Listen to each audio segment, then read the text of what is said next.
Ladies and gentlemen, welcome to the SMITE OPL split number 2, day number 1. I'm here woofing with Smackamoose, and we are going to be watching Kanga Esports versus Noxide. How excited are you, Moose? I'm so keen to see some more OPL this week. It's good to have everyone back and good to be back, and hopefully we can get some good games going today. Yeah, so let's just get right into the picks and bans. We see Circuit straight off the board. She's been an absolute monster in the Conquest game mode, hasn't she? Yeah, she's a real bully, and the Bluestone ticks on her 1 on the Deathbane really cause her issues early game, and it just is a number 1 pick ban right at the moment. Don't blame them taking it away there.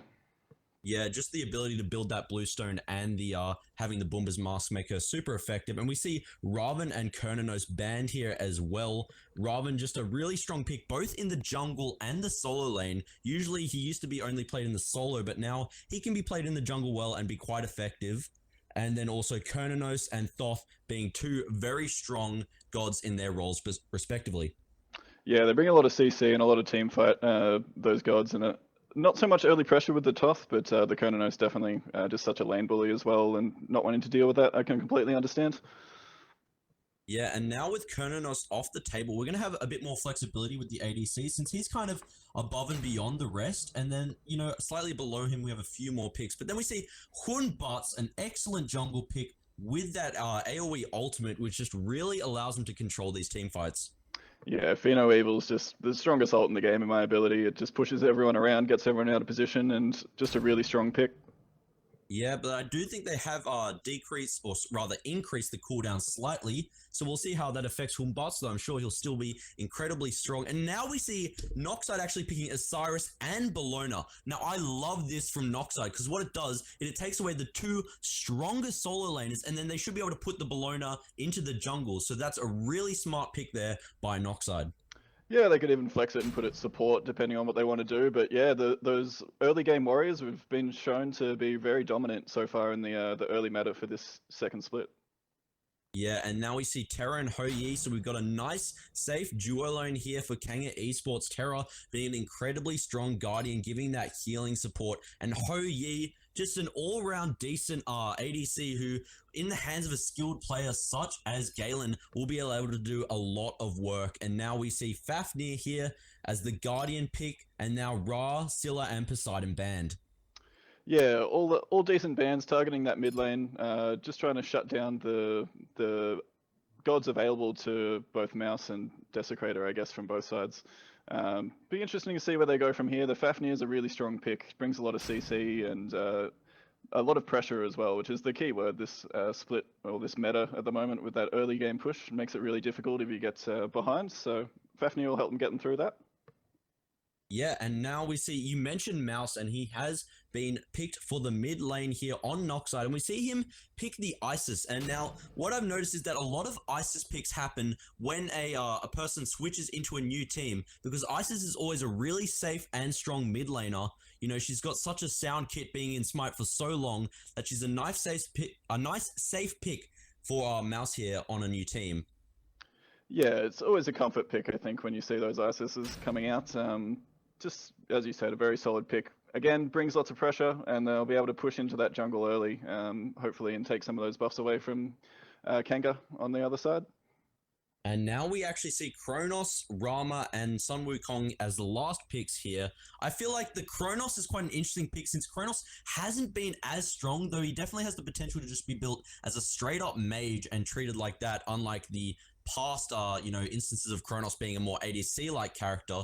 But I'd also like to note that the Sun Wukong against 2 really strong early game warriors will definitely be a solid way to make sure he doesn't die. Sun Wukong being one of the most safe solo laners in the game. Yeah, interesting to not see the Hercules come out, though. Kind of would have liked to see that, but yeah, as you said, a safe pick. Should be able to just clear lane from under tower, should be okay there. And Kronos, with the recent buff, should be able to get through a little bit easier to the late game. Yeah, and so we get into game here, and we can see a grouping here by Noxide in the middle lane, just trying to see if they can find some lone water here to try and pick off. They don't find anyone, so they're going to go ahead and rotate back to their usual starts. If we look at Noxide here, their starting possibly at the purple buff. No, they're going to go straight into lane. I was wondering if they were going to get some of those small creeps, but they're definitely going to decide to start in the lane. And we can actually see some bling here. Frenzy popped right away, that new relic here. Now they're taking a lot of damage. Runner Banana taking Galen incredibly low, but it looks like he should be safe and sound. Both people on the left lane backing off for now. Yeah, Isis left to clear the lane on her own in mid, but lots of poke coming out as Galen gets his beads popped there as the hammer hits from Rana Barana.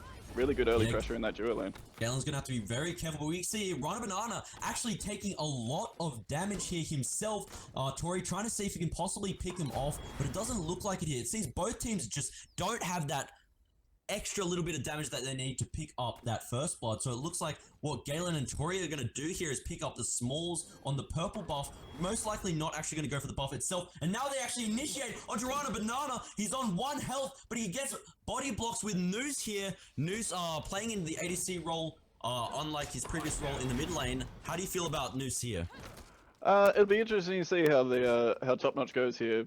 Noose, he's not someone that I'm familiar with playing ADC a lot, so it might take him a little while to acclimatize, but good body blocks coming out there, saving his support in time as it gets aggressed on again here. Tori looking for the in-hands as well as Galen. Body blocked by minions, really close, just manages to escape again. Yeah, with both Guardians actually starting in this left lane, it's been a huge, game of cat and mouse here. Because one team just decides to jump in, but then they don't do enough damage, so the other team jumps onto them. But neither team is finding enough damage to actually get a kill. Yeah, but the early advantage is going to Kanga here. They're starting to take the buffs on both sides, and Mouse is starting to fall a little bit behind as he hasn't had any help in that mid lane on his own as the Isis. Yeah, he is level 3 though. He should be getting a lot of solo farm here, so hopefully he can stay fit. And being an Isis, he's incredibly safe. So we see the Oracle Harpies getting taken by the Humbats here. How important do you think ward vision is going to be in this match? It's always important in Smite, and it makes a big difference. These Oracle Harpies gives you free vision. You don't have to buy a ward there. Gives you that extra experience, another neutral objective to get you further ahead in this game, which is very snowball at the moment. And they're trying to take advantage of that, Kangaroos, and they look really smooth on their rotations so far. Yeah, they've picked up both purple buffs now, so we definitely can see an XP differential here in the duo lane. Both Galen and Tori level 4 compared to the level 3 on Rana Barana and Noose here themselves. Let's have a look a bit in the mid lane, see what they're doing, because now we have Invisionize and Desecrated picking up backs, and finally Texi has decided to come and help Mouse out, so they do their backs as well. Yeah, they both hit 5 there, so they'll be looking to engage here, as will the Hunbats and Kronos. It'll be interesting to see who managed to get this first pick. As we actually see Rana Barana using his frenzy here. Tori's guy's incredibly low, but all these auto attacks getting missed, so Tori might actually make it out alive, but no, he's taking so much damage, but he manages to juke with the dash, somehow staying alive, but Noose using that astral one there on the Rama, picking up first blood on Noose for Noxide. Yeah, and Galen just recognizing his support was probably dead there and backed off, went back to Fountain to make sure that he could get back for the next wave. Kind of leaving him out to dry, but some good rotation out of the jungle there, even though they're a level behind. We're seeing Invisionize taking a lot of damage. Ultimate coming out of Texi in from the jungle. Doesn't actually manage to pick off Invisionize. Ultimate forced out here and Desecrated to make sure that Kronos stays alive. He's incredibly important. You don't want to see your Kronos dying early on because he's so reliant on farm.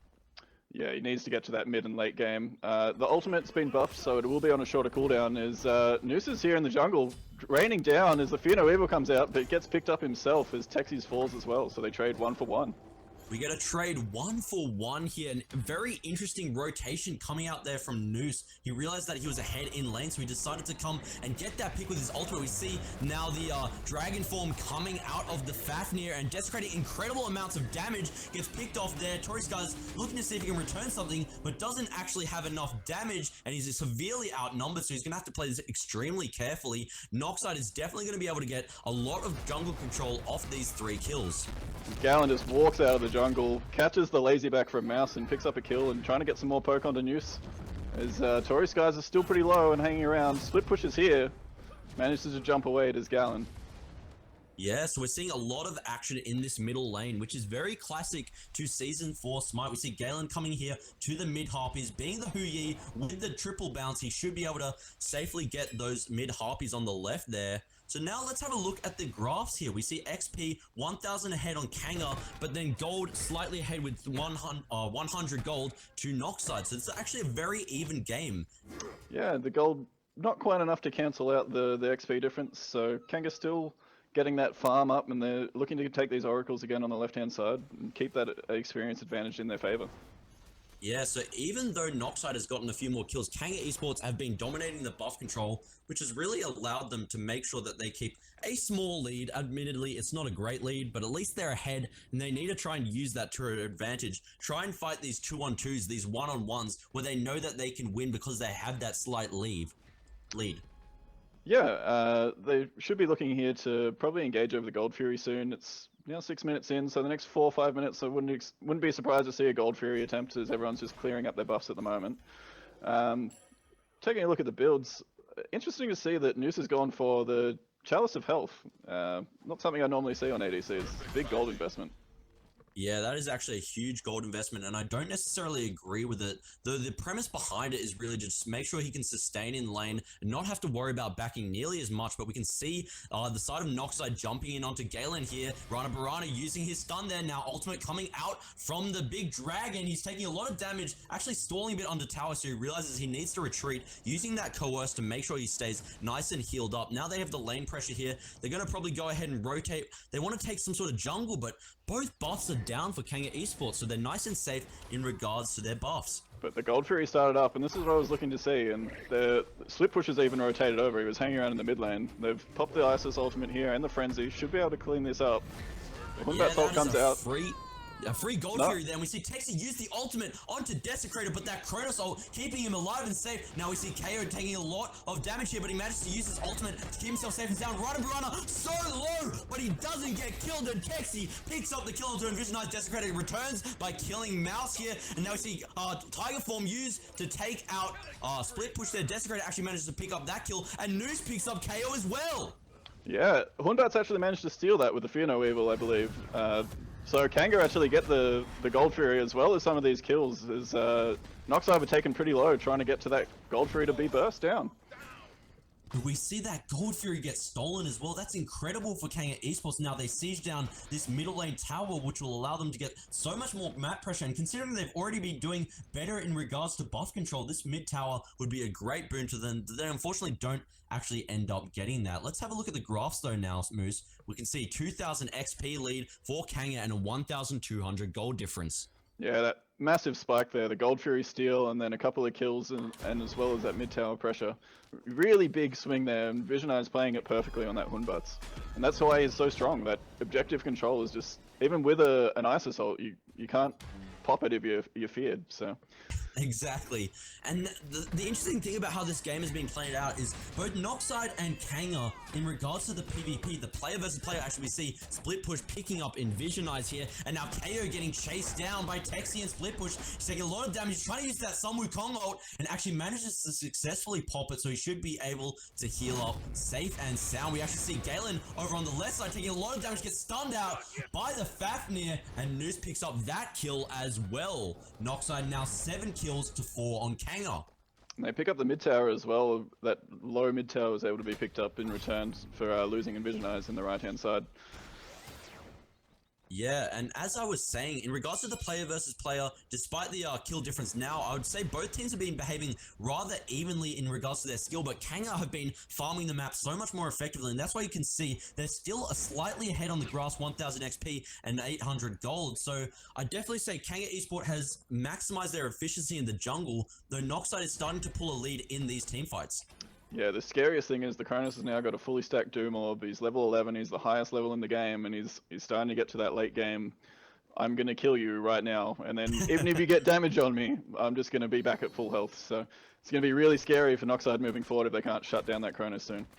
Yeah, that's exactly right. Envisionize starting off in the mid lane at the very start of the game with Desecrator allowed the Kronos to be so safe, and he was able to farm up, only dying once. And so now, as you said, he's got those full Doom Orb stacks, and the only reason Kronos is not considered a really high tier god is that fact that his early game is slightly poor, but because of the fact that he had that mid lane for free at the start, he's really pulling out a lot of damage.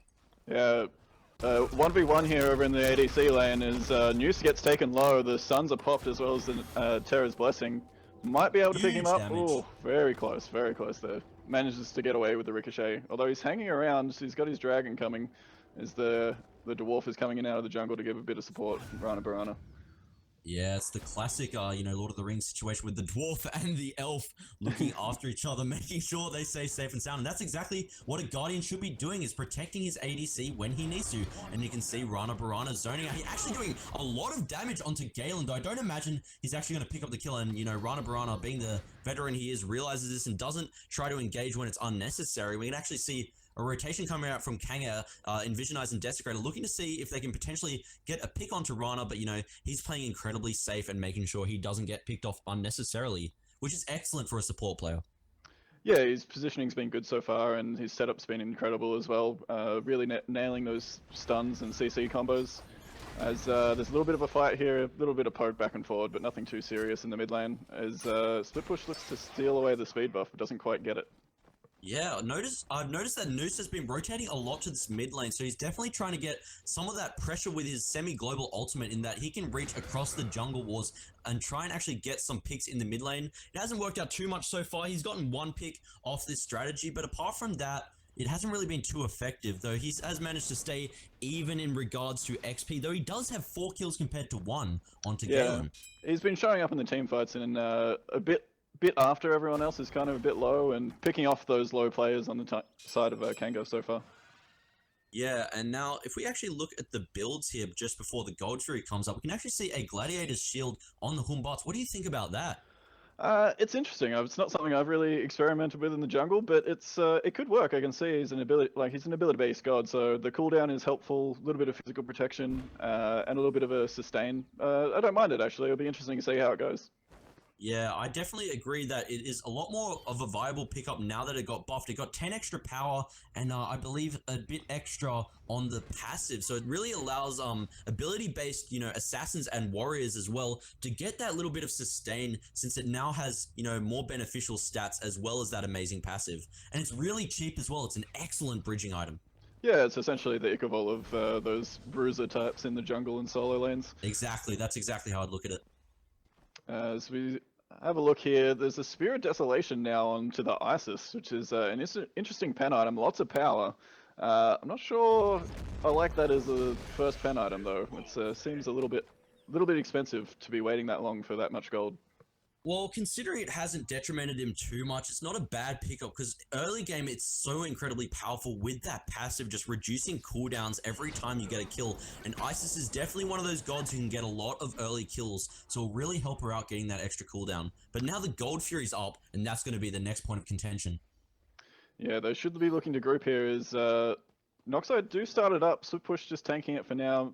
Not sure if they're really going to commit to it just yet. Just going to see how Kanga responds as they're zoning out the Hornbutts, who jumps in. Yeah, it's actually incredibly low, and Noxide do manage to secure the Gold Fury. This time we get to see multiple ultimates coming out from the Huyi and the Fafnir. Now he's taking a lot of damage, and we see the Huyi actually having to jump away here. Galen incredibly low. Split Push low himself, but he's still trying to fight, and he actually looks like he's going to get picked off by Desecrator, but he manages to juke the autos, but no, Desecrator actually does pick him up here. Now we see Noose in a lot of trouble here, taking a lot of damage. We see Envision Eyes actually blinking in, and he gets picked off himself, but Tori Skies responds by picking Texi. So many kills on the board. Galen has a double kill. What is going on in this team fight? Oh, I think what's happened again is Noxide have committed to the Gold Fury. They've picked it up, but then they've tried to re-engage off of it. They were a little bit split with their damage, and it's just really cost them. The swing will go back the way of Kanga Esports even after the Gold Fury is picked up, as they take this tier 1 and probably look to pressure the tier 2. Exactly right, that even though Kanga lost that Gold Fury, they managed to respond so well. Kanga really are playing efficiently and calmly this game. I'm really liking how they're playing, and they got that tier 1 tower on the left side. So now they have the tier 1 tower both in the middle and the left, compared to no towers taken down of their own. So they definitely have a lot of map control specifically on that left side, and that's what allowed them to get that Gold Fury, return team fight, so to speak. Yeah, they knew it was happening. They were just trying to wait until it got low enough to contest it like last time, and they capitalized off the mispositioning, I guess, of Noxide there, as Hunbat's ult again coming up huge. Yeah, and we see tourist guys warding that portal demon, rather, making sure that they have the vision for it, because that's definitely going to be an objective that both teams are going to be looking at here. We can see Invisionize and KO might be in a bit of danger here as Split Push and Texi come inside, but that bull coming out of the Sun Wukong, KO is playing, make sure he's nice and safe. And as I said, Sun Wukong is one of the safest, if not the most safe solo laners there can be. And with these double warriors, it's definitely helping him out a lot. Yeah, he's not too worried about the jungle rotations now. He should be able to get it in and out pretty safely with the somersault as well as the 72 transformations. So he should be okay now. Getting into the mid game, he's got Mystical Mail online as well, so he'll just be a nuisance. As Vision Eyes looks to engage, but thinks better of it, jumps away as Rana is coming through in the jungle here, trying to catch them out. Yeah, and now, interestingly, if we actually have a look at the builds that solo laners have been experimenting a lot with their builds recently, because there's been the development of the double starter item build, but we see the Portal Demon actually drop so fast. We actually see Noxide managing to steal that, and now KO taking a lot of burst damage on that Sun Wukong, but he has his ultimate to make sure he stays alive. Split Push himself is quite low. Noose manages to pick off Invisionize. That heal coming huge onto Desecrator. That ultimate coming out there. Now we see Texi extremely low himself. We see the Cudgel coming out from Sun Wukong, but Texi does manage to survive through that. Yeah, beautiful steal there, and a really big, as the snipes come out, just off the mark there, couldn't quite pick them up, as Rana dives though, looking to pick up Desecrator. Yeah, unfortunately his dragon form runs out and just gets blown up as he's coming out of it. Yeah, I completely understand the play there for Rana. It was definitely risky, and, you could say it's the wrong play, but the idea behind it in that he could trade himself as a support for Desecrator would have been absolutely huge, considering he's got those Doom Orb stacks. So definitely a fair play there by Rana. Didn't work out in the end, as we see this tier 1 in the middle lane siege. Now Noxide have a tower of their own. Although Split Push gets taken very low, no real follow-up here, unfortunately, no damage around, as Desecrator's just a little bit late to lane after having to back. Yeah, so, it looks like that Portal Demon didn't end up being used, but Noxide just stealing it from Kanga. Just that XP and gold is going to help them out a lot, as we see the jungle buffs by both teams being taken here. Yeah, as we look at the graphs, it's starting to even out now as well. That Portal Demon really helping them get back into this game, making sure it doesn't snowball too far out of control towards Kanga's side. Yeah, and the thing is, the further this game goes along, the more and more scary Kronos is going to be. He's been known as one of the most hyper-carrying late-game gods, though Rama can definitely hold his own there, but he doesn't have too much support in terms of hyper-carry, whilst Desecrator has Galen in, so they have both two very strong hyper-carries. So it's going to be interesting to see if this game continues as a, an even spread on the XP and gold departments, how Kanga Esports going to utilize their superior late game. Yeah, it's what their draft is really centered around that, right? So they're wanting to get to that late game. Hunbutz helps you get there, Sun Wukong helps you get there, and Terra helps you get there. And so those two hypercarries can get online and do a lot of damage. It'll be interesting to see the builds on the ADCs, whether they opt for crit now that Rage has been buffed, but doesn't look like it so far, looking like the penetration build is still holding true. Yeah, now we see this huge team fight coming out on the side of the solo lane. We hear Split Push using his reflective shield here, and now actually uses his ultimate in. Now Noxide is actually aggressing after that engagement by Kanga. We see the ultimate coming out of the Sun Wukong, making sure he stays alive, but he actually slams down, trying to pick up Split Push so low, but he's so tanky as well. Even though that decoy is chasing him, Split Push should be absolutely fine and dandy, and that just shows the power of the solo lane build right now, which I was going to mention and I will mention now, but no, it looks like we actually have to look at the Gold Fury here, since it's being taken here by Kanga Esports. We see Rana's here as well. There are Frenzy coming out for Kanga. Rana's staying here, looking like he's going to try and steal it, and Kanga do manage to secure that with the Hou-Yi ult. And they'll disengage here with Terra's Blessing, just back off now that they've got that pick. That's all they wanted on the Gold Fury there, and a few ults were burned prior to that, while that solo fight was happening around that Gold Fury pit. The Kronos Desecrator's ult was picked very early, but no engage on the side of Noxide, unfortunately. Yeah, this has been a very hyper-aggressive game, plenty of team fights, and something I do want to mention, while we have a moment of calm here, as, Noxide siege down this left side, is that the solo lane build here, the Mark of the Vanguard into Mystical Mail, has become such a staple. And it really showed there in that fight with KO and Split Push how tanky they were. We actually see the Fire Giant getting attempted here by Kanga. This is an extremely risky decision. Yeah, I'm not sure if they've got the damage here to finish this off, as Noxide look to engage. Fear No Evil comes out, trying to disrupt. The Fire Giant does go down the way of Kanga, but will they be able to get out? Mouse manages to pick up KO there. Desecrator falls as well. I think this is going to be a really big swing back in the way of Noxide's favor here. Yeah, that was an incredibly risky decision as we see 3 members of Kanga getting picked off here. Mouse extremely low, but no, he just picks up Galen because they were so low off that Fire Giant. Noxide realizing what was happening since they have the wards just rotating over and making sure that that Fire Giant belt around Kanga's waist didn't last for long. Yeah, I want to mention that Tori Skies was chasing down the kill on Texi and he just left all of his team alone in the backline, unfortunately. Couldn't get back to support them as Tier 2 will fall on the solo side lane, and Tori Sky's still being chased here. Chasing them, taking them back to the Phoenix, although looks like Texi will back here, everyone will back, and they'll spend that gold that they've just earned in that engage. I'm really surprised by that decision by Kanga Esports, considering they've been playing so calm, so carefully, and then they just go ahead and make that huge risky decision going for that Fire Giant. They did not have the ward coverage. It was not late enough in the game for them to burst that down quick enough. And you know, Noxide just took control there, absolutely dominated, and now they have massive map control here with the towers. Yeah, I liked the call. They saw how many people were in the duo lane, so they just said, oh look, we'll do it. I think they underestimated how much damage they had, unfortunately, and as a fight looks to break out here, a little poke back and forward, nothing too serious. Looks like everyone will disengage. Yeah, both teams are going to just fight over this portal demon here. We see Kanga Esports looking like they have the zoning control for now. Galen going to go, pardon me, ahead and poke that portal demon, but it doesn't look like they're actually going to go and full commit onto it. Yeah, it's interesting to see that Desecrator's picked up the Fatalis, looking to still go into that more auto-attack based late game Chronos, I guess, which is, it makes sense. I don't agree with it. I think Chronos should be built as a full mage from now on. He just does not have that auto power that he used to. I agree with the Obsidian Shard, that helps his autos out, but I feel like if you just build him as a mage and then use your autos anyway, you'll still do so much auto damage and so much mage damage as well with his 1 and 3. The 3 actually getting buffed damage from now on. So I definitely think Chronos should go into a full mage build. I don't agree with that Fatalis. We'll see how it pans out though for Desecrator. Yeah, the increasing cost of the Fatalis makes it a bit hard, but the attack speed is still nice, and he does need that that go button, I guess, to either escape or to do a lot of damage moving forward.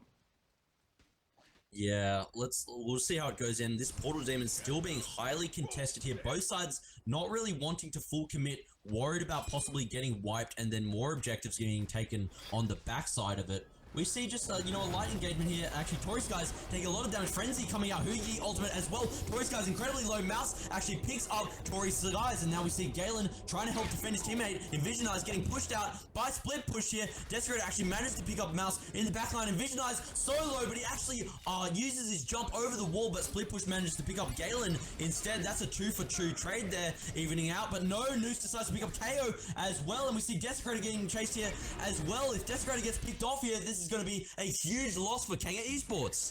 Yeah, he should just follow the NTL. The snipes will be important. Beautiful from the Noose there. That Aegis, it was too early, and Noose realizing that uses his ultimate. They're not even gonna go, they're just gonna go straight into this middle lane here. They want to get as much push as possible. Envision Eye is actually full health with a bunch of low health Noxide people, but he's all alone. He's not gonna do much, and we see this tier 2 mid tower getting pushed down. Yeah, no ultimate available just yet. We'll be up shortly, but I don't think he can do much on his own now. Although Tori Skies is here to give him a bit of support, but Noxide recognized that and back off and look for this portal demon. Yeah, so they're going to need to burst this portal down, portal demon down rather quickly to make sure that no Kanga Esports steals come their way. But Tori Skies is hiding behind here. Let's see if he gets the steal. The steal, no, he does not get the steal, and now this is a bit risky actually going in. Tori Skies is actually initiating, even though he has KO here. I still don't like this decision, but it looks like they're going to go for it. KO trying to see if he can get split push, but now the blink coming out of it. Envision Eyes, excellent blink ult there by the Humba. Split push managing to use his ultimate to get away here. That actually turned out to be a good engagement, though it didn't work out for Kanga Esports. I do appreciate the idea now, seeing that Humbots with the blink.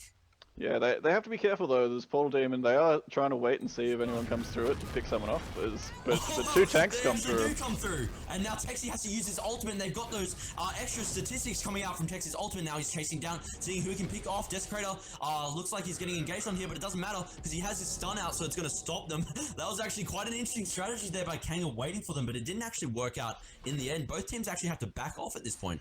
Yeah, I think Noxide recognized that they'd be there, and they just sent their warriors and their guardian through. Like, well, you can use all your damage on them, and we'll be sending our ADC through afterwards. So it was smart on both sides. They're trying to cat and mouse each other, I guess, around that portal demon. Portal. Yeah, that was a lot of reverse and reverse psychology. And we see the wave actually getting pushed up here on the left side of the map. So Noose is going to go ahead and clear that. Just make sure that no cheeky split pushes happen from Kanga Esports. Noxide definitely have immense tower control. There's no more towers actually left for Kanga Esports, just their Phoenixes. So Noxide definitely want to get this Fire Giant to actually try and pick up some of these Phoenixes. Yeah, I'd like to see them start sieging up here, grouping as 5, as Noose is still pushing up this duo lane, as the rest of Kanga are looking to group around this Fire Giant, just make sure nothing gets taken down, maybe even try and engage on them while they have no ADC in the area. All right, 2 words, ladies and gentlemen, 2 words when looking at the builds here today. Shogun's Kusari, sorry, my bad. Shogun's Kusari, that is such an excellent item pick up there for split push. That AoE attack speed that it gives, 25% now, along with 50 magical protection, 10% cooldown reduction is so incredible. And giving that aura to both him and the rest of his team is going to be so powerful, especially in picking up those Phoenixes we were mentioning earlier. I don't understand why Kanga Esports haven't picked up one for themselves, considering they also have the Kronos as well. Yeah, I wouldn't mind of seeing it on the Sun Wukong, although I do like the Pestilence as well to help deal with the Isis and the Fafnir sustain, as well as the lifesteal on their Osiris, although he's sold his Death Soul now, so he should be not being able to sustain as easily in those fights. Okay, yeah. It looks like Torres Skies is going to go ahead and build that with the Spellbound Kusari. That's a good decision there. I would have liked to see it a bit early on Kanga Esports, and maybe that's the reason why they haven't been doing as much damage as they should, but we see an engagement here next to the Fire Giant. Texi immediately picking up Invisionize, the ultimate coming out as well. Texi doing a lot of damage, trying to chase down the enemy. Now we see Desecrator forced to use his Aegis early in the fight, and we saw what happened last time when he did that. It didn't go too well, but it does managed to escape. Desecrator looking like he's safe, but now Noxide are just gonna push down this middle lane, looking like they're going straight for that Phoenix, and we'll see how Kanga Esports respond. They need to play this extremely well, extremely defensively, get a few picks and make sure nothing bad happens here. Yeah, Invisionize getting picked off there. It's going to really hurt the side of Kanga. No Fear No Evil up for another 20 seconds until he gets back as they look to siege this up. The shot's coming down from Noose, just off the mark. Not having able to pick up Desecrator, unfortunately, there. There's a lot of damage returned back onto split push there on the Osiris. Yeah, that Sun Wukong actually has a decent amount of damage now in the late game, considering he has a good bit of extra scaling on his one on that cudgel. So, Noxide probably just not expecting that little bit of extra damage coming out from the buff onto Sun Wukong. So they definitely need to watch out for that. But, Noxide playing this so well with the objective control, because it's interesting, because Kanga Esports was getting so much more objective control early game, as we see them actually going for this Gold Fury here. But now Noxide just turned it around one tower after a time. They'd always if a team fight went even, they'd still get a tower off it. A team fight went even, they'd get a tower off it, and it just went on and on and on until they got all these towers now. But Gold Fury looks like it's going to go to Kanga Esports here. Yeah, I think that turning point was that poor Fire Giant decision. Unfortunately, it was bold, but it ended up backfiring on them. Did Kanga. So they're in a bit of trouble now. See if they can dig their way out of it. As you say, all the map pressure going the way of Noxide now. Yeah, I'm looking to Desecrator now. He's level 19. As soon as he hits level 20, as soon as he gets full build, I'm expecting whopping basic attacks and huge bursts coming out of his abilities. So he definitely needs to play this extremely well for his team. He's the pinnacle piece of their team composition. He needs to be incredible in this late game. Otherwise, I don't see Kanga Esports winning this. Yeah, as Invisionize taken low by split push, just walking forward, just putting a lot of damage out onto that jungler, as he's not too tanky yet, although he's starting to build into a spike shield, so that should help him sustain a little bit more, so he should get that Void Shield on board soon. Might be a little late though. Void Shield more of an early game item, mid game item, in my opinion.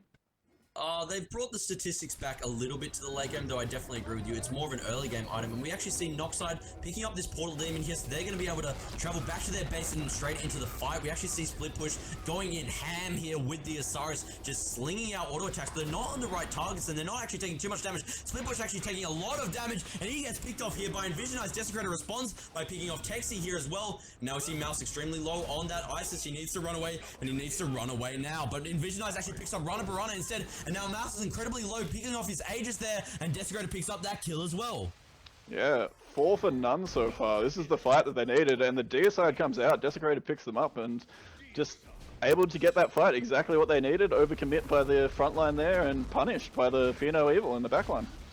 I'm pretty sure Desecrator heard exactly what I'm saying, because my man just ran in there and got a Deicide for his team. That's exactly what that Kronos needs to do. He was 4-3 before, he's 7-3, and now he's an absolute monster, level 20. Let's see this Kronos push some towers down, because he has huge split push potential, along with Galen on this Huyi as well. They need to start catching up on these towers, and we can see the Shogun's Kusari is now built onto the Terror here on Tory Skies, so they are going to be able to, you know, bring hell to these towers. Yeah, as well as the Rotor Tahuti on the Chronos, so there's always going to be hitting doubly as hard now. Woo. Just going to be a lot of damage coming out. So this game's still poised at an even point now, especially after that fight. It's gone the way of Kanga. They should be able to pick up the towers, at least the 2 of the tier 2s I'd like to see with this Fire Giant, and look to maybe siege even a Phoenix if they can. Yeah, so they're going to go straight for this tower. And you see how fast. I barely switched onto the map there and saw that tower just got deleted. It was absolutely destroyed. And that's exactly it. That Shogun Casares. And now that the Kronos is officially online, Kanga Esports are going to do incredible amounts of tower damage and hopefully catch up and make this game more even. If we actually look at the graphs here, we can see only a 2,600 XP lead for Kanga, but they're losing 2,000 gold to Noxide. So it's still a really close game. Yeah, really backwards and forwards. It's been really entertaining to watch, and I was looking to see whether they'll try and engage on one of these tier 2s, but a good grouping from Noxide, looking to push them away, as Noose is the only one under this mid tower. Beautiful teleport on the monkey bounce. Takes Noose very low and manages to pick him up. Huge pick there for Envisionize. That is incredible. And even if he ends up trading himself there, that's incredible, because Noose has been the sole carry of Noxide this game. So that's an excellent trade, 1-for-1. Envisionize recognizing that huge trade potential there. And now we see KO jumping into their backline, being that disrupting monkey here, you know, stunning out Texi so he can't help his team. And now they actually siege that tier 2 and pushing down this Phoenix as well. Though Texi needs to be a bit careful, and Rana as well, but since they're getting quite low here, so Kanga definitely want to try and instigate this fight more and more and more. They need to get picks so that they can actually get these towers, but Desecrator actually gets picked off there as well. Galen picking off Texi in return. Split Push gets picked up as well. Galen picking up the triple kill. Kanga Esports almost lost it there, but Galen pulling through. It's not only Desecrator who does a lot of late game damage, so does Galen. Yeah, they'll be able to pick up this Phoenix, and the fight going their way again, and it all did start with Envisionize's pick there. Noose just pushing a bit too far forward on his own, and got hit by the monkey and just deleted in the backline.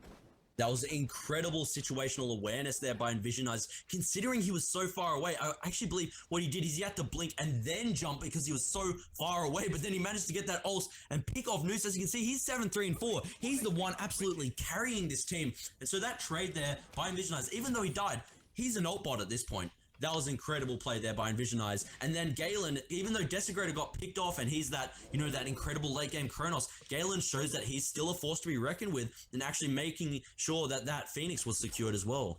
Yeah, he has that Rage online now, so those crits will be coming out. Both the ADC is looking to build into that Rage last item and probably sell off the Ichabod on the side of their armor and go for a Deathbringer, I'm guessing, towards the end. Yeah, it's getting to that point of the game where gold is not a huge factor, though. Kanga Esports just picking up that Gold Fury just because they can at this point. That Gold Fury, you know, it's not super important at this point. The next objectives for Kanga Esports are going to be those 2 side towers, and Noxide need to make sure they defend this well, try and get some sort of team wipe that Kanga has been getting over and over again now, because they really need to start retaliating. They need some of that early game pressure they were having before with those pushing of the towers. Yeah, I think Kanga's just choosing their fights a bit better now. They've got more damage on their side of their team, with the Bologna and the Cyrus really just looking to bully the backline of Kanga, but not being able to put out enough damage to really shut them down, especially if a Fear No Evil comes out. Yeah, I mean, It's interesting because I did mention that Shogun's Kusari, which is such an incredibly powerful item now. I think it should be picked up every single game on someone on the team. And, you know, Noxide had that item a lot earlier than Kanga, and they were dominating. But then as soon as that Shogun's Kusari was picked up for Kanga, and just the fact that they have a lot better auto attack damage with Kronos and the, you know, the Hu Yi, I just feel like that item swing the game back into Kanga's favor. Yeah, certainly. It was a big turning point, and full build's pretty much on everyone now. But yeah, Shogun's Kusari, a really nice buff that it picked up. I actually thought it was pretty strong before the buff, but the extra attack speed is just insane now. Yeah, 25% attack speed. That's a full attack speed item there. As we see, Tourist guys trying to engage onto split push. Nothing actually coming out of it here. And we see the Fire Giants coming up now. I mean, what is Noxide? Noxide's going to have to get some sort of deicide here. Yeah, they've got to pick the Kronos and the Hu Yi, otherwise I think this game's just over. I don't think they can focus on the Hunbats as much as they have to because of the Fear No Evil, but they need to deal with these damage dealers that are just getting free reign. Yeah, Envisionizer's got his blink back up again, so he needs to get a massive ult once again. If he can do that, that will swing Kanga Esports into guaranteed victory. Actually chasing down Texi there, forcing out his beads, which is quite nice as well. Desecrator took a lot of poke, but will ult and get back to full health here as the ult comes out from Isis, and Split Push picks up Galen, but Envisionize returns it onto Texi. And lots of kills going down here. Wow. Desecrator picks up Noose. This is just falling apart here for Noxide. The monkey is back. I mean, he's always been there, but that monkey ultimate is so powerful. Hun Butts' ultimate just swings these team fights. And because of the fact that they've got 2 hyper carries, that ultimate just gives their carries the time to just put out so much damage. Envisionize, definitely the man of the match is, as I think we're gonna see the Titan fall here. I think Kang Esports, yeah, they've guaranteed got that. Definitely gone. Yep. That'll be game. Beautiful. Desecrator walks into the fountain, per usual. You just got to get that extra damage on to yourself there. Yeah, you know, classic BM there. And I mean, we were down in the Kronos, but they were both well-crafted teams. You know, Noxide played a bit more of a slightly more traditional team, and because Kanga had that, you know, interesting Kronos pick there, and the way they played that team composition there was excellent. I just found that how they protected that Kronos early game, made sure he got to late game, was just absolutely incredible. Yeah, it was beautiful. They knew exactly what they wanted to do, and they ended up executing it. There was a little bit of a wavering in the mid game where they kind of threw on the Fire Giant, but managed to pull it back out towards the end. All right, we're going to have a break here shortly, right now actually, and it'll be a short break, coming back with Game 2 of Kanga Esports versus Noxide.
Ladies and gentlemen, welcome back to Kanga Esports versus Noxide in the OPL. We just saw Kanga Esports successfully defeat Noxide there with an amazing Kronos pick there. So we'll see how this game goes out as well.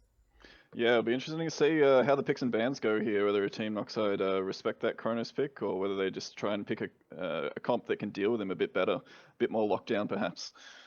Yeah, I definitely think the latter. I don't think they're going to ban Kronos at any point because Kronos can definitely get countered, with proper picks and bans. So I think they'll just be careful of that, make sure that nothing goes wrong in that regard. And then, looks like we see the Bologna ban though. Respect coming out from Kanga Esports to Team Noxide Texi playing a quite good Bologna. Yeah, don't think you just don't want to deal with Bologna really. She's so strong at the moment. Kernanos banned away, as well as Serket here, both strong picks and really sticking to the meta bans here. Be interesting to see if Osiris falls through here as Bologna's been taken away. Well, yeah, Kernanos and Serket are definitely two of the top gods right now. We actually see the Fafnir ban as well. So that's interesting to see how Noxide aren't going to be playing that Fafnir this game. They were playing it last game, but they didn't feel like it worked out. But they still don't want Kanga Esports to get that Fafnir since he's still an incredibly strong support. Yeah, as Ravana gets through, so he'll be locked in first for Kanga Esports. Another flex pick, I guess, here for the Warrior first pick. Yeah, I mean, Ravana was banned last game, so we definitely know he's a strong god, and indeed he is. He can play both jungle and the solo lane now. I mean, he's always bred for the solo lane, but recently he's been playing an excellent job in that jungle position, so it'll be interesting to see if KO or Envision Eyes will be playing that Ravana. And we see the Osiris Terror pick up here by Noxide, two bruises getting picked straight up again for Team Noxide. But in response, Toth and Kepri locked in for Kanga, so a lot of Ooh. safety, and Toth just looking to one-shot people again. So Desecrator looking to play those late carries in the mid lane there. Yeah, I mean, the Jingwei pick here, I'm not so sure about. I mean, I understand a lot of pros are picking up Jingwei, though I still don't feel like she's strong enough right now since of the nerfs that happened to her. But looking at Kanga Esports team, that just scares me, man. I would not want to verse a team with those three gods first picked. Yeah, it's looking pretty rough, to be honest. So I don't know how they're going to go. How are they going to deal with this Kepri and Toth combination as well as Raven really pushing forward? And Hunbut's taken away. I like that ban. I was surprised that it got through this far, actually. I would have liked to see the Hunbut's picked up at some point for either of the teams, to be honest. I honestly don't know why Humboldt's was not picked up instead of Jingwei. Jingwei is... she's just not a strong enough god, in my opinion, to be picked in this first phase. She can definitely be picked up if you need some sort of ADC, and a lot of the good ones have been banned. But, I mean, Humboldt's is gone. And Isis gets banned here as well. They're going to make sure that Mouse isn't playing a god that he's comfortable on. And as we know, he's definitely comfortable with Isis playing that god quite well last game, even though he didn't actually end up winning that game. It was definitely a comfort pick for him in his first game on Team Noxide. Yeah, certainly. And Rama's banned away here for Noxide, trying to look to take away at least one of the late game ADCs for Kanga. I still don't understand the Jingwei pick. I just got to keep going back to it because it's a first pick ADC. All of the ADCs were online, so I don't understand it. Susano taken away. I do like that. That's a good ban as well. Yeah, yep. Susano's an absolute monster. And what I don't understand from Noxide is when Kanga Esports were picking up their ADC, they had the option of both Ho Yi and Rama, who are considered around about the same level of viability, extremely strong ADCs, but they picked the Ho Yi, so I don't see why they banned that Rama, even though Noose did play an incredible Rama that game. And we actually see Ratatoska picked up as well. And I don't like Ratatoska either, to be honest. He's still, he's still an okay jungler, but there's so many other better junglers out there. I don't know why they didn't pick up, a vast array of other junglers. Yeah, certainly. He's still got that semi-global presence, so I don't mind it. But the nerf to his ult really took away a lot of his team fight engage, although he can still get in there and cause a lot of chaos on the mids and ADCs of the other team. As Hercules and Hu Yi locked in on the side of Kanga, I really like this team comp, to be honest. I don't see how Noxide can deal with this. This is almost a dream composition coming out here from Kanga Esports. They have so many crazily powerful characters. Looking at Noxide, I don't see what they're going for with Kanga Esports. Understandably, they've got two really strong bruises. They've got the amazing Kepri ult to keep alive the Huyi and the Thoth. Their composition makes sense. But when looking at Noxide, I don't see the synergy. Yeah, I mean, Poseidon brings Poseidon things to the game, right? And it's what he always does. So he's going to be looking for those Krakens and to lock people down. A lot of movement on the side of Kanga, so I don't mind the the Poseidon pick last there, making it all the way through. It was very hotly contested in Split 1. Yeah, Poseidon, specifically in the OCE scene as well, he's still definitely loved in other scenes, but in OCE he has been a incredible character as we go into game here. I mean, I'm expecting a lot coming out of Noose and Texi specifically because they're playing what I'd consider off-meta characters, so they're going to really have to step up their game here. I mean, we'll see how it plays out. They're going to have to play a very strong pick game, make sure they get, snowballing right from the start of the game. Yeah, I think maybe Noose is looking for just the 1v1 fights a lot, and he'll be trying to deal with Galen on his own, and that's why the Jingwei, she's still such a good boxing god. As Tori Skies looks to put a bit of poke here on Mouse, just backs off himself. Yeah, we see the support on the side of Kanga starting over in the middle lane, which is interesting considering, as you said, Galen should be having a bit of a worse time at the start of the match considering Jingwei can just back and fly back to lane straight away. So we actually see them going straight for this left lane here with both of them. Yeah, they should be able to just pick this up as Garten will just pick up his smalls, I think, in the jungle. I think the Khepri needs to be with the Toth because otherwise the Toth just falls behind early game. He has not great clear at level 1, whereas Khepri just has insane clear. So Galen needs to take away his red smalls, but will leave the purple as he goes back to wave. Yeah, that makes a lot of sense there from Galen. He definitely wasn't going to be contesting 1v2, so him just picking up those red smalls is the safer of the two smalls to pick up there. Yeah, just making sure he gets some sort of XP. Yeah, he doesn't want to fall too far behind. He knows he's going to be dealing with 2 people over here, and he's already level 2 now, having got those smalls, so he'll be okay. He should be able to just farm safely under tower. Yeah, and just, it's a very small thing, but his positioning here is incredible here. This is the kind of positioning you want if you're playing a 1v2 as an ADC. A lot of, other ADCs just in casual matches would just run straight up to the wave, but no, Galen being the practice ADC, make sure he doesn't out-position himself. And we actually see Tori Skies here getting engaged on Rana Barana and Noose here, actually steal the Oracles here. Now they're going in, Rana Barana incredibly low, sprint forced out for Kanga Esports. And, Noxide putting a lot of pressure there. You can see how the Jingwei and the Terror doing a lot of damage there. Yeah, they get a fair bit of poke out, but there's still an early gold lead on Kanga Esports. They managed to take away the red and the speed and pick up the Oracles. Tori gets engaged on again by Rana. Manages to get away though. I'm interested to see that Rana didn't actually engage there on Tori Skies. It was incredibly low, and even though he was by himself, he did have his team nearby to back him up, and now as we see this 3v3, the jungle support mid lane here, and Vision Eye is actually incredibly low, and so is Rana, Tori Skies himself, and Texi so low as well. So many characters is incredibly low. The Poseidon wave hitting in Vision Eyes, but no one dies there. I'm actually incredibly surprised by that. Yeah, lots of poke, but no kills in the end. Beads forced onto the rat there, so he might be a free pick now if he gets caught out by the Khepri pluck. As they look to invade the purple buff. A little bit of a fight here in mid lane. Vision Eyes very low. Runner gets taken down by Vision Eyes though, as the frenzy is popped, but not enough to pick up Vision Eyes, who just managed to escape the minion damage.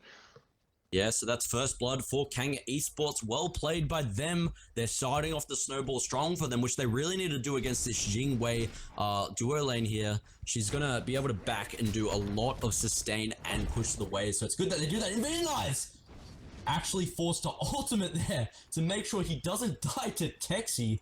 I mean, well spotted by Texi, but good reaction speed coming out of there of Vision Eyes. Yeah, just manages to escape. Unfortunately, the rat not quite level 5 after taking that first blood spill, so he should have been able to pick up that kill, but unfortunately, well played by Vision Eyes. He does manage to escape. Yeah, and we see Galen here just standing in a lot more strong position now that he has his support with him. Texi actually picking up a kill in the solo lane there. A really good pick up there, making sure that Hercules doesn't get strong anytime soon, as, Hercules with his 3 is a sustained monster, doesn't take any damage in the late game. Yeah, it looks like that was a Kraken from the Poseidon. Mouse was rotating over that way as well, so, and the ult's on cooldown, so I'm guessing that's what managed to pick up KO. Not quite tanky enough on that Hercules yet, no defensive items. Well, I think what Texi was really going for there with that gank is obviously getting the kill itself, but the solo lane seems to be the only lane where they have pressure, so Texi realizing this, instead of trying to release pressure in one of the lanes they're losing in, to go to the lane they're winning in and actually get some sort of benefit out of it. Yeah, good situational awareness from the side of Noxide there, making sure that they can at least get one of their team huge and be able to impact these team fights in the mid game. They pick up the red buff there. Kanga Esports stealing it from Noxide. A good jungle steal there as they're going to rotate over to make sure they get the rest of their buffs So if we actually look at the the graphs here, we can see a 500 XP lead and a 500 gold lead. So Kanga just sitting in sort of that same position as last game, where at the very beginning of the game, they're just slightly ahead. Yeah, just it's efficient jungle farm. They seem to have that down pat, so it's really good to see that there's some communication out of Kanga where they're really focusing on that early jungle pressure, which makes a big difference going into those early and mid-game fights. It's really nice to see. Yeah, both teams playing this pretty well right now. It's 1-1 on the kill board.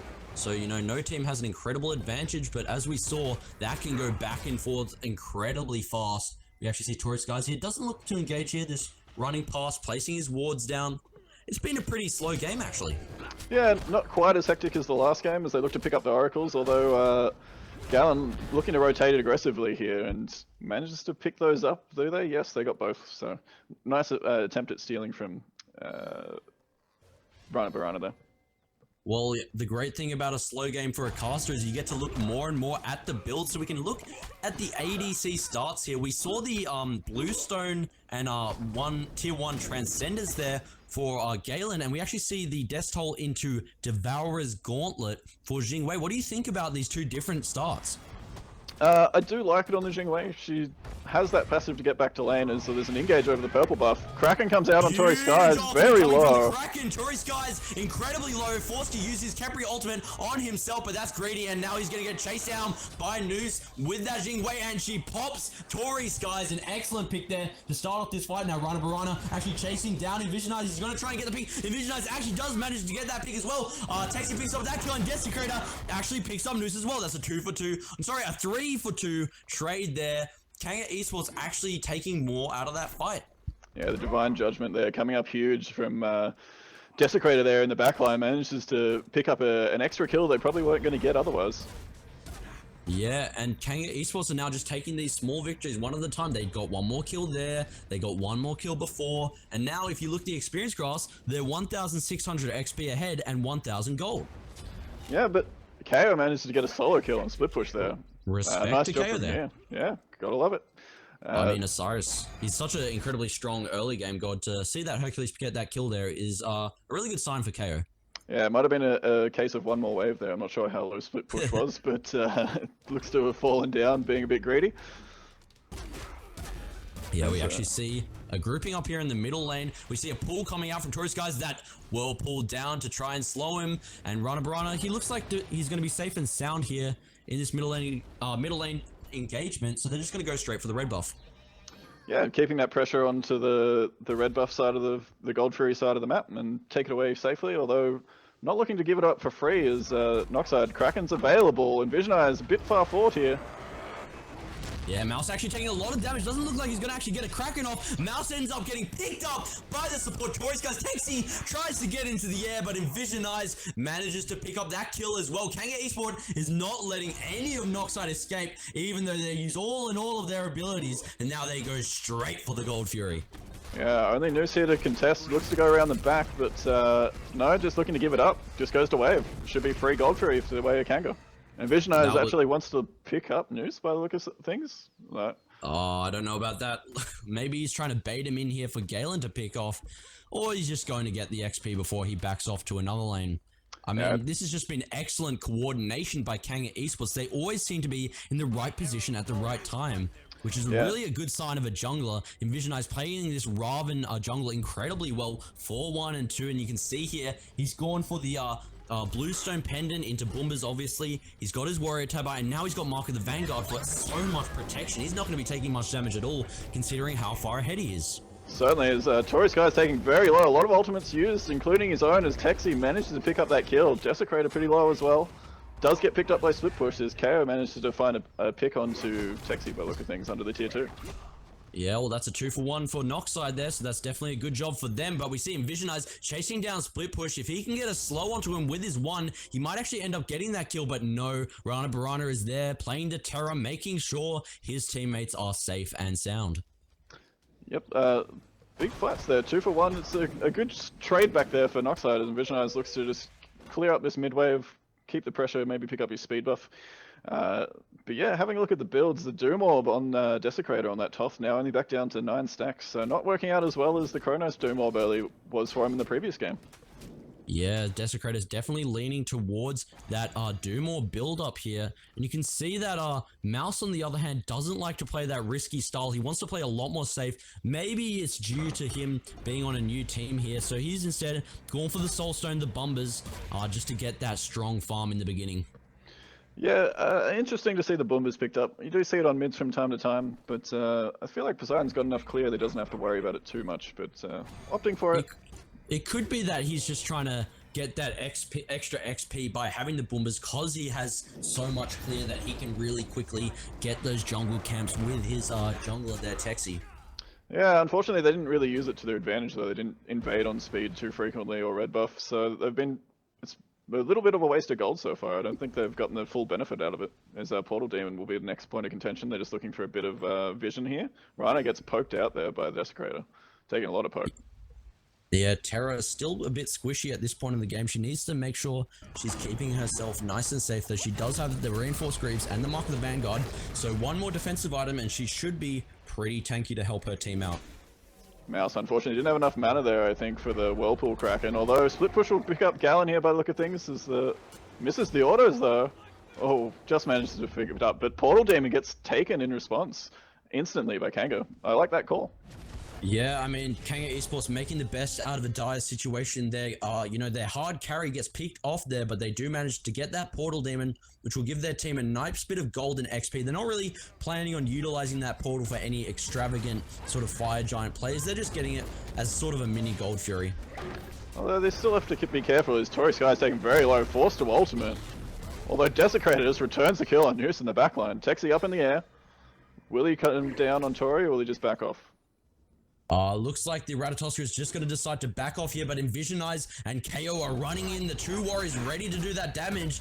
This time they have the two warriors and they're going to go ahead and be extremely aggressive with it. KO diving under tower, and we see Galen here using the stun onto Split Push taking a lot of damage. Envisionize actually diving even harder. The boulder coming out from KO, but it's not enough. So instead they're just going to decide to siege this tower. KO zoning them out, making sure they don't stop them.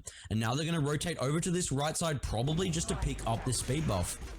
Yeah, beautiful use of the portal there by Gallon as well, showing up, and that was what they had to be careful of, did Team Noxide, not respecting that Hu Yi to be back so quickly. Yeah, and we actually see Tori Skies pick up that right side tower by himself, but Envisionize in an incredibly bad position, but he does have the invincibility of a Ravana, so he actually manages to run away from a situation which many other junglers wouldn't be able to, and that was what makes Ravana so strong in that jungle position. Because unlike most junglers, he's a tanky warrior, so he can get out of a lot of situations and still pull out incredible damage. And it seems Envisionize really does like this new Guardiator shield, picking it up again here, as well as the Mark of the Vanguard to make him even tankier in that jungle role. I love it. I think it's excellent pick here on Raven. It gives him cooldown, it gives him sustain, it gives him protections. It's everything he wants on this jungle Raven, as we see, you know, teams just going back to farming, nothing too important happening right now. So let's actually have a look at the grass. We can see the XP differential, 5,500 for Kanga Esports, and we see 4,800 gold. So Kanga really, instead of, you know, this game being back and forward, Kanga are just dominating. Yeah, I think they've learned from their mistakes. It might be a little bit down to team comps, as we said. They have the stronger team comp, but they're really utilizing it to the best of their advantage. So really good work from Kanga. They're looking really strong. I think they just completely outpicked Noxide here. It came to a situation where Noxide's like, oh, we'll get this one good god here, we'll get this one good god there, but then how do they synergize? You know, Kanga Esports just has so much more synergy with the two bruises, the Khepri ult, and then two carries. Actually, we see Khepri out of position here, though, forced to frenzy, but Mouse takes so much damage. Desecrator, an absolute monster, and now we see Khepri forced to use his ultimate on himself, but he's not too worried, because the rest of his team is there to do the damage. Now, Envisionize is going to be chasing down Rana Barana. Envisionize is an absolute monster here, chasing down the Terra here, and the Desecrator damage snipe, but Rana Barana is somehow alive. Being that Terra, he's incredibly tanky, but that's still a huge win for Kanga Esports there. This Ravana is just unstoppable. Yeah, just bullying them in the jungle, and the lockdown on that side of the of Kanga is just so much more superior, and I think that's where the team comp really falls down from Noxide. Is Texi just gets absolutely deleted, almost gets picked up by the top one there, just burnt down to about 100 HP. Has to back as well. For me, this game is just it's the team comps. I mean, honestly, Noxide just drove themselves into a corner here with his team since it doesn't have a clear, way of winning this game. And Envisionize just leading his team with this Ravana. But also, I mean, I've been talking a lot about Envisionize, but Desecrator has been pulling out some amazing damage from the backlines as we see KO pick up split push. Texi diving in here on Desecrator, picks him up. Gallon's a little low here as well. Texi gets up in the air. Does dive straight back down on Gallon, but the Sun's forced out as well as the Aegis, as Envisionize is just bullying in the backline. Has to Aegis and ult away and just deletes Mouse. Wow. He should die, and he does die, but he should have died so much earlier there. Now Galen picks up Texi as well. Envisionize just playing this Ravana. It's incredible. He should be dying so much more, but because he's playing a jungler that's so tanky and has that that invincibility on his 2, he can just do some situations which he shouldn't be able to. Sort of like a Chang'e jungler. You can just get in there, do so much damage, and get out. Yeah, it's real scary. That ult, you just see how much damage is on it right now. He's doing probably about 400 or so when he lands, and just absolutely deleted Mouse, who was just thought he was pretty safe coming back to his team. Yeah, at this point of the game, with the ranks he's got in it, round about 400, and that Raven is just a monster. So we want to make sure, if you're Kanga Esports, that you are utilizing this lead, because they don't want to waste it and get to late game where Noxide could pull off some janky stuff. I mean, they do have a Jingwei. She is a capable split pusher, and now they're going straight for this portal demon. That's exactly what they should be doing. Taking these objectives, making sure they don't let this lead fall behind, and split push taking so much damage on this Osiris. You'd think he's not even an Osiris. You could think he's some sort of carrier because he's taking so much damage. Yeah, it's just not tanky at all. He's level 14, but just getting poked out and not able to contest that objective as they pick it up, and Desecrator with the final judgment almost picks him up himself. Yeah. KO managed to get the final in hands. I mean, you see Split Push just hailing in onto Envisionize there, but Envisionize didn't really care. He just kept on going and going onto Mouse, and you see he eventually picks up that kill. I mean, Envisionize and KO at this point, they're playing how Noxide last game should have played 2 warriors. They should have snowballed and dominated, and that's exactly what they're doing. Envisionize actually quite low here, but Toriskies does have his ultimate, so if he is going to die, as you see, that ultimate comes out, making sure he's nice and safe, and now he should have his 2 any second. Yes, and now he escapes. This Raven is playing perfectly. And Desecrator hangs around just in case he can pick up a kill here himself as the stun comes out and does manage to pick it up. KO gets the credit. Beautiful work there from Kanga, managing to collapse back on that disengage from Noxide.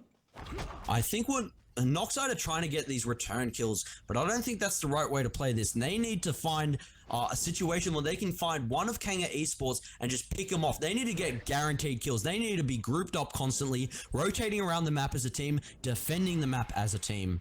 Yeah, they have no ward coverage at the moment. It's all Kanga Esports on the map, so it'd be good to see them get some ward coverage, find that pick as a result of that, and try and get this game back under control, get it back into their favor. I don't think they can rely on Kanga throwing on Fire Giant again like they did in the last mid game.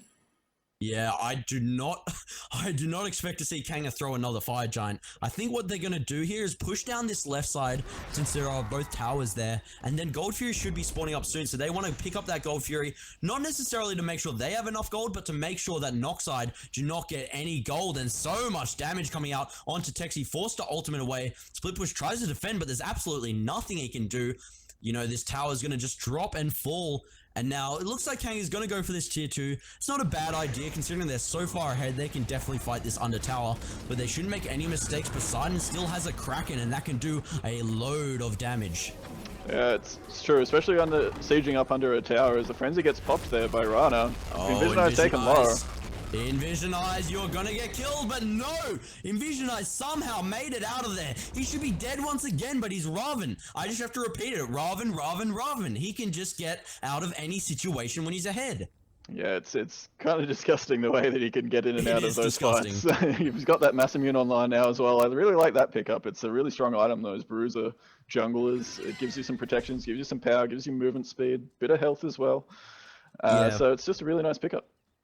It's a weird item, Masamune, because the stats aren't exactly cohesive. They're nice on a very few select gods, and they're not necessarily the best pickup. But in this situation, I feel like you know, Envision Eyes can do really whatever he wants. And in this situation, for each enemy gone within 50 units of it, it's really synergizing with how he's playing this specific game. So I wouldn't recommend it every game, but the way Envision Eyes is playing here, I think Masamune is an excellent pickup. As you see, Texi, poof, off he goes. He's just deleted.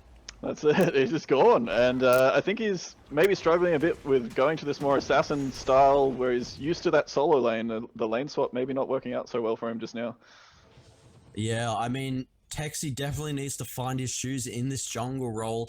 Right now, I don't see him pulling, you know, enough influence, because that's what jungle's really about. It's because you don't have a lane of your own. What you're doing is influencing the whole map. And right now on this, you know, sort of, I would say Ratatoska is B tier at this point. He's on a B tier character and he's not playing it well. So he really needs to go back to basics. Look at the, you know, which gods are excellent right now. You know, Serket, Susanoo, obviously they were both banned, but there's still plenty of other jungle gods that I'd rather see him on than this Ratatoska. He needs to go and make sure he refines his basic ability as a jungler. Yeah, I'm not sure that his mechanics are off. I think it's just he's not sure how much damage he can take because he's used to being It's definitely tankier. not his mechanics. It's got to be it's the mindset. It's the mindset, to be honest. That's it. He wants to be in that front line, causing chaos. That's what he's used to doing as the solo lane. You saw it on the Bologna, who was doing it really well, but the Rat just not quite as tanky. Doesn't have those natural protections. So needs to just be a bit more careful with his position. He's been caught out on his own a couple of times and blown up as a result. Yeah, I definitely think, I feel like Ravana would be an excellent god for Texi to be focusing on here, but obviously it's being played by the enemy to such brutal effect. He does play those bruises incredibly well, as with the Bologna last game. I mean, he's just not playing this assassin correctly, but they are going to be able to split push this tier 2 tower, but it looks like a teleport's coming out here, and KO is going to slam Texi into a wall. I'm not sure if he's going to be able to get out here. A bit of an off boulder there by KO, but, you know, he can afford to make a few mistakes, but if he keeps on making mistakes like that, then maybe Noxai can get back. No, KO is just going to slam into Noose, doing so much damage. Noose forced to ultimate here. KO is still going to chase him down. I don't know if he's going to be able to catch up here, but at least he can try. And yes, he picks up the kill on Noose. Even though he missed that boulder, he's so far ahead that it doesn't matter. In the meantime, Kangaroo have picked up the Fire Giant and the tier 2, as well as a kill onto Rana Barana, and they're looking to take this mid Phoenix as KO split pushes in the Hunter lane there. Re-engaged by Texi. Just trying to get them off this Phoenix. Don't think they can really defend too hard. Split push getting taken really low here. Yeah, split push is extremely low. And Desecrator on that amazing Thoth doing so much snipe damage. I mean, that was a good ultimate by Texi. I do have to say, it wasn't a bad ultimate, but he's so far behind at this point, I cannot see Noxide winning this game. And I think what Kangaroo Esports are going to do is just get all the towers, make sure there's absolutely no way they can lose, and then just push those Phoenixes to victory. Yeah, I wouldn't mind them staying to siege this this Phoenix as well. They're still pretty healthy. Fire Giant belt's still around their waist, so they should be able to sustain fairly well through it. Be able to tank this up and will Envision Eyes. So yeah, it looks like it'll fall here pretty much for free. I don't think they can really contest as KO just looks to solo the backline here. 1v4ing on that Hercules. Yeah, he's taking a lot of damage. That slow coming out from Mouse. Having that Gem of Isolation allows Noose to pick up the kill onto KO. That Poseidon is renowned for his use of Gem of Isolation with the Whirlpool. It does so much slowing, but it's not really working out this game since he's so far behind. It doesn't matter if you can slow them, you still have to be able to kill them. Yeah, he's just, and the whole team's behind, so it's making it hard for anyone to get in there and finish off those kills. But a good job there, managing to pick off KO, who overcommitted a bit onto the backline there. As they looked to back off here, probably looked for the fire portal, I would assume. Back up, spend their gold. They're going to go for that portal demon and then up to that right side tower. It's the really logical progression path here for Kangaroo Esports. I mean, they don't have to do much thinking at this point. They just have to go in, get every single objective, and then win the game. I mean, Kangaroo Esports, if we look at the graphs, we haven't looked at the graphs for a while, they are 10,000 XP ahead and 12,000 gold. I mean, they've got a tried and true team comp. This is not like a team comp that is unique to them, but they're playing it so well, and the way they picked it just countered Noxide so incredibly since they have synergy and Noxide don't. Yeah, it's just, again, as I said, I would have liked to see a lot more lockdown potential on the side of Noxide to really shut down Desecrator on these greedy mid builds. Doomor has just been doing so much work for him, but he's not been punished for it other than the early death. Yeah, I would have liked to see Texi on some sort of, maybe a Krabrakan. A Krabrakan, even though he's nowhere near as powerful as he used to be, he's still a pretty decently high tier character. And he would have been an excellent pick here for Texi if he can play the character to help his team keep them safe. And as you see here in Vision Eyes, just rolling through the team, he's just having fun, just holding left click. He's basically the pyro from TF2. He's just holding left click. That's a triple kill. And now, yeah, that's game over. Noxide has absolutely no way of winning this. Envisionized just ignoring the tower there. He's looking at that fountain there. He's going to BM a little bit. And this tower, this Titan, sorry, is going to fall. Yeah, that'll be game 2 here for Kanga. Aegis is his way through the fountain, still taking damage as they finish up game 2 there. Kanga Esports taking it over Noxide. Yeah, I mean, looking at that game there, I feel like Noxide and Kanga are two teams which are very evenly matched skill-wise, but in that situation, the game was almost lost in the P's and B's, because Kanga had just such a strong team composition, and Noxide didn't. They had to play the game incredibly jankily, and then unfortunately, Kanga were able to capitalize on that, meaning that they couldn't do what they wanted to do with that comp, and they lost. Yeah, it really did come down to picks and bans, and just no lockdown on one team and a lot of lockdown on the other, and a lot of burst potential. Yeah, all right, we're going to have a break here now. That's the end of Kanga Esports versus Noxide. That we'll be having more games coming up afterwards.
Hello, SMITE fans. Welcome to week number 2 of the SMITE OPL. The last match you saw was our last match of week number 1. Now we're going to kick off week number 2 with a great matchup for you. The LG Dials, defending regional champions and OCE representatives at SMITE Masters, coming up against the new and improved Darksided roster. As we're going to get started with the picks and bans in just a second, joining me, making his SMITE casting return, is going to be the one, the only Lynx clone. Lynx, how you doing? I am just really excited. We've got these strong and informed Direwolves. Nothing has changed in their roster whatsoever. And then we have Darkside, a team that's replaced 2 out of its 5 members. It'll be interesting to see how does this new Darksided fare up against Direwolves. Well, we're into the picks and bans. The Direwolves straight away targeting out the longtime support and captain of Darksided, Gruff, with a Fafnir ban. Ravan taken away by Darksided. That Ravan jungle played by Ro at SMITE Masters proved very, very strong indeed. And another strong jungler, Cirquet, taken away by the Direwolves. Bologna, the final ban here for Darksided. So 3 jungle bans here for both sides, but 2 of them are warriors, and we're really starting to see this, Lynx, coming into SMITE professional play, is warriors in the jungle role. Not only that, the Warriors have just been showing a really strong showing in the solo lane as well with the new Deathwalker build. Solo laners like Osiris, as we see for this first pick, have been really prioritized as one of the top picks to get. And Darksided, knowing that they've been able to pick up this Warrior, leave open though the Cernos, which is also an extremely strong pick in this current meta. Well, yeah, I mean, he has been nerfed since the last time we saw him in competitive play. His ult radius has been reduced. Other than that, though, he still has really strong wave clear. His Shifter of Season still provides great buffs to his auto attacks. It'll be interesting to see how well he does in this matchup. The Thoth pickup, I think, is a really strong one for Darkseid. I think Thoth is one of the best mid laners right now. Going up against that, though, we are going to have a Hoyi and Terra played by the Direwolves here. So the side lanes are sorted for Direwolves. Everyone on pretty comfortable picks. The Terra is just such a strong pick at the moment, but there's so many strong picks in SMITE at the moment that Terra often goes unnoticed, but that Terra's Blessing Ultimate is such a great initiation tool. Not only initiation, just the healing alone is such a strong factor, and due to the fact you are going up against a very burst-heavy lineup, you got the Cernos, the Thoth, and now a Susanoo to go with it as well, you really do need that healing to keep your team sustained. Even a med early on will be probably mandatory just because of how much damage started actually output. Well, maybe, but we have to remember that meditation has been nerfed in the most recent patch. It's not going to do as much healing towards the later stages of the game. In the early game, it's still going to do a decent amount, but as we get later into the game, it's not going to be giving you half your health bar back like it used to. Poseidon and Zeus taken away by Darksided in their bans. Amaterasu taken away by the Direwolves. So Darksided targeting out Ochita, trying to limit his options here in the mid lane. And Khepri, the final ban from the Direwolves. So they're looking to limit Gruff. Yeah, the Khepri ban, not to mention as well, Terra, who has a lot of healing and sustain. If you remove the Khepri off the board, you don't have a real counter to the Susanoo sustain. No, sorry, the Terra sustain, I should say. You can maybe pick up a Sylvanas. It's very easy to lock down with the Huyi Suns as well as the Osiris slows. And then we see Darkseid, however, pick up a Shark, not someone you usually see picked up. Well, Chark, it's less about Chark having become stronger recently, but more about Gladiator Shield having a little bit of a buff, giving you some extra regeneration whenever you use abilities. So Chark just becomes a little bit more strong, given that he is an ability-based solo laner. Vulcan and Nemesis, the last 2 picks here from the Direwolves, and we saw Ro's incredible Nemesis plays on display at IEM Sydney. Not to mention, it's actually a really nice counter to the Shark. However, Odin pick is actually a really decent counter to most of Direwolves. The only way they can get out of the cage is either Huyi Dive Bomb or Osiris forced to use Ultimate. Everyone else is stuck inside that cage without a Phantom, and being forced to pick up a Phantom is a big loss in your active slot. At the same time, though, Odin will get destroyed when he goes in, though, and initiates. You know, you have a Nemesis Ultimate into all of Vulcan's damage. Hoyi will lay the Suns down as well as that. A Phantom is still really strong, a really strong relic pickup for the Direwolves. There's not going to be a wasted pickup, and as we're in game, we can see Richard Castle has picked that up first because it actually counters a lot of the CC on the side of Darksided because Phantom counters knockups as well. Yeah, that can definitely be a huge pickup. Knockup is probably one of the strongest CC in the game, and especially due to the radius of Susanoo's Typhoon. If you can actually find a way to prevent any of the knockups, not to mention you even have the Terra passes as well to help out with the knockups as well. So just lots of synergy in those kits. Alrighty, now as we're here at the start of the game, looking at the side of Direwolves, playing back a little bit here early over on the duo side of things. And this is smart because Kurnos and Odin have a lot of early clear. Odin very, very strong at the start of the game. Level 1, a little bit awkward if you're fighting in the jungle, but if you're going to clear wave, jumping on the wave will do most of its damage. Will do most of the wave's health. Coupled with a Kurnos' Bramble Blast, you can just see already Darksider have completely cleared that lane. Going to be heading towards Direwolves' purple buff here. Richard Castle and Mingyu smartly just go for the red buff, take that one down, deny extra invade potential to Darksider, and get themselves a little bit of experience in the bag. Yes, however, Gruff actually getting hit by a really powerful ricochet by Mingyu, nicely lined up. Oh, Mingyu actually stole the purple. And he even stole it as well. Look, that's what you expect from the people who come first at IEM and go to the SMITE Masters. They have these skills that they bring back with them. And Darkseid, they're going to have to be prepared to deal with some crazy techniques. Well, that's actually huge as well for the Direwolves because it made Mingyu and Richard Castle able to achieve level 2. And it kept Darkseid at level 1. Mingyu going in aggressively, hits Gruff with the ricochet. Not quite enough to get the kill just yet. But you can see already how huge that play was for the Direwolves with Mingyu being level 3, Laney and Gruff still stuck at level 1. And now Direwolves, they're already invading. Ochida has actually rotated over from the mid lane. They're going straight for the red buff. And due to the fact that Thoth has quite the hard time in mid lane, they now have advantage in 2 lanes. And it looks like as well they have advantage in the solo lane. They've been able to win all 3 lanes, even in a losing matchup. They went for the invade over on the blue buff. They're not going to get it over on the left-hand side, though. Richard Castle, he's going to pick up first blood along with Mingyu onto Laney, and Gruff's in a lot of trouble as well. Mingyu lines up the shot perfectly on the downward swing of the jump, and Gruff goes down 2-0 in favor of the Direwolves. Purple buff being invaded by them as well. Over on the right-hand side, Darkseid is still able to secure their speed buff. They may be able to secure that speed buff, but losing both first blood as well as 2 kills this early on is going to be a bit hard. Xernos doesn't have the hardest time coming back into the game, but allowing Huyi to get stronger, and usually he is more of a mid-game god to actually get that ultimate as soon as possible, is going to be a big burden for Darksided. Looking towards the left-hand side. Left-hand side mids are going to fall down. Richard Castle gets a double stun there on the Beast, and Yada ultimate comes through from Mingyu. Doesn't get the stun on the Beast, who beats perfectly. Yada forced to age as well. Mingyu going in, pulled into the tower by Beast, but he still managed to get the kill on Yada. Beast barely escaping out from the damage of the Direwolves. And that's what I really like about Direwolves, that as soon as they got the advantage, they rotated immediately. They knew that Darksider had no way to counter the damage. Looking at Graph now, he only just hit level 3, 3 minutes in, and he is falling quite far behind. And now they're even going for the Oracle Harpies as well. Like, the duo lane has allowed the map to be completely opened up, and they have all the pressure they need. On the solo side of things, Kiki Amiro nearly falls down there to Zachariah. Zachariah has hit level 5, so Kiki at a disadvantage over in this lane. We'll be able to teleport back in, but still Zachariah getting a nice amount of push over there on the solo side.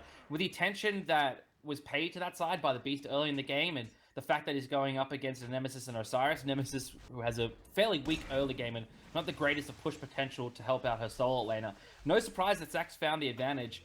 Kikimiya able to live though, so, not terrible for Direwolves there, but again, his teleport is now burned. Zachariah, if he wants to rotate in the next couple of minutes, he is going to have the advantage over Kiki, being able to teleport over to the other side of the map. However, Ro is hanging around here on this right-hand side.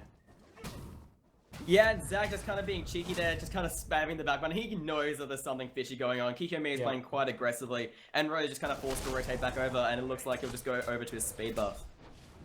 Yeah, now it's Kiki's turn to get really aggressive with Zach. Pokes about to about half HP. Forces the back out of Zachariah, so Kikimiro trades out basically his teleport with Zach's pretty evenly, because Zach now has to teleport back into his lane. So no big loss there for Kiki, unless he falls down here to Beast. Beast's going to go in pretty hard here. Kiki does have his ultimate to get away here, but he's taking a lot of damage. Stormcall for Zach, so Kiki is silenced. Here comes Ro though on the counter engagement. Shield is out. Beast does manage to teleport away. Here comes the Typhoon. He might find Kiki. Kiki just on the edge of the radius. Ro forced to run away as well. Direwolves somehow surviving.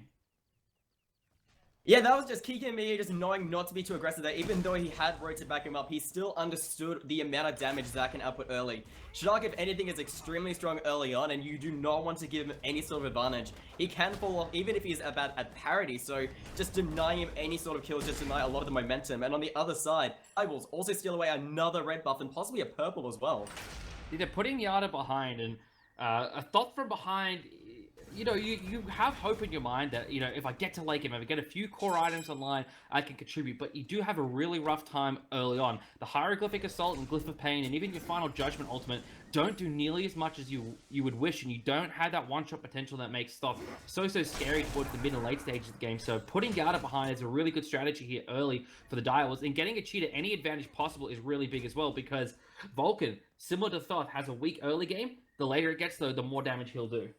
And he's already actually built into that Dynasty plate helm. He's got a lot of protection. However, over in the solo lane, though, Kiki Omiro finally falls to the beast after the third rotation, and Zach barely getting out alive and is choosing to stay to get a little bit of extra farm. Yeah, welcome back to OCE, Kiki, where everyone camps you in the solo lane. Yeah, I feel kind of sorry for Kiki. Kiki did an amazing job at the Smite Masters game number 1 against Dimmy, but now he's been just constantly gagged. No one wants to give him that free space to allow him to farm. Yeah, I mean, Kiki got 3 levels on Dimmy there. We saw what he can do from ahead. It's no surprise that Darksiders are looking for this, put this Kiki behind strategy. Kiki does contribute a lot in team fights for his team. Not saying that the kind of other 4 members of Direwolves are slouches by any mean, but definitely they fight better as a 5-man unit than a 3 or a 4-man unit. I don't think Direwolves mind as much though. Kiki's still already level 7 and he has finished up that Warrior Tabai, and he's now allowed the rest of the map to open up. The Beast, he's only been ganking in the solo lane. Ryu's had free farm, Ochita, free farm. This Terra even has been able to actually amass quite amount of gold as well. They've just been able to have free farm on the complete other side, especially getting those Oracle Harpies, which in my opinion is a little bit more important. So Darkseid, they do need to start worrying about the other sides of the map other than just Kiki. Yeah, they're putting Laney behind. He's 2 levels below Mingyu. He's 0, 1, and 0, while Mingyu is 2, 0, and 1. And Mingyu could definitely carry the Direwolves. I was probably most impressed by Mingyu at Smite Masters. He was so aggressive, willing to take one-on-one fights with Emilito, even winning a few of the fights, not quite getting the kills, but definitely doing well. And then even as a Ram, he carried 1 or 2 team fights for them in that first game. So Mingyu, he was a big question mark going into Smite Masters. He had big shoes to fill with Maxon, and he answered the call there. Over in the mid lane, seems like a fight's breaking out here as Rose already picked up Yada. The cage has come down. Rose able to get out of that one. Richard Castle on a lot of CC. Beast very low here. Rose should be able to get the kill. The tower's going to force him away. Good slow by Gruff. Rome falls down. The dashes are going to save him, and here's Mingyu in concert with a cheater, picks up the kill onto Gruff. And now Direwolves, if they want, they can easily look to take down this mid tower. They can look at Gold Fury. They can look at a lot of different options. Zach, however, he's kind of hiding around that tier 1 tower, looking to see if they're going to push. But instead, Direwolves, they're just invading again in the jungle. They have the jungle timers, and they know what they want. And it's the left-hand side jungle of Darksider. That's what they want. Laney can't even really get in here to contest. Has to get a very lucky Bramble buff to try and steer this one away, but he's not even going to go for it. Direwolves pick up their 3rd speed buff of the game. Well, the 3rd Darksided red buff of the game, I should say. Completely denying Yada the advantage of that buff in terms of farm experience and the damage boost it provides. Having a look at the grass, we can already see a nice 3,000 experience lane and 2,000 gold difference. So far, not a single Gold Fury has happened, but it definitely has been. All the teamfights have gone in favor of Direwolves. Even when Darksided tried to initiate a Gruff with that nice Odin Cage blink, he just couldn't find anything, and that's when Rogue just turned on him, used the Divine Judgment, and then fought back. Yeah, I mean, Gruff's gone for the Watcher's Gifts Talaria Boots start. He has now bought into a market the Vanguard, but he's very vulnerable early with just those 2 items, especially the Talaria Boots. I mean, the Talaria Boots doesn't give him a lot of power, which is one option for Odo, and it doesn't give him a lot of tankiness, which is what the Guard Boots can do, and it's what Richard Castle's picked up. And so it's really left him very vulnerable to when he initiates, and this is something I said he needed to watch out for, because when he jumps in, Ro has his Thunder, Ro has his ultimate as well to really reduce all his protections and take down a lot of his health. Zachariah getting played there by the Direwolves. Yada does pick up a kill though on the left-hand side against Richard Castle, so Darkseid getting something a little bit back there. But as I was saying, Gruff very vulnerable at this stage of the game. Yes, that was though a nice rotation from Darkseid. They actually took advantage of the fact that that Richard, Castle, and Mingyu were really by themselves. Rogue couldn't provide the backup necessary, and if he tries to go in this early on, he just doesn't have the damage nor the protections to survive against a full 4-man invasion. And that's what Darkseid really need to be looking to do. They need to look for those advantages, look for those pickoffs, and try and climb back into this game. Well, sitting at 9.5 minutes, heading towards the 10-minute mark, we're already seeing a big advantage for the Direwolves. 4,300 experience, 2,300 gold. You know, I mean, this is, you know, not entirely one-sided. Darksider have managed to get a few things back, but it's definitely trending heavily towards the Direwolves. And it's just simply because of the pressure Direwolves provide. Not only have they been farming effectively on their side, but anytime they can invade in Darksider's jungle, they take that chance. And whenever they look for a box, like now over in the solo lane, Kiko Miyu is going to be on that aggressive. And Ro's hanging around the corner here. He's waiting for Beast to show himself and for Zachariah to burn his ultimate. For him to go in. There's the Sunder, there's the Nemesis ulti as well onto Beast, forcing him away from the fight. Ro taking a lot of damage. Shield doing a lot of reflective damage and healing Ro back up very, very nicely. Kiki's forced out. Ro dashes. He's in a cage, locked down here by the members of Darksider. There should be no escape for this Nemesis. Excellent rotation there by Gruff. Excellent use of the Blink Rune as well to get him in position to take down Ro. However, all that time though, Direwolves, they were able to sneak in a gold through. The only person there to try and stop was Laney, and he just didn't have the damage, which was, I guess, I'd say it's a win to get a gold free for a jungler. That's a pretty decent take. Yeah, I mean, Gold Fury is still, I think, more important for the Direwolves, because we're looking now at the graph. You know, they have the experience advantage. Their gold was only sitting at about 2,500. After this Gold Fury, it's now sitting at 3,200, so a lot bigger advantage for them. And importantly, it's more gold into the coffers of Ochida and Mingyu. Mingyu's still able to steal that red buff away there from Laney. So, giving more gold to Mingyu and Ochida is really Direwolves' objective here. They don't mind as much falling down, mind Ro as much falling down, because, I mean, while Nemesis from behind is rough, you still have your ultimate. It's still going to shred through protections. It's still going to aid the rest of your teammates, which is what Ro's trying to play rather than necessarily trying to carry with this Nemesis. While Mingyu and Ochida are definitely the ones Direwolves are looking for to carry this game. I would say especially Mingyu, if he can get just a couple more items, just a little bit more percentage-based pen, maybe even just get that Rod to Hootie as soon as possible, that Vulcan ultimate, especially during these Fire Giant teamfights, which will be coming up pretty soon, is going to be a massive decider, not to mention it's such an easy thing to hit when everyone's grouped up inside the cave. Over solo lane though, Zachariah being dived onto tower. Taking a lot of damage here, and it's going to fall down to the combined gank of Kiki and Ro. So again, the solo lane being camped in OCE, tell me what else is new. Not really much at all on Direwolves. They're just going to take that kill, and I think they're going to possibly even rotate over. Beast, he's decided to try and defend the lane, and he realizes there's no way he can save this tier 1 tower, and it's not really worth it either to try and save it. Yeah, it's not. It's not the worst thing in the world to lose a solo lane tier 1 tower. You know, left-hand side and mid-tier 1 tower are a little bit more valuable, but just solo side, you can just let that one go, really. It doesn't limit Zachariah too much. In fact, it almost relieves a little bit of pressure for Zachariah, because he's not as worried about defending the tier 2 tower, because he's going to be...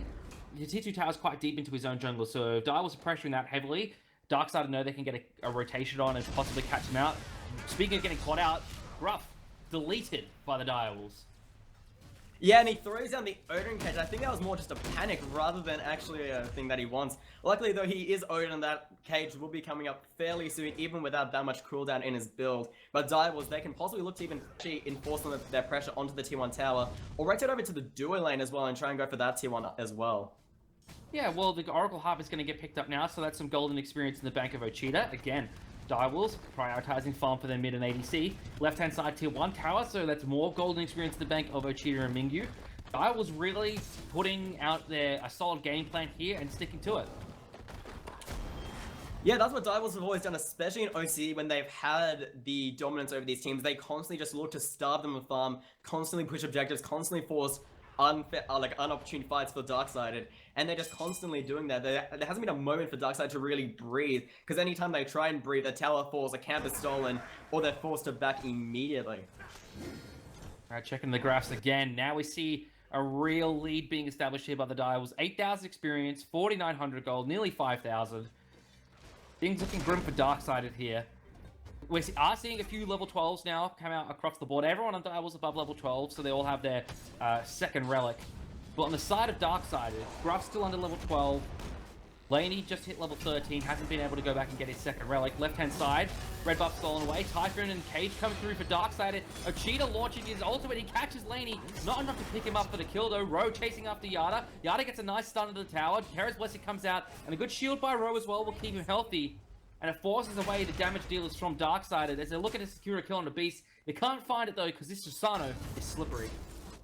Yeah, also Beast doing a really nice job using that wind siphon to just ensure that Gruff didn't die. They're just really making sure to just allow his support to actually live for once. Ro though going very deep onto Beast as Laney and Laney Beast gets very low. Laney though turns the kill back onto Ro. Yeah, you know, that's good for Darkseid. They haven't won this fight though. They still let their jungle get invaded. They could pick up one more kill. The Gold Fury's about to spawn. And so they might be able to go for that objective, but the timing's just a little bit off. Gold Fury up in 25 seconds, Ro up in 20 seconds. So Ro will be back and able to help his team defend this objective. Darkseid don't really have any opportunity to try and steal this one away or get it quickly under the noses of the Direwolves. Well, now with Kikiyomi roaming a bit more around the map now, he's already been able to get the tier 1. It opens up the map for him, and we should expect to see him in a lot more of these team fights, which is going to make it even harder for Darkseid. He's just such a tanky god, and even compared to the Odin, who's the support of this game, just the sheer amount of damage mitigation rather than protections, makes it just quite hard to actually kill Osiris. Well, yeah, warriors from ahead are hard to kill. That's I mean, you know, what more is there to say? Warriors are just so strong right now in this meta, especially warriors that take advantage of Death Toll, because you can just sustain so much easier in that solo lane. It means you can build up your golden experience advantage so much easier than even an ability-based warrior like Chark. And Chark has a great time clearing lanes. Like, he just stands back and throws out his axe, and wave's cleared. But Kiki and Mio can apply so much pressure, can take the fight so much easier than a Chark can, that it's... sorry, I should say Osiris can do that. That it's really kind of countered the advantage that Zachariah is expected to get. Oracle Harpies, not taken just yet, but Mingyu is rotated around the backside of Laney and Yada. Caught in a cage now is Ochita, who's taking a lot of damage, but Rose here to bail out his mid laner. Beast taking so much damage. Final Judgment comes out from Yada, but it's not enough to save his jungler's life. Oh, good Vulcan ultimate there from Ochita. Yada falls down, as does Ochita, but it doesn't matter because Direwolves is still winning this fight as Laney's dead now. It's only Zachariah and Gruff left alive here. Not enough damage for the Direwolves to take down those two frontliners just yet, but they are going to look for the tier 1 tower in mid. I doubt Zachariah can hold them out for long, given the sustain that Richard Castle is providing his team. Yeah, not to mention that Terra ultimate started off that fight, and that's really allowed them to sustain up. And now Direwolves, they're just going to get this free tower. It doesn't really, as you said, it doesn't matter that Uchida died. They still going to get the tower. They still won the fight. They took out Yada, they took out Beast, and Laney. Really the 3 people you want to be getting farmed. It's great that Gruff actually survived the fight, but he's only level 10. He's not going to be bringing much to the table, even with a bit of experience from surviving that fight. Gold Fury destroyed by the Direwolves. Now they're going to see themselves at a 12,000 experience advantage, nearly 8,000 gold as well. Darkseid are really struggling in this one. The bright side for them, though, is that Beast is looking very, very comfortable in his new jungle role. 2, 1, and 3. Yada getting leapt on there by Mingyu and stunned as well. The sun's come down. Yada forced to take a very awkward path to get out. Look, here's Richard Castle, but Yada, the dash is very strong there, able to get himself away. Rose rotating in now, turns around, spots out a Gruff and Zachariah, and decides to think better of it. But the mid lane is going to be pushed here by the Dials, and that's going to give him an opportunity to take a look at this Portal Demon. Portal Demon or even force a fight. Darkseid, they look to want to go on the aggressive, but it's a 3v5 team fight if they want to take this, and Gruff, he's right in the middle of everything. And this is where Odin wants to be, except against a Nemesis with Sunder and an Osiris with an upgraded Sunder. Because if you're in the middle of them, all your protections are gone and you will be absolutely destroyed by the damage dealers of the Direwolves, which, oh look, it's a Fed Hoi, level 18, 4, 0, and 3, and a Vulcan that's starting to get online and has Spirit of Desolation done. Like, not only that, it's a 4-level deficit between the ADCs. Like, such a massive deficit is going to really turn the tides. Mingyu just having a really strong performance this game. Hasn't even died once so far on the Direwolf side. And it's 8 levels between Mingyu and Gruff as well. So any damage that Mingyu's going to do to Gruff has got a lot better scaling than what Gruff can really withstand. Cage comes down for Gruff, he locks in Ro, but there's not too much damage to follow it up. Typhoon comes through but doesn't knock up anyone. There's the ultimate from Ro when he forces the Beast out of the fight. Kiki Omiya's got 3 attached to his head here. He's going to take out Laney and force away the other 3 members of Darkseid. And Gruff in a rough situation, forced a retreat around the backside of his tier 2 tower, and Direwolves get the objective thereafter all along, which is the Portal Team. And now that they can take this Portal Team, they can back immediately, pick up some items, and go straight for the Fire Giant, while Darkseid, they don't have an avenue to really get in there. If they even try and get near it, either they're going to get stunned by the Terror, or they're going to get just blown up by Ro, Uchida, or Mingyu, and they just can't find an avenue to actually get into the Fire Giant pit. Portal Demon is down. Gold Fury not going to spawn for the next little bit. Fire Giant is available for the Direwolves to take if they can find themselves an advantage. Yeah, and it won't take too much at all. Row, Breacher Castle already coming through the portal, just using that to their advantage. They're looking to probably just push up that tier 2, just put pressure on the lanes. Even harder for Darkseid. If they can take some tier 2s, that will just make it even easier. Once they get the Fire Giant, they go straight for Phoenixes, or even try and look to bait out a team fight, which they can handily win if it's a 5v5. Right-hand side being pressured up now by the Direwolves. Kiki and Miu just going to hold down the W key, walk towards Darkseid and dare to defy him. They know that they can't. And the rest of his team going for this tier 2 tower on the right-hand side. Gruff is deleted by the combined forces of Mingyu, Ro, and Ochita. And now the right-hand side Phoenix appears to be what Direwolves' next target.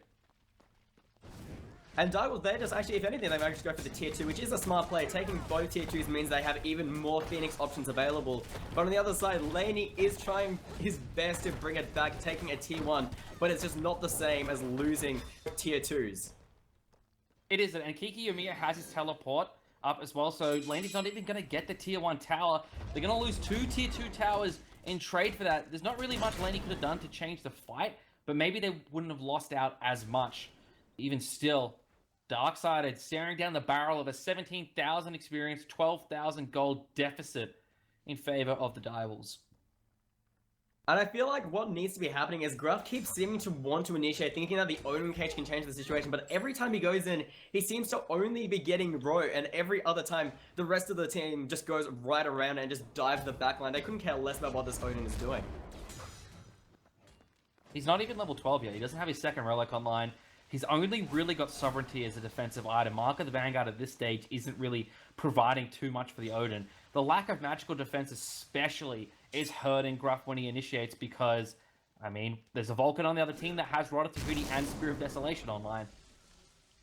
And the best thing is he can get away with it. He has the net worth as well as the levels to just power it up. And next up, he can possibly look into maybe like an E-Staff, or maybe even just something like a Soul Reaver. Just look for something to just amplify the magic damage even more, just really put the pain onto Darkseid. Could even go something very cooldown heavy, like a Cronus Pendant, which we haven't seen a whole lot of, but he's got enough power online at this stage that he can actually risk it. Kiki Miu diving in with the Lord of the Afterlife. Boltadon comes out from a cheetah just to zone away the damage dealers. Mingyu picks up 1 kill. Yada doesn't even have an opportunity to fire up that final judgment as Kiki takes down Zachariah as well. The front line has dissolved for Darkseid. It's like it wasn't even there, and this is going to allow them to search for the Fire Giant.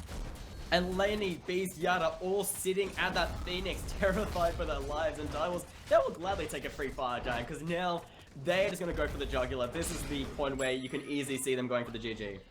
Yeah, Direwolves with the Fire Giant, a lot of sustain coming through for them with that, regenerating their health and mana, extra tower damage as well. Not only that, they have the levels on Darkseid, they have a gold advantage. There's really not a whole lot stopping them from pressing into these Phoenixes. Only 1 tier 2 tower left over on the left-hand side, and that is going to be melted like butter as soon as it's hit by Mingyu.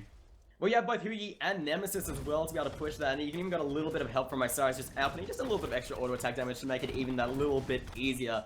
And once that tier 2 is down, the Phoenixes are exposed, and Darkseid, I don't think they can even defend under Phoenix. They're that under level. They don't have the defenses, and a nice Pestilence pickup by Kikyomi will make it even harder for Zac to even try and help himself sustain in these fights. Gold Fury should be soloed down here by Mingyu. Ochita might be able to get in to help him as well. He's going to lay his turret down for a little bit of extra damage, but I like Direwolves' decision here to back. They've got 3 lanes really pressed up towards Darkseid's Phoenixes, so it doesn't allow Darkseid to really go out and farm too much. They have to focus on pushing those waves away to try and delay the Phoenix push as much as possible. So they're all going to back, pick up a lot of, or finish off a lot of items for the most part, usually looking like 5th or 6th items for most of the members. And this means that when they come to this final push, they're really going to have the full weight of their gold advantage behind them and just put Darkseid into an even more detrimental position. Really smart timing as well, because they still have about 3 minutes left on that Fire Giant buff.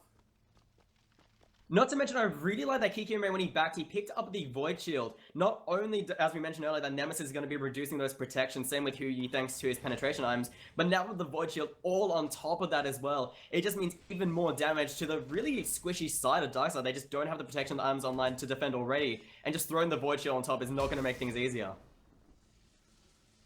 Left-hand side is the push for the Direwolves, making sure they get this Phoenix down means that it Opens up the Fire Giant for another take if they choose to go that long. Grunt's going to blink in though and immediately be deleted by the Direwolves. The Cage should come down and the Typhoon's there as well. Richard Castle's taking a lot of damage here and Yada's going to destroy him with the final judgment, with the rest of Yada's team is the one being destroyed. Kigimi even diving the fountain to try and get Laney. Vulcan Ultimate comes through, but the Aegis from Beast is going to save his life. Sun's raining down from Mingyu. Direwolves not even looking to the other two Phoenixes, just looking to end this game as the Beast is dead as well. Nothing stopping the Direwolves here from picking up their first victory in this series against Darksided. That was just a really solidly played game by Direwolves. Like, this is like Direwolves at their finest. Whenever they play this kind of game, we see a lot of the OC teams just not able to deal with the amount of pressure outputted from all those lanes. Darksided, they just didn't have a response in the late game, especially due to the underleveled Shark as well as Odin. Taking a look at some of our post-game stats here. Pretty even damage distribution across the board for Direwolves. All Mingyu, Ro, and Kiki sitting on about 15,000 damage. Zachariah did a decent amount there for Darksided, but really not enough to swing the tide of that game. And Direwolves take a pretty solid game 1 win against Darksided. Not really too much else to talk about there with that one, Lynx. So we're going to go to a short break, and then we'll be back with the picks and bans for game number 2.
All right, everyone, welcome back. Game 1 dominated by the Direwolves. Darksided needing to come back into this one.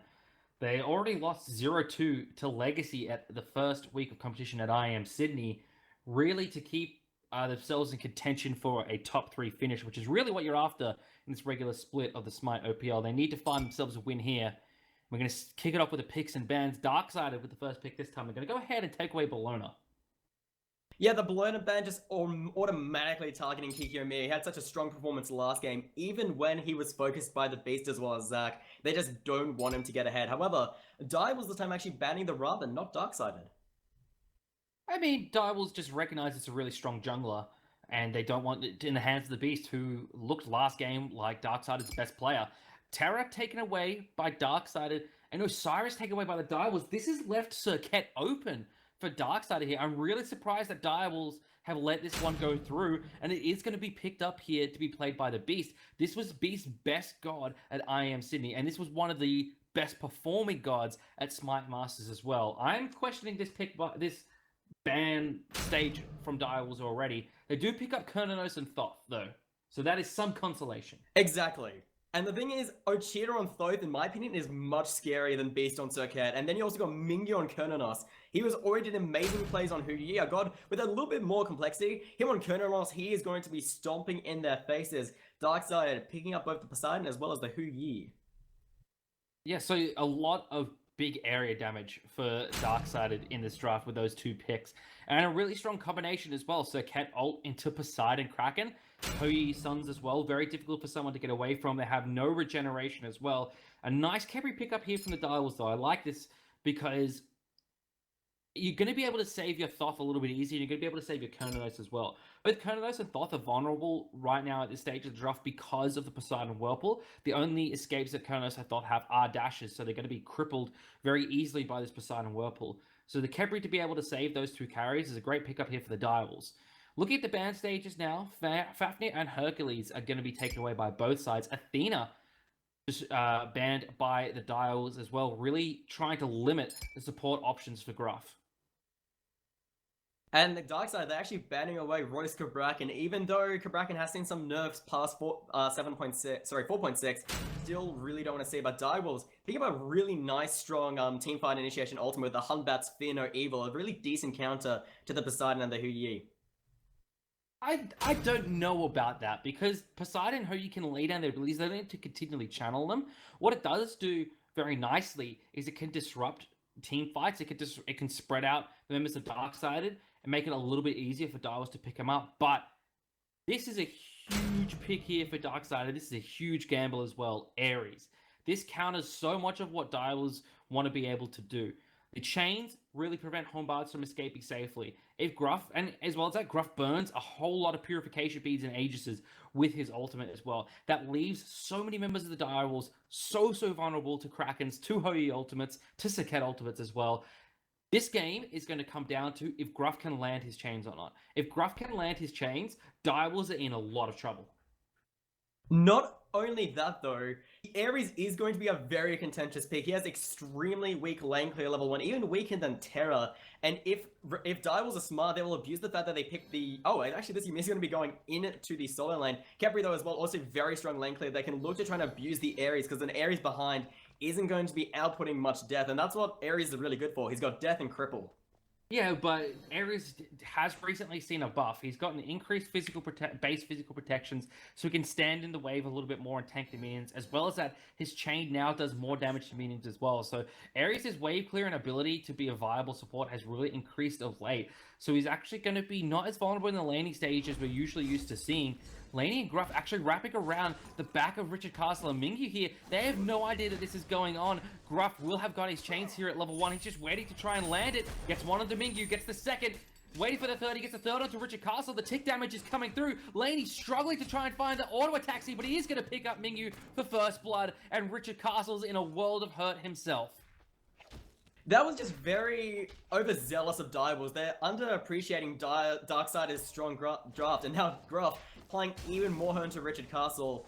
He may be able to defend the lane with the Rising Dawn, but now Darkseid, they can be the ones to finally invade this game and hopefully actually steal some buffs, unlike last game. And now we're going to see Laney with a little bit of a lead. He was continually behind last game thanks to the purple buff being stolen away on the counter invade from Mingyu and Richard Castle.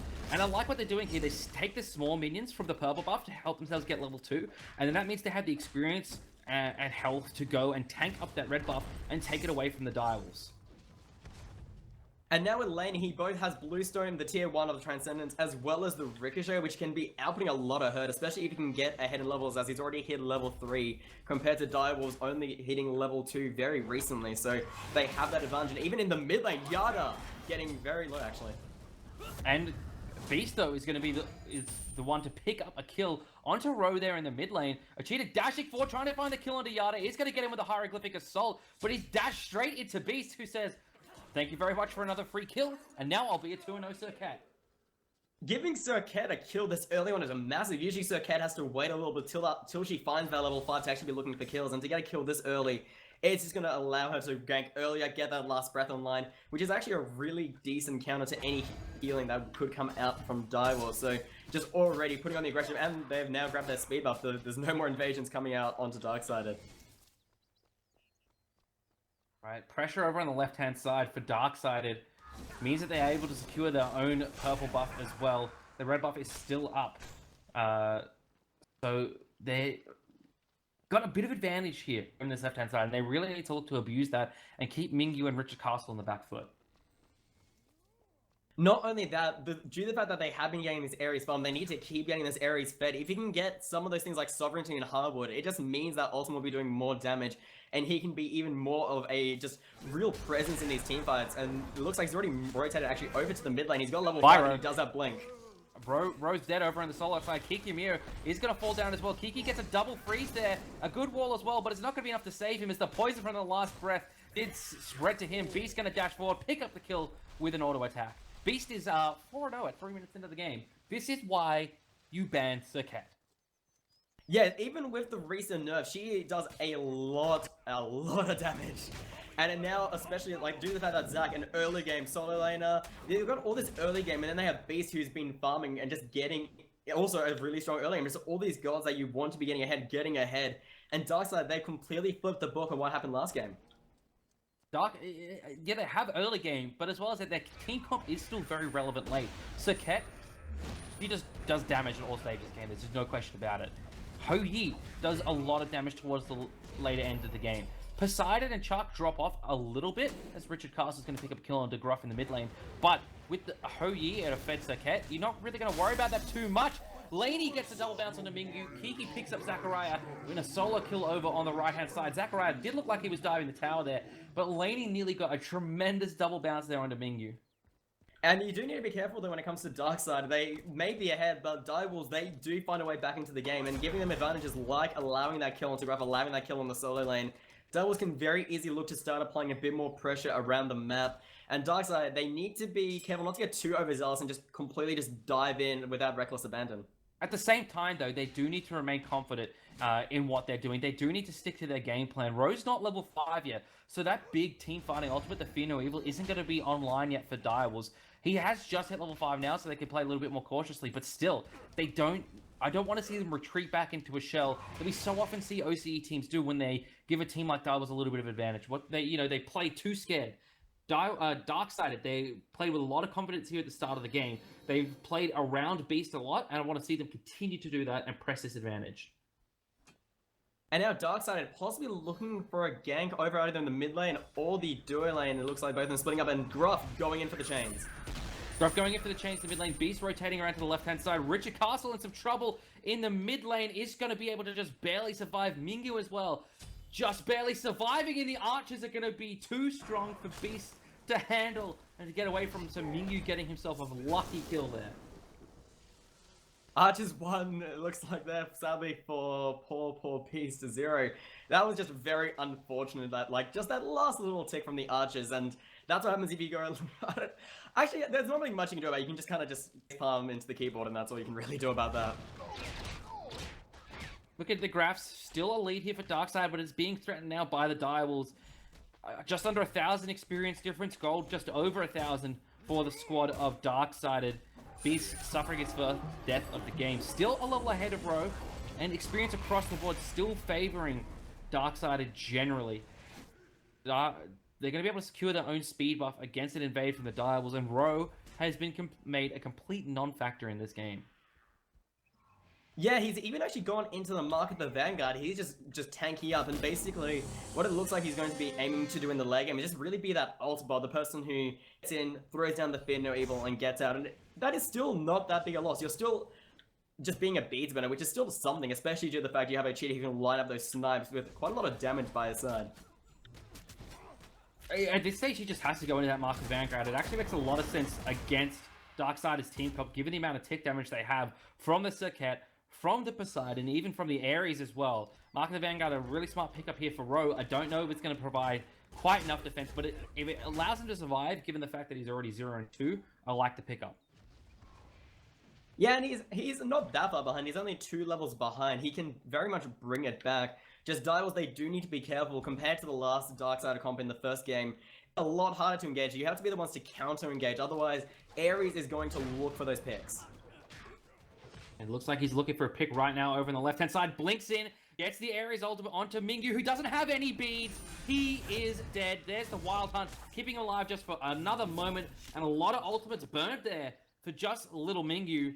Ares ultimate and Circuit ultimate probably unnecessarily used there from the Beast, but still, better safe than sorry. Yeah, not to mention it is Mingyu. Like, he is such a strong ADC. Like, you want to be just doubly sure, especially since he's playing that Kononos, one of the strongest ADCs in the game. You really want him locked down. Ro forced to leap away. Oh my goodness, the double tap there from Laney has probably spelt the end from Ro. The Kraken's going to secure it there as well, but Laney gets a beautiful mark, double tap ricochet combination there onto Ro between the walls. Laney, for my mind, in this game is absolutely showing up. Beast is the one that's got the numbers on the board, but Laney has hit so many great ricochets, hit so many great auto attacks as well. And Laney's had a reputation as a very strong player in the scene. Zachariah gets a solo kill. Kiki picks up Zach, a return under the tower. Good revive there from Richard Castle. And Mingyu's going to be able to pick up Laney. Just as I was singing his praises, the Caster's Curse is real. The Caster's Curse is too real now. Direwolves just going straight onto this. Actually, they're gonna have to probably give up this gold through Cheetah, slightly too low health, and they know that could there very much be a Darksided gang coming in the way. Darksided getting a little bit overzealous on the gold through, like that could have been a bit safer played if they just waited for just maybe one more pick. I reckon Direwolves could have got that. It would have been very risky for them to do, but I reckon they could have done it. Ro was just coming back. Mingyu was still relatively healthy and has lifesteal on his Shifter of Seasons. So I reckon they could have got that, given they have the Glyph of Pain for a cheater to deal some extra damage as well. So I think Direwolves maybe could have got that. It would have been very risky, so I can understand why they wouldn't, but that would have leveled the gold difference between these two teams. It's still 1,500 in favor of Darksided, so Direwolves don't really gain that much out of this engagement. I feel like though Direwolves, they are an aggressive comp, but they don't do these overzealous plays. They've come back after having to deal with NRG, and they've learned very quickly. If you try and pull cheeky stuff like that, they're gonna get caught, and maybe they're still in that mode of we need to just play perfectly safe and just make doubly sure not to give away a free objective.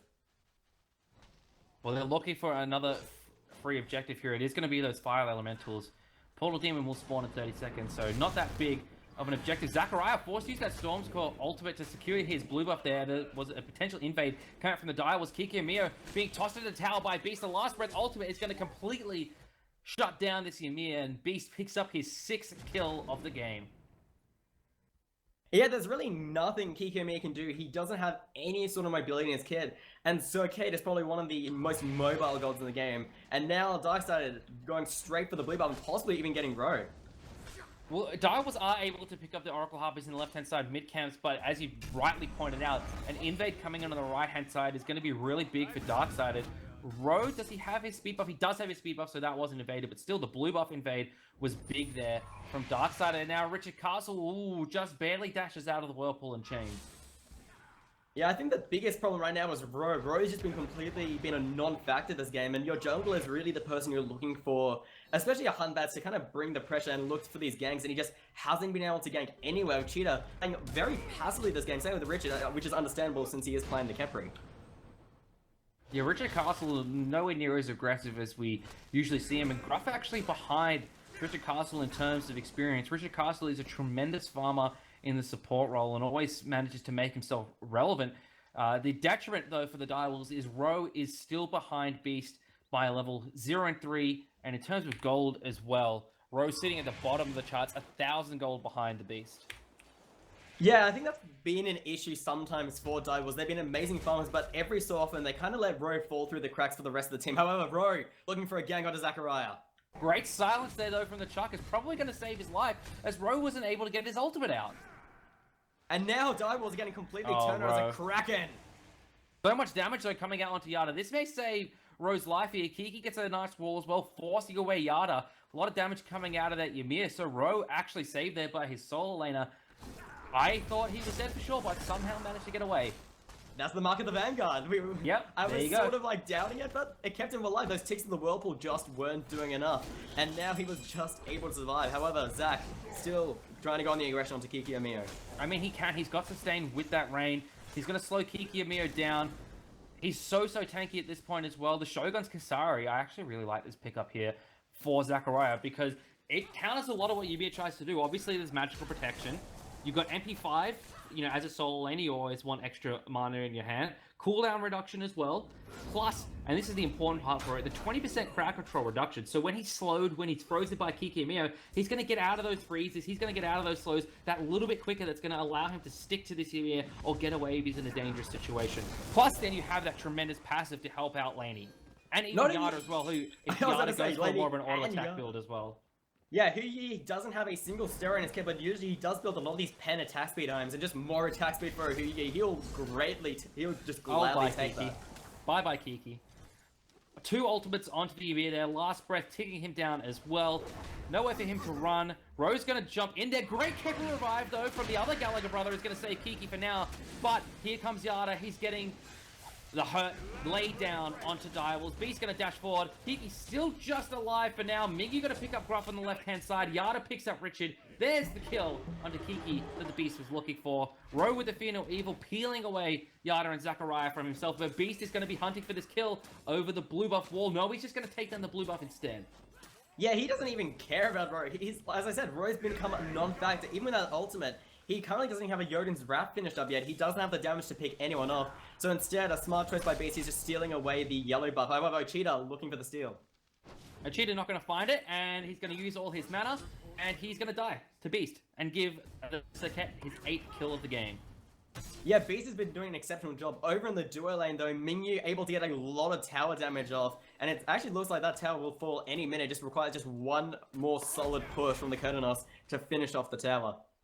Landis, though, is still going to be able to pull up to farm up the full measure of experience and gold from that minion wave, something outside of the tower. And now, Gold Fury being looked at here by Darksider. Only Richard Castle in the area to really contest it. Ochita's down for another few seconds. Rose making his way over here, but the burst from Darksider might be enough to secure this. There's the Whirlpool, and they take it down. And now Richard Castle's crippled by the chains from Gruff. Yada slowing him down with a Gem of Isolation. Kraken down onto the Kepri, and he is dead. Rose jumped in, so there's no escape for the monkey here. Stormcall just to silence him out. Laney's going to jump in to secure the kill. And now Mingyu's trying to make his way in here as well. Last breath ultimate is down. The Wild Hunt's going to come through. But Direwolves are feeding themselves into the meat grinder that is Darksided. And Zachariah chasing Mingyu to the ends of the earth, but that will be easy enough. And Ochita taking an axe, and finally the Cobra's Kiss seal the deal. And Darksided not only getting a Gold Fury, not only getting 4 members, but also a tier 1 tower, a monumental victory for them. Direwolves are looking like the team they were at like the middle of last year. This is not the Direwolves we've come to expect of late.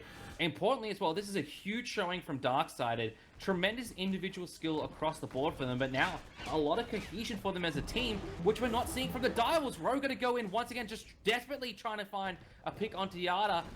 Peels away Darksided from the tower, but Zachariah's still able to pick it up. So Direwolves, try as they might, just have no answer for Darksided in this game. The most amazing thing, though, about this cohesion is that they've now only recently grabbed 2 members. This wasn't before IEM. They grabbed them this week, which is both Yada as well as Lenny. And both of them performing extremely solidly, none of them looking out of place, just really bringing a lot to the team. And well, you look at the core of this roster, Beast, Laney, and Yada. Does that remind you of a certain roster from last year, Lynx?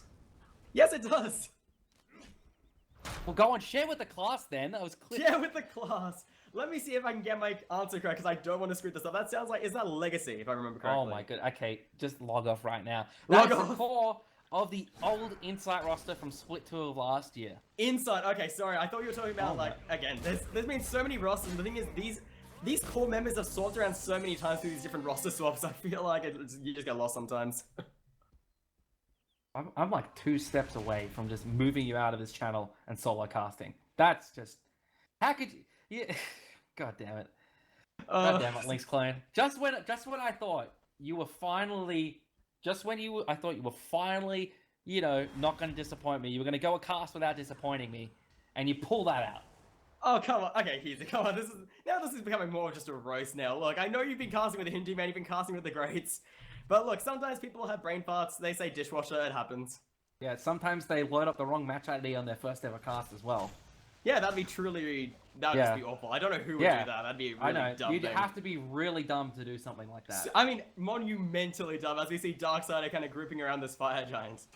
They're going to group around here mainly for the Portal Demon more so than the Fire Giant at this stage, although given their advantage, which is at 9,000 experience, 8,000 gold, it's not a bad plan for them to start this up and bait Direwolves into a disadvantageous fight, because Direwolves have to contest that objective. If they let that one go, that could be the game.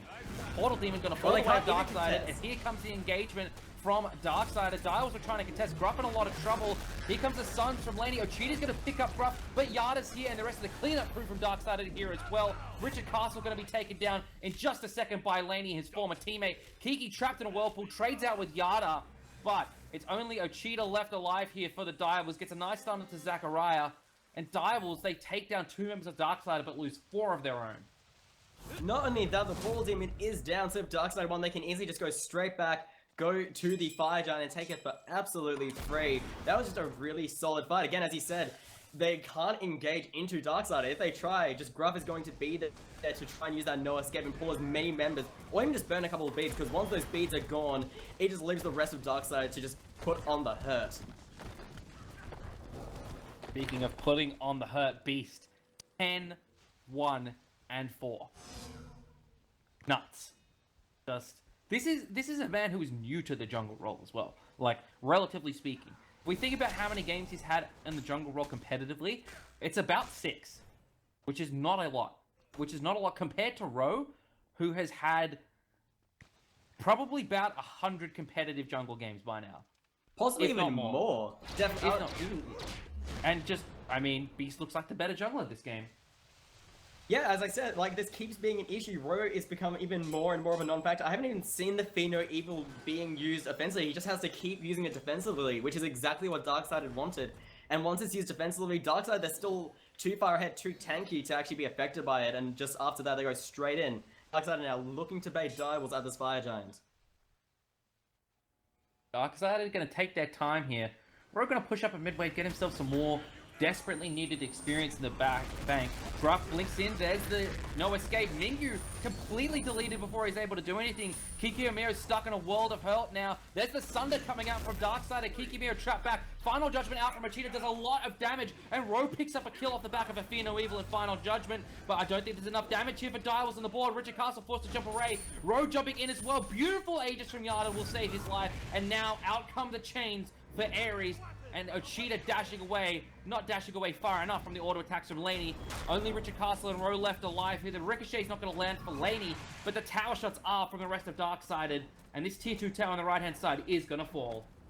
There is absolutely nothing Direwolves can do. Richard Castle has been forced to use his own revive on himself, which is probably one of the biggest loss. He wasn't able to use it on a single other member of the team. And now Darksider, they've taken the tier 2. There's only one tier 2 remaining in mid, and the Fire Giant is looking mighty fancy right now. It's looking mighty attractive for Darksider. Laney knocked up by the Fire Giant. Gruff knocked up as well. Darksider, please learn how to tank a Fire Giant. You were just starting to look like a good team. Don't throw it away now. They do manage to secure that one, thanks to no opposition from the Direwolves, but come on, man. You guys are all veterans of the game. You've been playing for 2+ years. You should know how to tank a Fire Giant. Come on.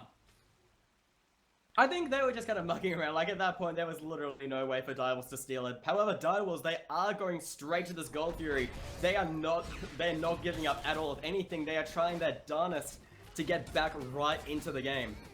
exactly right. This is a squad with zero quit. I thought I missaid something there, but I was actually correct. Lots of confidence in myself, as you can see. This is a squad with no quit in them.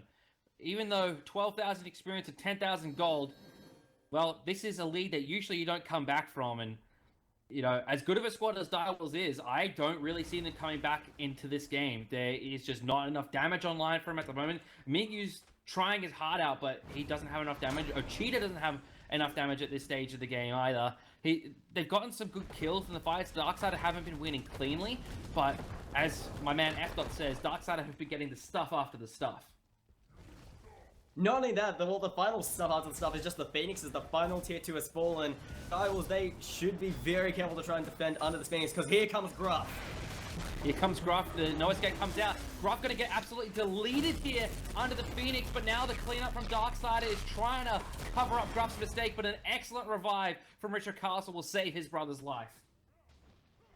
And now with Gruff down, Direwolves, they can actually look to be a bit more on the defensive. They know there's no more chains to keep them locked down as Zachariah takes a cheeky stun from Ochita. But still, Darksider have got a lot of regeneration with this Fire Giant buff. They're gonna have it for another 2 minutes at least. They are going to back away here, though, so Gruff, his initiation there doesn't work quite as planned, as a lot of the beads were still up for the Direwolves. However, this next fight is going to be advantageous for them, because they know the beads are down on Mingyu. They know, actually, across the board, the beads are still relatively good, but importantly, they're down on Mingyu, and if they could take him down, he's the main damage dealer for Direwolves at the moment. If they could take him down in one of these fights, it'll be a good one for Darksider.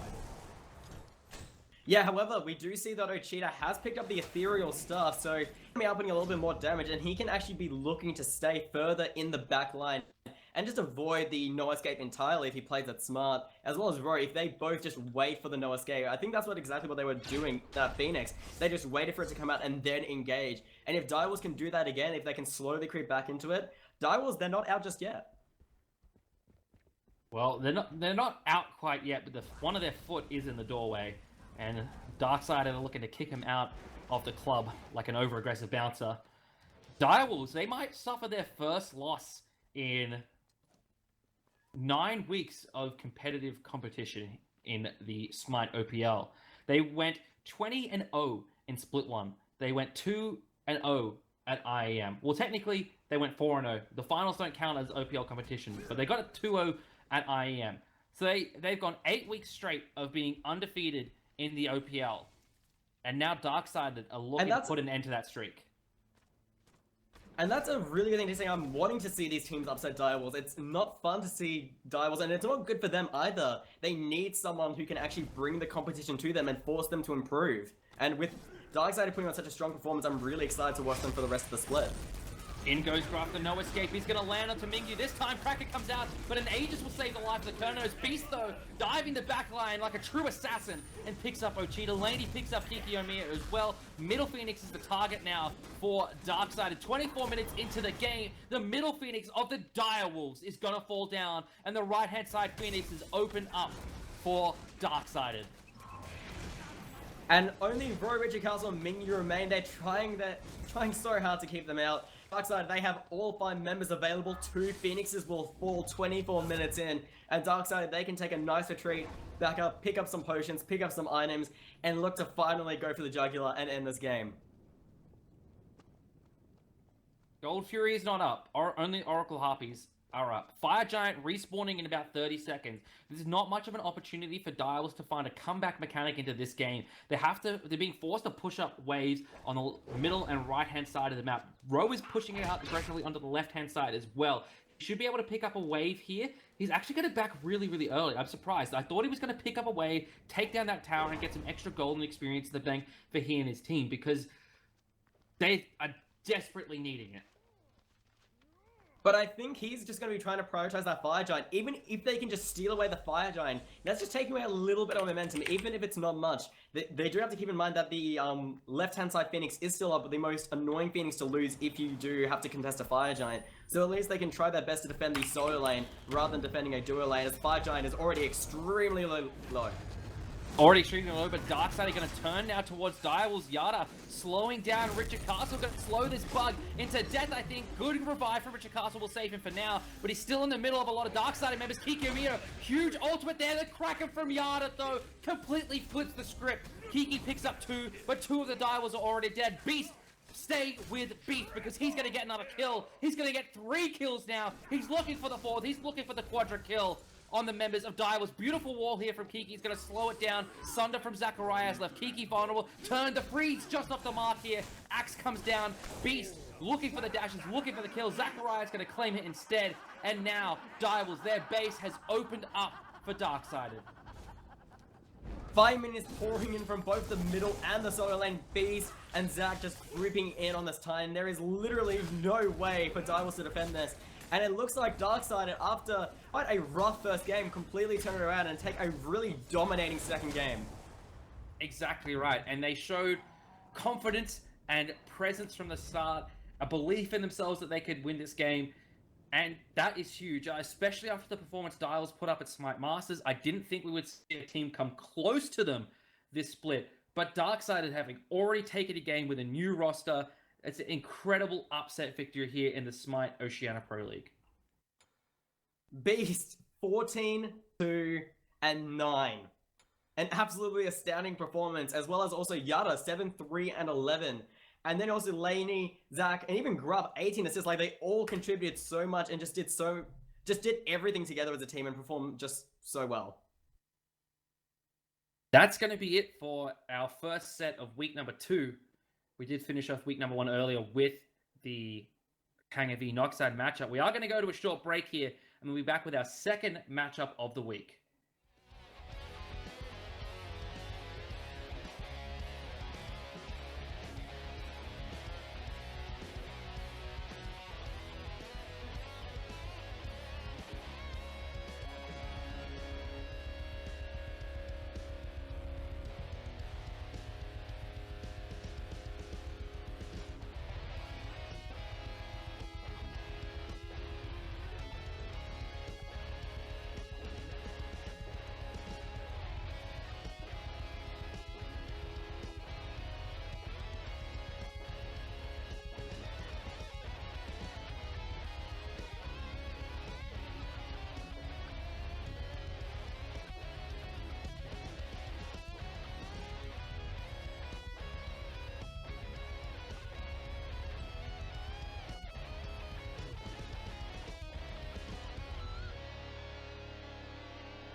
Alrighty, guys, here we are, our second matchup for week number 2. It is going to be Kanga Esports taking on Avantgarde. Kanga managing to get a nice 2-0 over the new Noxide roster earlier today. That was the result we were all pretty much expecting, however, with Noxide making so many roster changes. Kanga keeping their roster the same over here into split number 2, and from all reports, looking pretty good. We have to see how they go up against a more veteran and experienced Avantgarde, however, as we head in towards the picks and bans. And we can already see the Circuit as well as the Raven are being taken off the table immediately. After the last game, I'm not too surprised at all that Circuit is immediately just raised from the God Pool. Yep, just taking away jungle picks from both sides. Zeus taken away by Kanga as well, so not wanting Speedy to get himself a very strong mid laner. Circuit, I really like that ban. We saw what the Beast could do with that last time. Osiris is going to be the first pick here for Avantgarde for their new solo laner, Royal Custard. Royal Custard, I've been really looking forward to seeing come over to Avant. He didn't have really much of a chance to shine on Royalty, and now that he's given this chance on Avantgarde, I'm really interested to see how he plays this solo lane role. When we last saw him competitive, I believe he was playing ADC, so quite a big change up. Yeah, and Liquid Renegade joining this roster as well. I mean, they actually looked fairly decent at IEM. They weren't able to pick up the wins against the Dials. I mean, no one was, but they still were relatively competitive in those games. They managed to get an early lead, but like many inexperienced teams, they had trouble holding on to it. Looking at the picks now, Thoth and Bellona picked up for Kanga. That could be a Bellona jungle for Envision Eyes. I wouldn't be surprised if that's the way that they went. Poseidon and Khepri, those two very strong picks here from Avant. Yes, you've got the Revive, you've got a strong teamfight ultimate, and it actually deals really nicely with the Thoth. If you're going to pick a Thoth, you do have to be aware that they are going to pick up that Poseidon on the other side just to have that cripple at hand automatically. And it's just going to make it a lot harder in the early laning phase when Poseidon is going to be pushing down your lane. And you might even possibly have that Khepri come mid and help push as well. Susano taken away by Kanga. Hou-Yi banned by Avant. So it's a big area of effect abilities being taken off the board by both teams.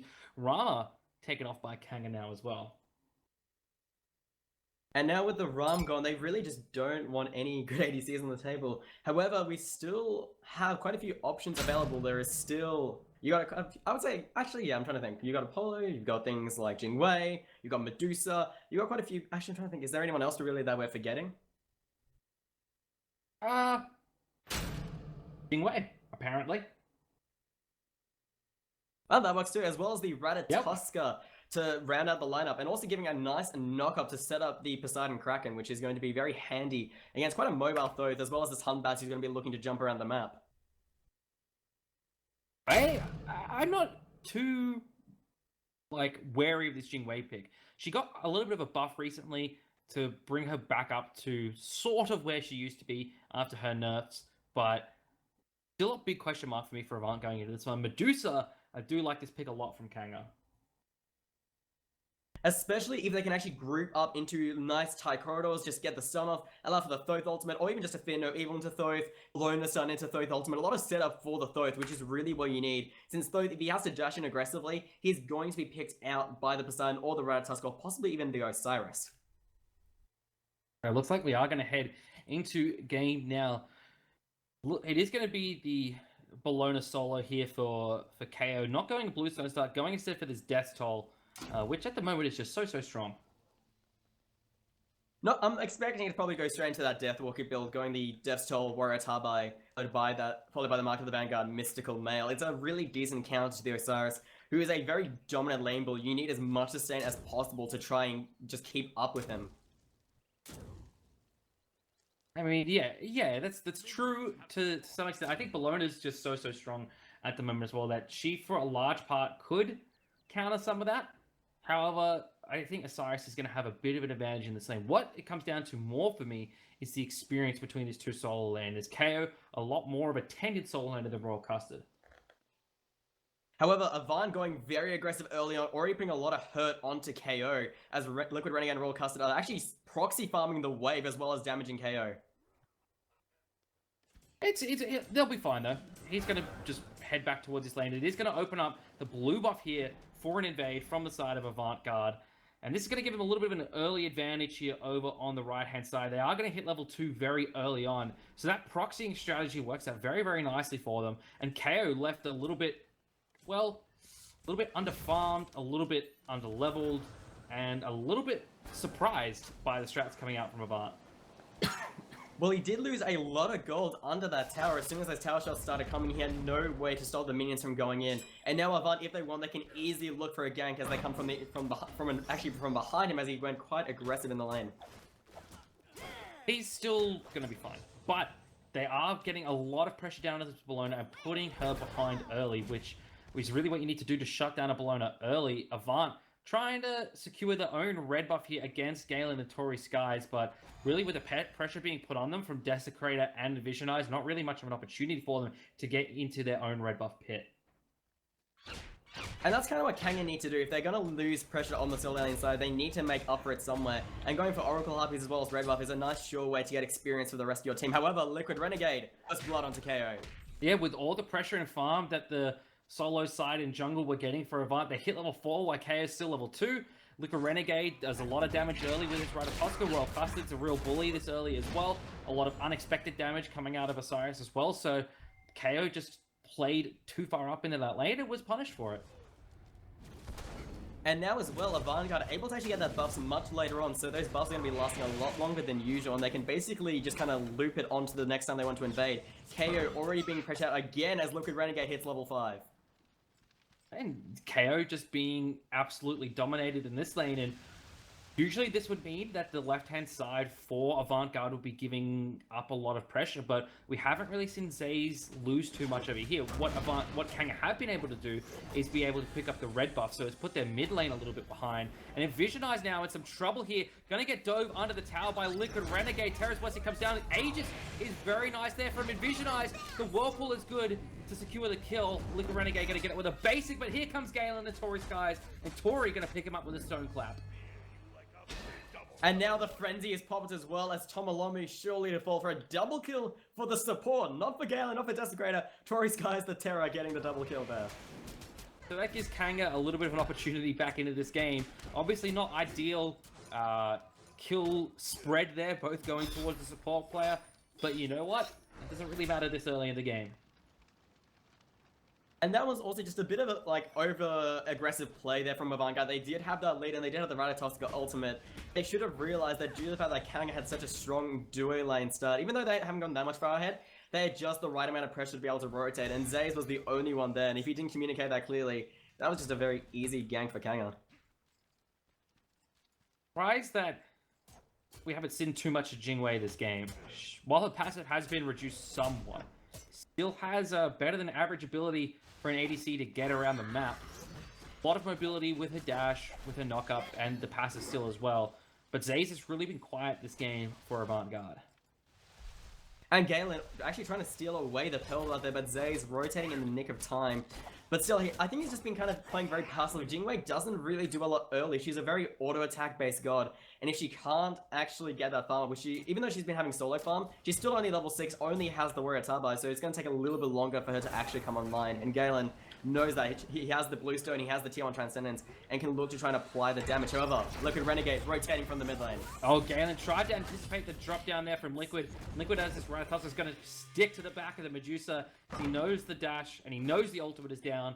So Avant-Garde pick up their 3rd kill of the game. Liquid Renegade credited with all 3 of them, just like Tory. It's the only 2 kills for Kanga. And now Avant, actually that was a really just smart play by them. They're really using the advantage of that Ratatoska ultimate. It's very similar to a Thor ultimate. You have a lot of global potential power. And it was very greedy for Galen to actually beat that far up. And they don't actually have any wards remotely near the Gold Fury. There's only a single sentry ward, and that currently belongs to Avant. So going in that deep without any vision is going to get you caught out very quickly. One big thing for Avant is that they're a very communicative team. Everyone on this team does talk a lot, especially Liquid Renegade. Since he's joined the roster, that's really what he brings to this team, is a veteran leadership role and a veteran who knows how to communicate and knows how to dictate a game plan to his team. And so far they've executed it perfectly, especially that solo lane plan already. You can actually have a look. Bologna may only be a level behind, but she had such a rough start. And we can see actually by net worth that Osiris is actually number 3, followed only by Terror with 2nd net worth, and finally Liquid Renegade just getting all the farm in the world. Left-hand side, Galen and Zay's going at it once again. OC ADCs love to have these little one-on-one fights. Solo lane, we're seeing that a little bit from Royal Custard and KO as well. KO brought himself back up from a 2-level deficit, only to a 1-level deficit. Been getting a bit of solo farm to get himself back up in that direction, but still, Vanguard slightly ahead in this one. And now, Avant, what they need to be looking to is they need to start shutting down this Thoth, as he has actually gone for the Doom Orb, a very risky pickup, especially due to the fact they are going up against the Poseidon, who can really make that Thoth survivability just non-existent. Over in the solo lane, though, a dive coming out from Avant. Yeah, KO taking a lot of damage. Terra's Blessing coming out from Tory Skies as well. Here comes Envisionize, the Fear No Evil, knocks Raw Custard back into the tower, up into the sky, goes look at Renegade, but he just needs to escape. Desecrator trying to find the stun. He lands it onto Royal Custard. The Hieroglyphic Assault is enough to pick up the Osiris, but here comes the rest of the Avant squad. And now Avant are in full chase mode. Tomolomi getting stunned down, and Zayd's actually just not wanting to go any further. Kanga just a little bit too much of a presence to go too aggressive on, especially since they don't have all the ultimates just yet that they need. They want to be too overzealous. That was a great rotation there from both Desecrator and Envisionize. The Fear No Evil ultimate was tremendous from Envy and really just prevented Avant from doing anything else in that tower dive. They invested way too much to try and get that tower, who dove too deep, took too many tower shots, and Kanga capitalized very, very nicely.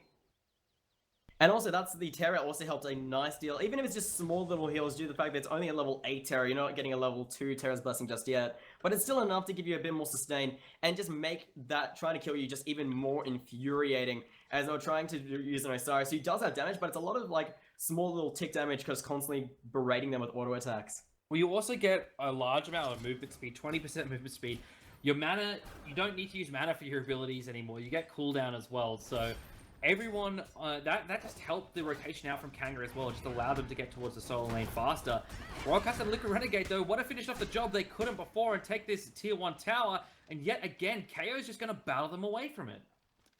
Yeah, Van, they really want to take out this tier 1 tower, but as you said, KO, he's got the Mark of the Vanguard now, he's got his Death Toll still for sustain, and he's just going to be playing very patiently, not going to try and go on the aggressive, and I think, if anything, he's going to be possibly waiting for Desecrator to possibly rotate over as well and help him out, or just this tower fall and just try and get any farm he can where he can find it. Alright, as we head towards 8 minutes into the game, still relatively even, experience in favor of Kanga, gold in favor of Avant. So still a very split matchup. No Gold Furies taken yet in this game. Oracle Harpies on the left-hand side are going to fall the way of Kanga.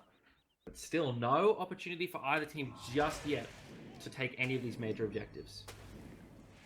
However, it looks actually Kanga are going in on this Gold Fury. They There's a know frenzy. that Ivana being...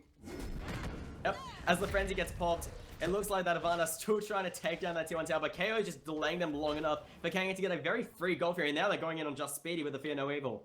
Yeah, just to try and burn some beads there, and Vishonize getting a little bit extra out there for his team than they, needed. So very nice work there from the jungler of Kanga. And I like the final judgment used there by Desecrator just to secure that Gold Fury.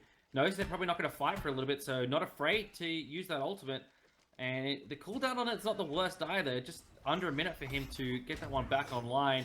KO, though, plucked in here by Tomolomi. He didn't know the bug was around the corner. And now Liquor Renegade's going to turn towards his Bologna. There's the Eagles rally. Desecrator has rotated in, though, to do some damage. So Vanguard can't get too much off for this, but they do force an ultimate. They should finally be able to get this tier 1 tower on the right-hand side. They do need to be quick, though. The Bologna does have to teleport and gets right back in, and Desecrator is waiting in the backline to apply the hand, and Tory Skies set it in as well. The tier 1 tower is still alive. Liquid Renegade forced to ult out. Kanga just determined to hold onto this tower with everything they have. Desecrator's Hieroglyphic Assault is doing so much damage. Liquid Renegade gets a double knockup, but Desecrator still wants one. He gets the stun onto Liquid. No follow-up yet from Kanga, but again, their tower survives. Avant just really wanting a tier 1 in solo, and I feel like they're almost over-prioritizing it. Things like Paul Demon are now starting to come up. They haven't got a single bit of tower damage onto the tier 1 in the middle of the dual lane, which people would say are the more important towers. And now Kanga, they've just been given the opportunity to have a free Paul Demon, as Avant were forced to back after that extremely aggressive push.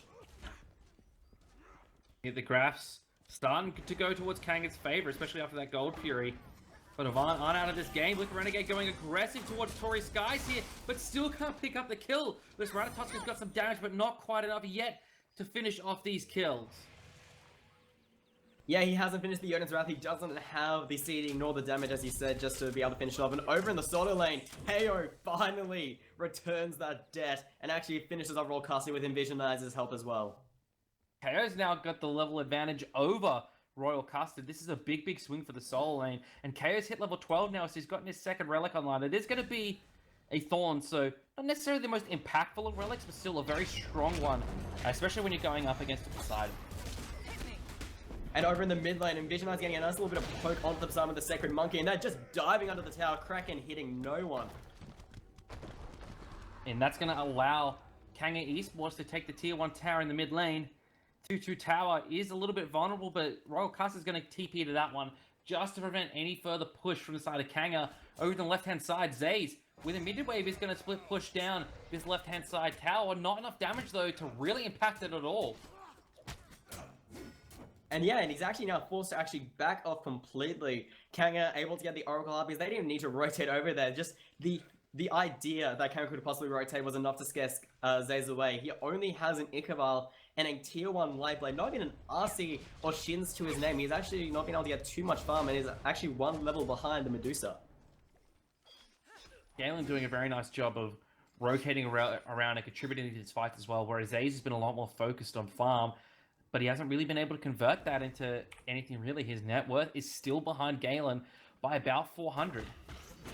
Yes, but the thing is, so far Zaze at least has the fact that he hasn't died yet. He has the fact that he's been slowly farming. And eventually he's going to get to that point where he can finally start doing things. And if Kanga don't respond to that eventually, that is going to come back to bite them on the bum. So they do need to be careful. Still, the game is slightly in Kanga's favor. As we said before, Avant not out of this by any means. The lead is not safe for Kanga, but they're really starting to execute on their game plan, really starting to find more and more success in these fights.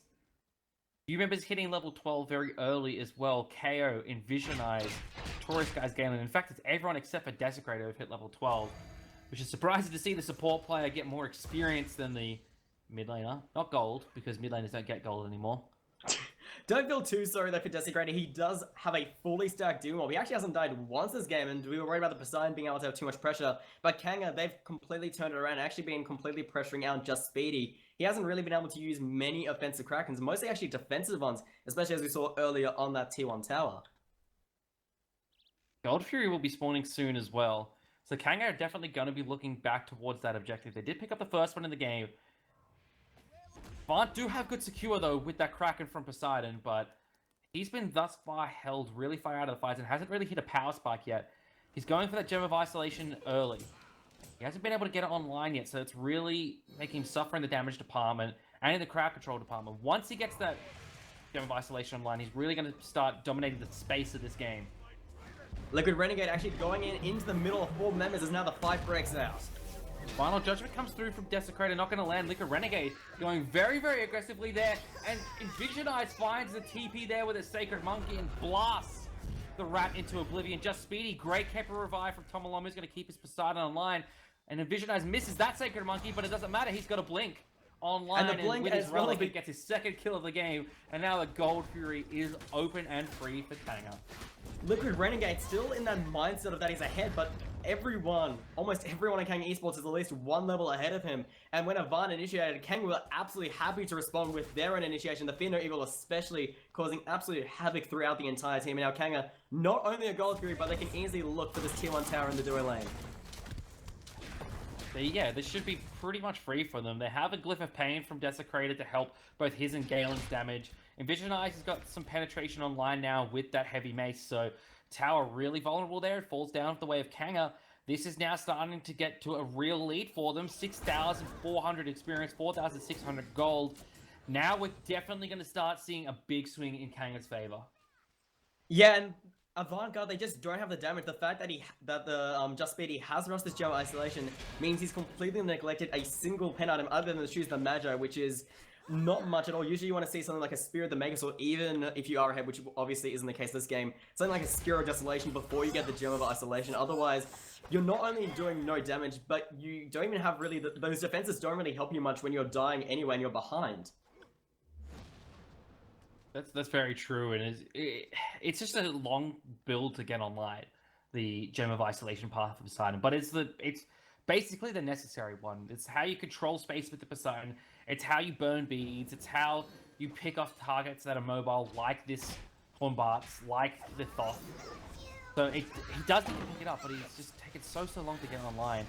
And Vision Eye's taking a lot of poke damage here, but he takes the Fear No Evil out, and Royal Custard in the middle of 3 members of Kanga. Good crack in there from Speedy. Not enough damage, though, to really trouble Tori Skies, who's a very tanky Terra. Portal Demon started up by Avant, but they've burnt a lot of ultimates. Well, just one, And now still, Avant, an they do important need to be one. careful. They've started up the Portal Demon, however, Kanga are in the area, and Avant, they've used the Kraken, which did a minuscule amount of damage, as you saw there. Terra already got the lovely Gauntlet of Thieves and Mark of the Vanguard, and Kanga, they're just gonna take away that Portal Demon for free, almost, it seems. I mean, Avant, they burnt their big team fighting ultimate on a very tanky target. Royal Custard and Tomolomu taking a lot of damage. His shell is popped. The revive is used by Tomolomu onto Royal Custard, but he would have been better saving it for himself. Royal Custard is going to be able to run away. Here comes the Renegade up into the sky with the rat. He's going to look for the kill. He's going to be diving into 5 members. This will be a ballsy play. And no, instead he chooses to go towards his tier 2 tower. Yeah, and Kanga, they don't even care. They can actually back now that they've got that Portal Demon, go straight back into the Fire Giant pit, and possibly even look at it. Even though it's only 3 and 7, if we have a look at the graphs, the lead is really starting to pile up. 7,000 experience at this point, really, and 5,800 gold. That is not as easy to come back from. Earlier on, we were saying, oh, it's possible. Now it's starting to get a little bit more worrisome. Yeah, now it's just possible. It's not likely, it's just possible. We saw Dire was at a similar deficit up against Darksided. We saw them actually up against a worse deficit later on as well. 4 men of Kanga going to take down the tier 1 tower on the right-hand side. Look at Renegade split pushing towards the left-hand side, but KO should be able to prevent them from taking the tier 2 tower. Might not stop them from the tier 1 tower, but the rest of Kanga are going to look for the tier 2 tower on the right-hand side, and I don't know if Avant can stop them. KO should be able to stop the push here, but the rest of his team needs to get the tower over on the other side to make this trade worth it. However, Envision is trying to go in there, but the Aegis as well as the Purification used by Speedy, forcing Desecrators the Hieroglyphic Assault to miss. But now the Terra's Blessing has been popped, and it looks like Kanga, they want to go in for another round. They really should here once they've used that ultimate. In goes Envision with the Sacred Monkey, looking straight for Speedy, and he jumps out of the Raw Kraken as well. Comes back around the wall, loops in for the kill, and takes out just Speedy. Look at Renegade, though, is going to be looking to return some damage here with his ultimate. Zaze dashing and aggressively looking for Envision Eyes, and he's going to be able to jump away.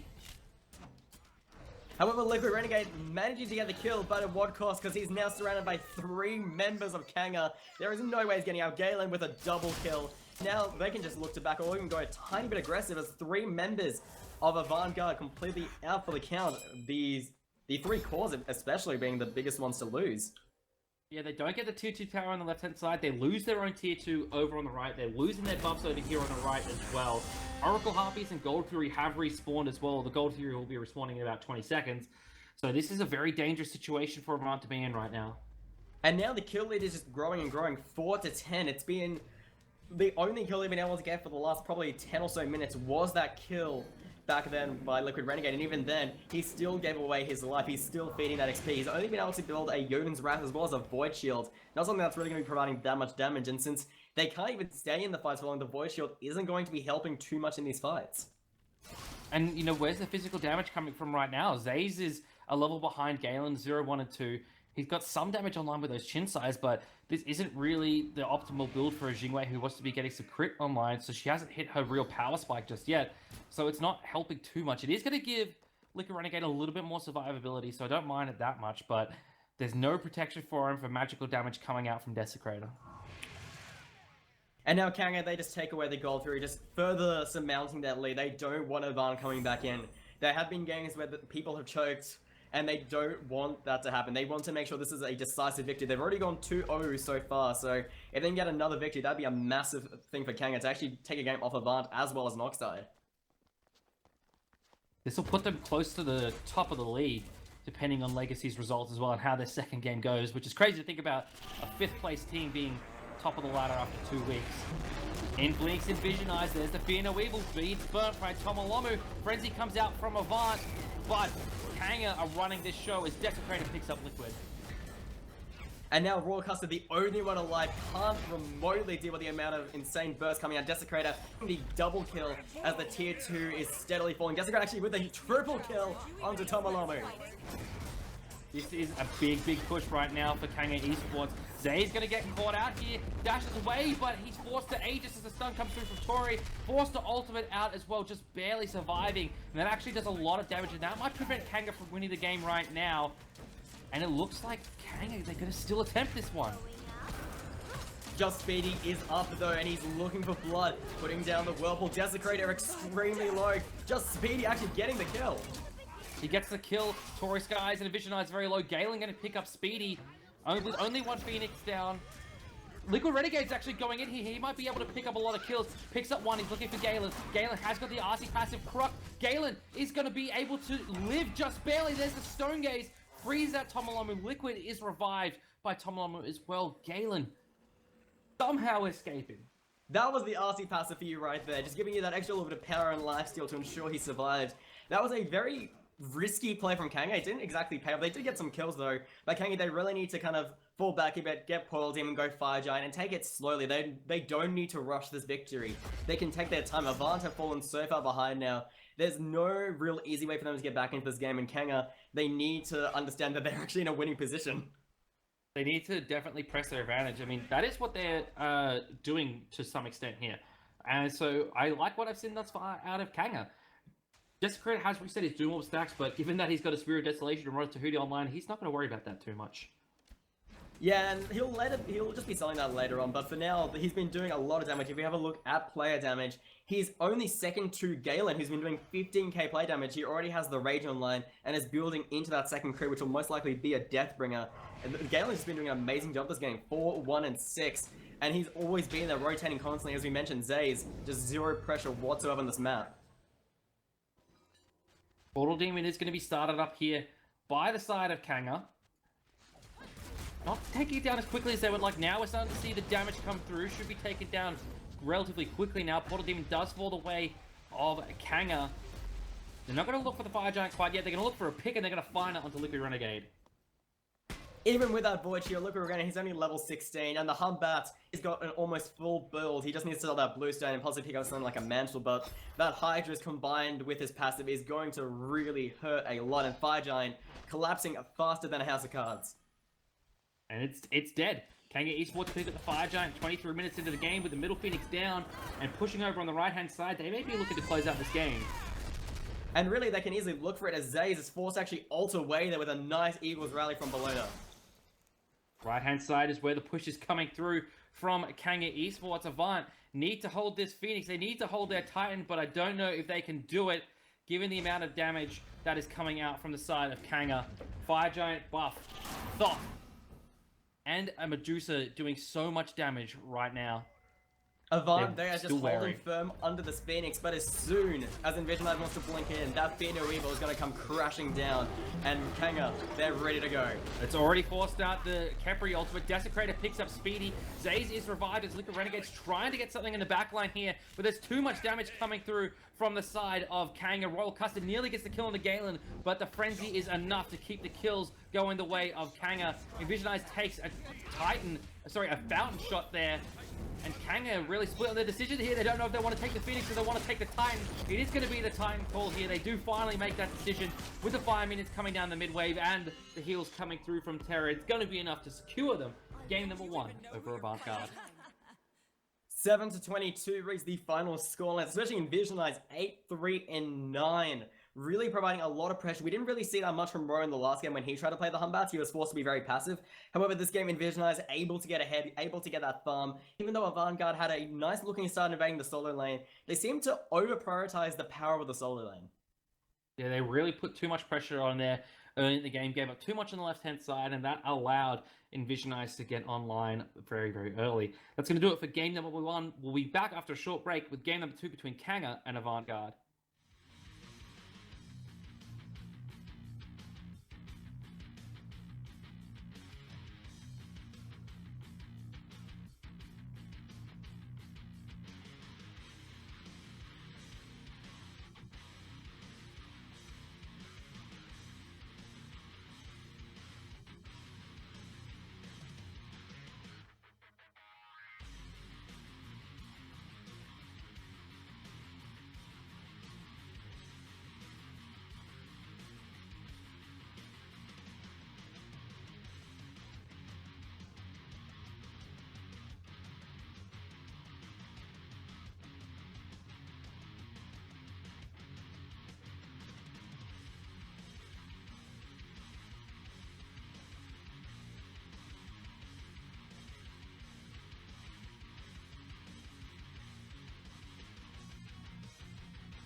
Well, after a game one full of dominance, I would say, by Kanga Esports, we're here, game number 2 between Kanga and Avant, heading straight into the picks and bans. Kanga with the first pick option this time.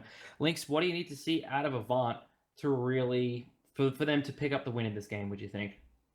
I really want to see a Hun Bats ban. Kanga seems to be really focusing on that Hun Bats, and Visionaire is doing a really nice job just playing with the Hun Bats, getting good fear no evils, and causing absolute mayhem in these team fights. Lona and Fafnir will be the first 2 bans.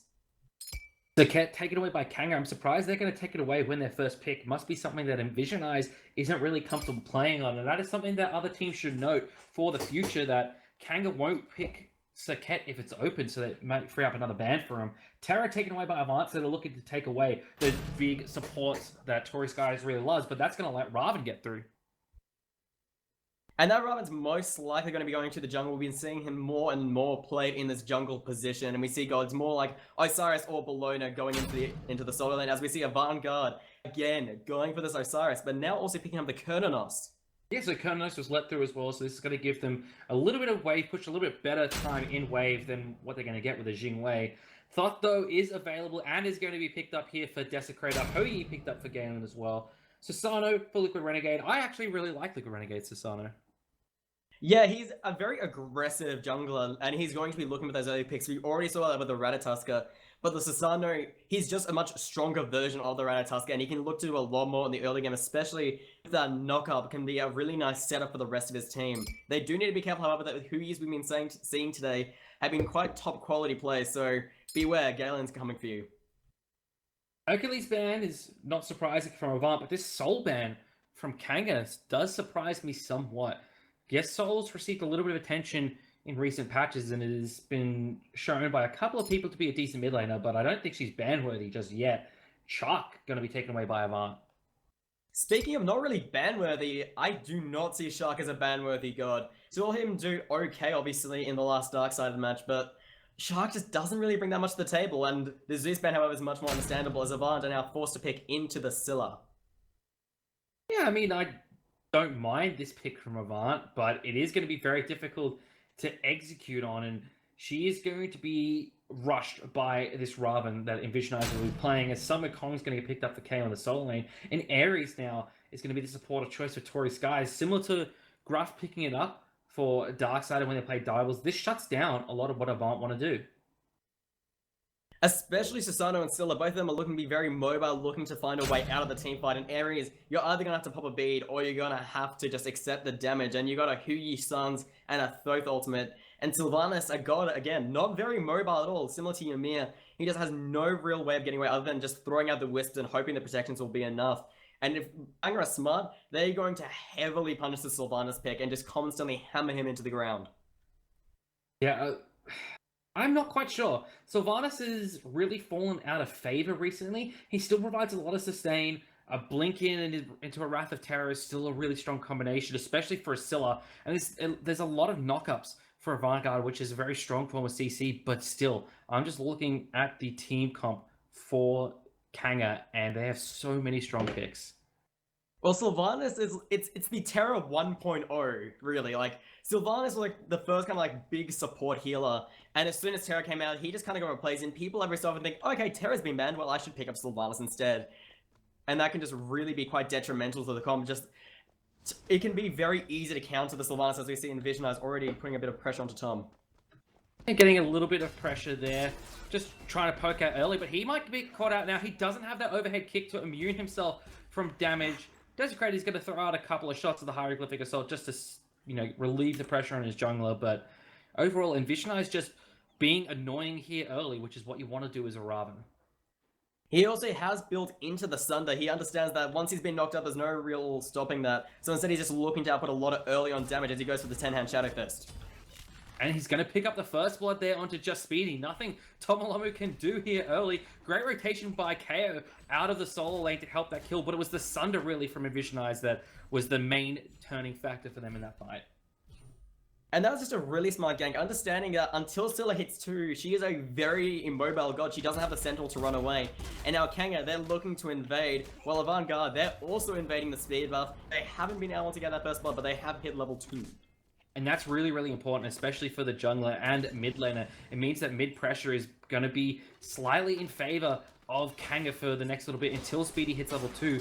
His crush is still not going to be hitting that hard this early into the game. Bot, though, doesn't get much early pressure. It is going to be a little bit easier for him to clear the wave, but he's not going to be able to full clear it with his 1 and 3 combination. So, you know, not the worst start in the world for Avant, but definitely giving this Raven an early lead, not a positive sign. I feel bad for Zaze as well. He's going to be left to his own devices against both a Hootie and an Ares while Sylvanas is trying to get the Scylla back into the game, and the Blink should be enough to help pick up this kill. Zaze somehow surviving off that Joy Lane aggression from Galen and Tori.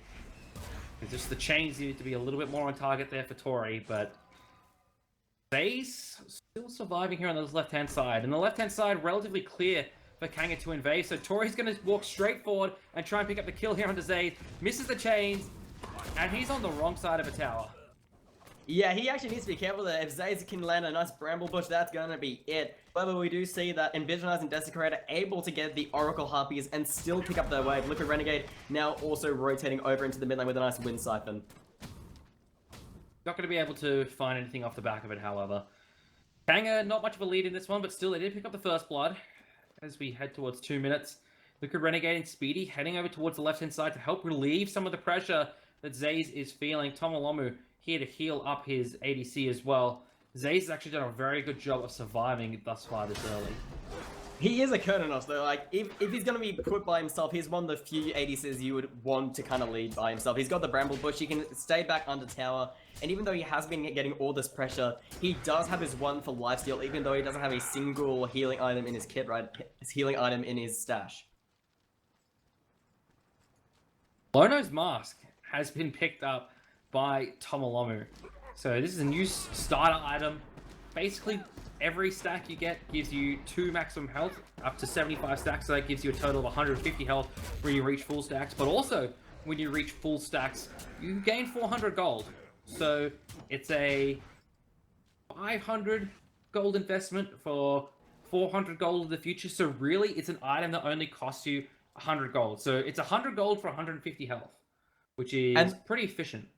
And the best thing is, it does give health, and that's kind of the thing Sylvanas needs. If he's going to be surviving these team fights, he needs to find a way to get tanky. He's going to be dealing with a lot of bursts coming up from the side of Kanga. Even Sunwoo Kong now can output quite a lot of damage. So any sort of additional HP, along with the protections he'll be getting from things like Mark of the Vanguard, possibly a Harwood or even a Sovereignty, will greatly be beneficial to him, and he just needs to be able to keep himself alive. So the rest of Avance, I should say, can actually stay alive in these team fights and slowly heal and force longer fights. Plus 400 gold is just nice to have as well. Getting a 400 gold return on your investment. Left-hand side, looks like Avant wants some aggressiveness. Kanga's going to be the ones aggressive here early. They're burning a lot onto Zaze. Tori Skies picks a kill, but there's 2 little piggies here for Liquid Renegade to slice up with his Samurai Sword. Galen drops down the stuns. Tori Skies goes with a no escape. Tomolomu is going to pick him up before he can drag Liquid back in, and he actually picks on Kaelin as well. Yeah, that Wrath of Terror, it does take damage. He does some things. Like, a lot of people forget that Sylvanas, he can do some damage every so often, especially since it's this early in the game. And Kanga, kind of similar to how Avant were playing very aggressively last game, they're playing almost a little bit too aggressive, but just Speedy as well, forced to Sentinel away. Vision Eyes going in hard here, still looking for this Scylla, but a good route from Speedy will save his life. Final Judgment from Desecrator, just firing out a speculative shot. Not going to land though. Yeah, now Kanga, they can just look to push out the mid wave. They still have a lot of the pressure. Having a look at their net worth, they're also ahead of the net worth mostly. Scylla actually in last place of net worth, which is kind of scary for someone like a Scylla who's really looking to get ahead in the late game, try and get those items online, and just try and stay even relevant. You need the damage. Scylla doesn't really bring much else other than a minor cripple and root. Other than that, she needs to be there for the damage. Otherwise, you kind of picked a null god. Exactly right. Scylla from behind is one of the worst gods in the game. You just don't do anything. You really just don't do anything from behind. It takes you so long to get online. Yeah, they need her as well to be able to secure these Gold Furies, because you're going to be dealing with a Thoth with a Final Judgment. That ain't going to be easy. And Vision Eyes, though, surrounded by 3 people and just Speedy, looks like he's about to rotate in as well, but Royal Custard finishes off the job before even needing just Speedy. Yeah, nice work there from Avant to team and take out the jungler, forcing his overhead kick out there very early, and then basically after that, he was done. And now Envision actually going into the Mark of the Vanguard as well, just similar to what we kind of saw last in the Direwolves game, Darkside in game number 2. Forced to go into the Mark of the Vanguard. It's a pretty decent pickup, even more on a Raven than a Hunbats, just because he's inherently more tanky just being a warrior, and allows him to just be a bit more aggressive, and that's what Raven's all about, diving the backline and just being all in your face. Exactly, and against the roster of Vanguard, he can really do that. He can stick to a Scylla very easily. Even if the Scylla dashes away with her Sentinel, he can ult after her. As well as that, the ult is such a great initiation tool. You get a large amount of damage reduction off the back of it. It's 40%, and the enemies you hit with your ultimate take 10% increased damage reduction. Tomolomu gets a nice pluck onto Tori into the mid lane. Out comes the I'm a monster, but it's not enough damage to finish off this Ares. Well, the Scylla hasn't even finished her boots yet, and over by the Gold Fury though. Even Vision Eye's getting a little bit too cocky, forced to dash away, but Zaze is on the chase as well. Not gonna find a kill here, Avant, but still showing a little bit more spirit, a little bit more fight in this game compared to the last one. And I think that's good. Avant really do need to hold on. They need to be patient. They need to let their team come online. And if they can find picks like that, that's good. If they can force Envision Eyes and just use that aggression he's forcing on them against him, that's actually something they could really be looking to do. But currently, Kanga, 1 kill down, but they still have the gold as well as an XP lead. Only around 1,000, but it's still a lead. And Gold Fury possibly being looked at as well. It's all obeyed as Taurus Guys gets 2 with his no escape, rooted in place as Tomolomu. The final judgment comes out as well, but it's going to be the Suns from Galen that finish off the kill onto the support player. Teleporting in is KO, but the ward is going to be clipped down by Avant before he can make it in. So a nice pick there from Kanga, but they might have overstayed their welcome as Envision Eyes is pulled into a lot of damage, and Royal Custard is going to get his 2nd kill of the game. And when you do use an Ares ultimate like that, if you try and only get 1 member, Avant, they are going to punish you. They have a lot of teamfight ultimates as well up their arsenal. And once they got ready to use it, they just jumped in. Did you really just say that? Up their arsenal, okay. It's still not as bad as Dishwasher, so we'll move on. I'm done. You're done. I'm done. I'm packing You're done it for in. the night. I'm packing Just log it in. off. Just Get uninstall. woofing. I'm out. Get Oh my woofing. god. Oh my god. Alrighty. 8.5 minutes into the game. Oracle Harpy's being started up by Kanga. Tomolomu blinks in. There's the crush from Speedy. Taurus Guys pulled back in. A double pull in. I'm a monster from Speedy. Can he land it? He doesn't need to, as Liquid's going to pick up the kill. And also, they denied the teleport coming to the wall. They're able to spot it just in the nick of time. And now Avant actually is coming back into this game now 3 and 5 as well, with the Sylvanas with a majority of the kills as well as tied with the Osiris. Oh, that's the overhead kick from Envision Eyes. Liquid Renegade just out of range to get the pluck back in. And that could have been really big for Avant if they were to find that jungler. They've gotten themselves a few kills on the board now. They're starting to find themselves back into this game. While they're up in kills, they're actually behind in terms of golden experience. Gold, only a minimal deficit. However, I'm kind of starting to get worried for this Ares. He's actually fallen a level behind the Sylvanas, and usually, once Ares starts falling behind, usually it's a lot easier to kill him, and the no escape, instead of becoming a major threat, is just you just kill him as soon as he uses it, and then go on someone else, especially if the Scylla can get the Bancrofts online and really do a lot with the crush and max it out. Right-hand side, Bont getting some nice push down towards this solo lane tier 1 tower. Hanging going to return the pressure over the mid lane. In blinks Taurus Guys. There's the no escape. Pulls in 2. Huge final judgment from Desecrator. And Tori's going to pick up the kill with his chains and flames. Tomolomu, just a bit too tanky there. Able to sustain under the tower. He's got tank boots. He's got a full stack Lono's mask and a Mark of the Vanguard. Those flames and chains only going to really tickle Tom at this case. But Kanga, they can actually look to push out the mid lane or even maybe rotate over to this Gold Fury. See, that's how you use a saying. Links, flames, and chains. Not up their arsenal, alright? We got that. That was the name of the Ratchet and Clank game. Look, it's perfectly PG. This is SMITE. I don't care about Ratchet and Clank. I don't want to hear you say up their arsenal ever again. Look, Envision Eyes going in Envision- deep against 3 members. Typhoon's going to knock him and Taurus Guys up. The Wild Hunt comes out and Zaze gets a kill, but KO's going to slam Tomolomu the tree back into the ground. And God be damned with global warming as Zaze is going to pick up Taurus Guys. And now Galen as well going to fall to Royal Custard. KO though, finding 1 return kill onto Zaze, using the Gold Fury as best he can to try and juke, but just Speedy. He's just going to launch a final auto attack. And now it looks like they're just going to go straight for this. Actually, they're going to, nope, they're going to leash off the Gold Fury. Desecrator, even though he has low mana, He's just hovering around there, just looking around. And they don't have Zays either. They don't have a whole lot of basic attack damage, a whole lot of DPS to get this one down in time. Yeah, Royal Custard and Liquid Renegade can do some damage, but it's really not the same as having an ADC there. And now, instead of actually going for the Gold Fairy, they're just going to go for the tier 1 tower, a bit of a safer option, get just a bit of damage. Even if they get some damage, it's still permanent damage that they can come back to later and have a much easier time when they're looking to push again. Still though, Kanga holding on to a 1000 experience lead. Avant, despite the fact that they're getting a good couple of fights, getting some good engagements, they're really not finding enough off the back of the engagements to really capitalize. They're just taking too much damage. Desecrator, Visionized, KO, and Galen all just really applying hurt. And currently the Sylvanas, even though he has got Wisps, it's only really a dot heal. It's not the same as something like a Terra heal. It's not the same as a Ra heal. It's still going to take a little bit of time for the heal to become really potent. Alrighty, as we head towards 12 minutes into the game, 1300 experience, 300 gold in the lead at Kanga. So really nothing separating these two teams at the moment. The only place the experience is really being felt is the jungle and solo lane. Taurus Skies gets a max range, no escape, but Zaze's beads last just long enough. Galen beads away from Liquid Renegade to pull in, but Liquid's still going very hard for this Hoyi. The Tempest, the Typhoon comes through. The Suns are doing a lot of damage though, back onto this Susano, and Envisionize is rotating in. Mystic Rush just off the mark, and Liquid Renegade able to teleport away, but Zaze is the new target for Kanga. And Taurus Skies able to pick a kill up onto Zaze, but Taurus Skies getting pulled in himself as Liquid Renegade still putting on the hurt. Desecrator with a final judgment hitting 2, and it's a nice stun onto Tomolomu, completely changes the tide of the fight.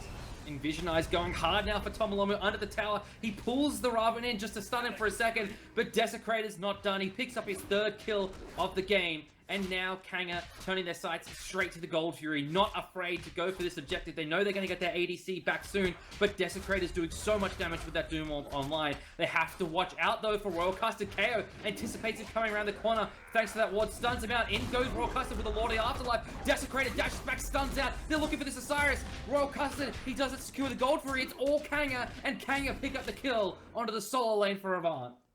It was so close, but having a look at the grass now, they've taken a massive jump upwards. 5,100 XP, as well as 3,400 gold now in favor of Kanga Esports. That was just a really beautiful turnaround. That fight may have not started off well with Galen falling thanks to the Susano, but Taurus Skies staying determined and Desecrator working with Envisionize to set up a beautiful final judgment. They just ripped through the side of Avant-Garde. Excellent work there and excellent synergy from the Kanga team. Envisionize not doing as much this game as he did last game, but he's doing what he needs to, which is the important part for Kanga. From the right-hand side, Taurus Skies pressuring up this lane with KO, but really not too much to be found just on this side just yet. No, they can't really be looking to be too aggressive. It's only half health that tower, and until Galen rotates over, they just don't have tower damage to take it. However, Portal Demon is something that's quite viable, and they have 4 members already grouped there. But Avant, they have blinks up as well. There's a blink for Tomolomu, only finds a Visualize. The Suns are raining down from Galen. Taurus Skies, no escape, pulls in Royal Custard. Iron Monster comes down for Speedy, another great final judgment from Desecrator. Finds Tomolomu, and Tori picks up another kill for this very aggressive Ares. Royal Custard gets the stun there with his tether, but KO returns the favor with a Tiger form. Ricochet just off the mark from Galen, but this opens up the Portal Demon for Kanga. And the KO is actually going to teleport over to the duo lane. They don't want Zaze to have a free tower, just making sure that Wukong can keep the tower alive. Just Speedy, really the only one, as well as Liquid Renegade, trying to stop this Portal Demon, but it seems like Kanga have it completely locked down. Oh, the Typhoon comes through and steals it away though for Avant-Garde. Galen in some trouble now as he's forced to jump away over a wall. Royal Custard trying to find some damage, trying to find a slow here. Not going to get it. Envisionize though does pick up Scylla in the backlines. Royal Custard tried to use that Lord of the Afterlife to find anyone. Both members of Avant able to dash away in the nick of time, but Avant, they have Wisp, they have damage, and they're going to go straight for this middle tier 1 tower with barely any health left, and now they can start pushing down the middle lane. This is a risky call for them, and they're really throwing the dice here. They're down quite a bit of experience here. Down 5,000 experience of 2,700 gold, so if they take a fight here, it's not going to be in their favor. Galen has the Suns coming up very soon. KO's going in very hard for Tomolomu. KO's going to find the kill onto Tomolomu. In fact, he goes in Vision Eyes with the Mystic Rush, slowing down Royal Custard. He's taking extra damage, overhead kick just to deal some more. Wild Hunt comes out from Zay. And Vision Eyes is still trying to dive the tower as a pig, but he can't use any abilities. He can't do any damage. And so Royal Custard's going to survive for now, and Vision Eye still doing damage, still going in now. Final Judgment from Desecrator lands again. Zay's getting chunked down by these chains. Liquid Renegade's going to pick up a kill. No escape from Taurus, guys. Onto 3 members, pulls in Royal Custard. Here's the Suns from Galen that have just come up. Royal Custard on the barest sliver of health is going to survive, but the mid tier 1 tower is not. And Kanga, they're not going to... Actually, it seems like they are going to stop there. They look possibly poised to take it, but Tori actually goes even deeper. Liquid Renegade trying to lazy back at the worst possible moment, and now Kanga are going for the push, but Tomolomu with the Wrath of Terror. Oh, the Wisps are going to catch up to Tori. I don't know if it's going to be quite enough to finish him off with his guard shoes, with his Mark of the Vanguard. He is going to be just healthy enough, and the tier 2 tower in the mid lane falls down. This whole time, though, Just Speedy has been split pushing. He gets 1 tower over on the right-hand side. He's going to get the tier 2 tower as well. So this is actually a lot of golden experience for Avantgarde right now, and this keeps their deficit only to 3,000 gold. Not only that, they're just getting a lot of solo experience and gold onto the Seller, who's currently desperately starved of items. Basically, a whole item behind currently Desecrator. He's already finished the Spirit of Desolation and looking to build into this Rod of Tahuti. And that's really when she comes online. She's got the Bancroft's talents because he was behind earlier, Just Speedy was, I should say. He was behind a little bit earlier, and he needed an item to make him relevant, and that's what this Bancroft's talent does. It's 100 power, 20% lifesteal, but you can get another 100 power once you get down to around 25% HP thanks to its passive, so it just gives him a lot of power, and even when he stays in these team fights, he's going to be doing more and more damage. He's got a little bit of lifesteal on there as well, so I like this item pickup for Just Speed to keep himself relevant early. He's got himself the Obsidian Shard online now as well to do some penetration, so he's now going to really start to swing a little bit harder, not quite at the stage where you really need to be scared of these crushes that can do 75% of your HP, but he's getting to that stage. Yeah, you really do need that percentage-based pen against this such a tanky lineup. Zay's able to get the tower, but again, another member of Avant trying to lazy back in Tori Skies. He's not going to allow that. Punish. He overcommitted too much there for the tier 1 tower.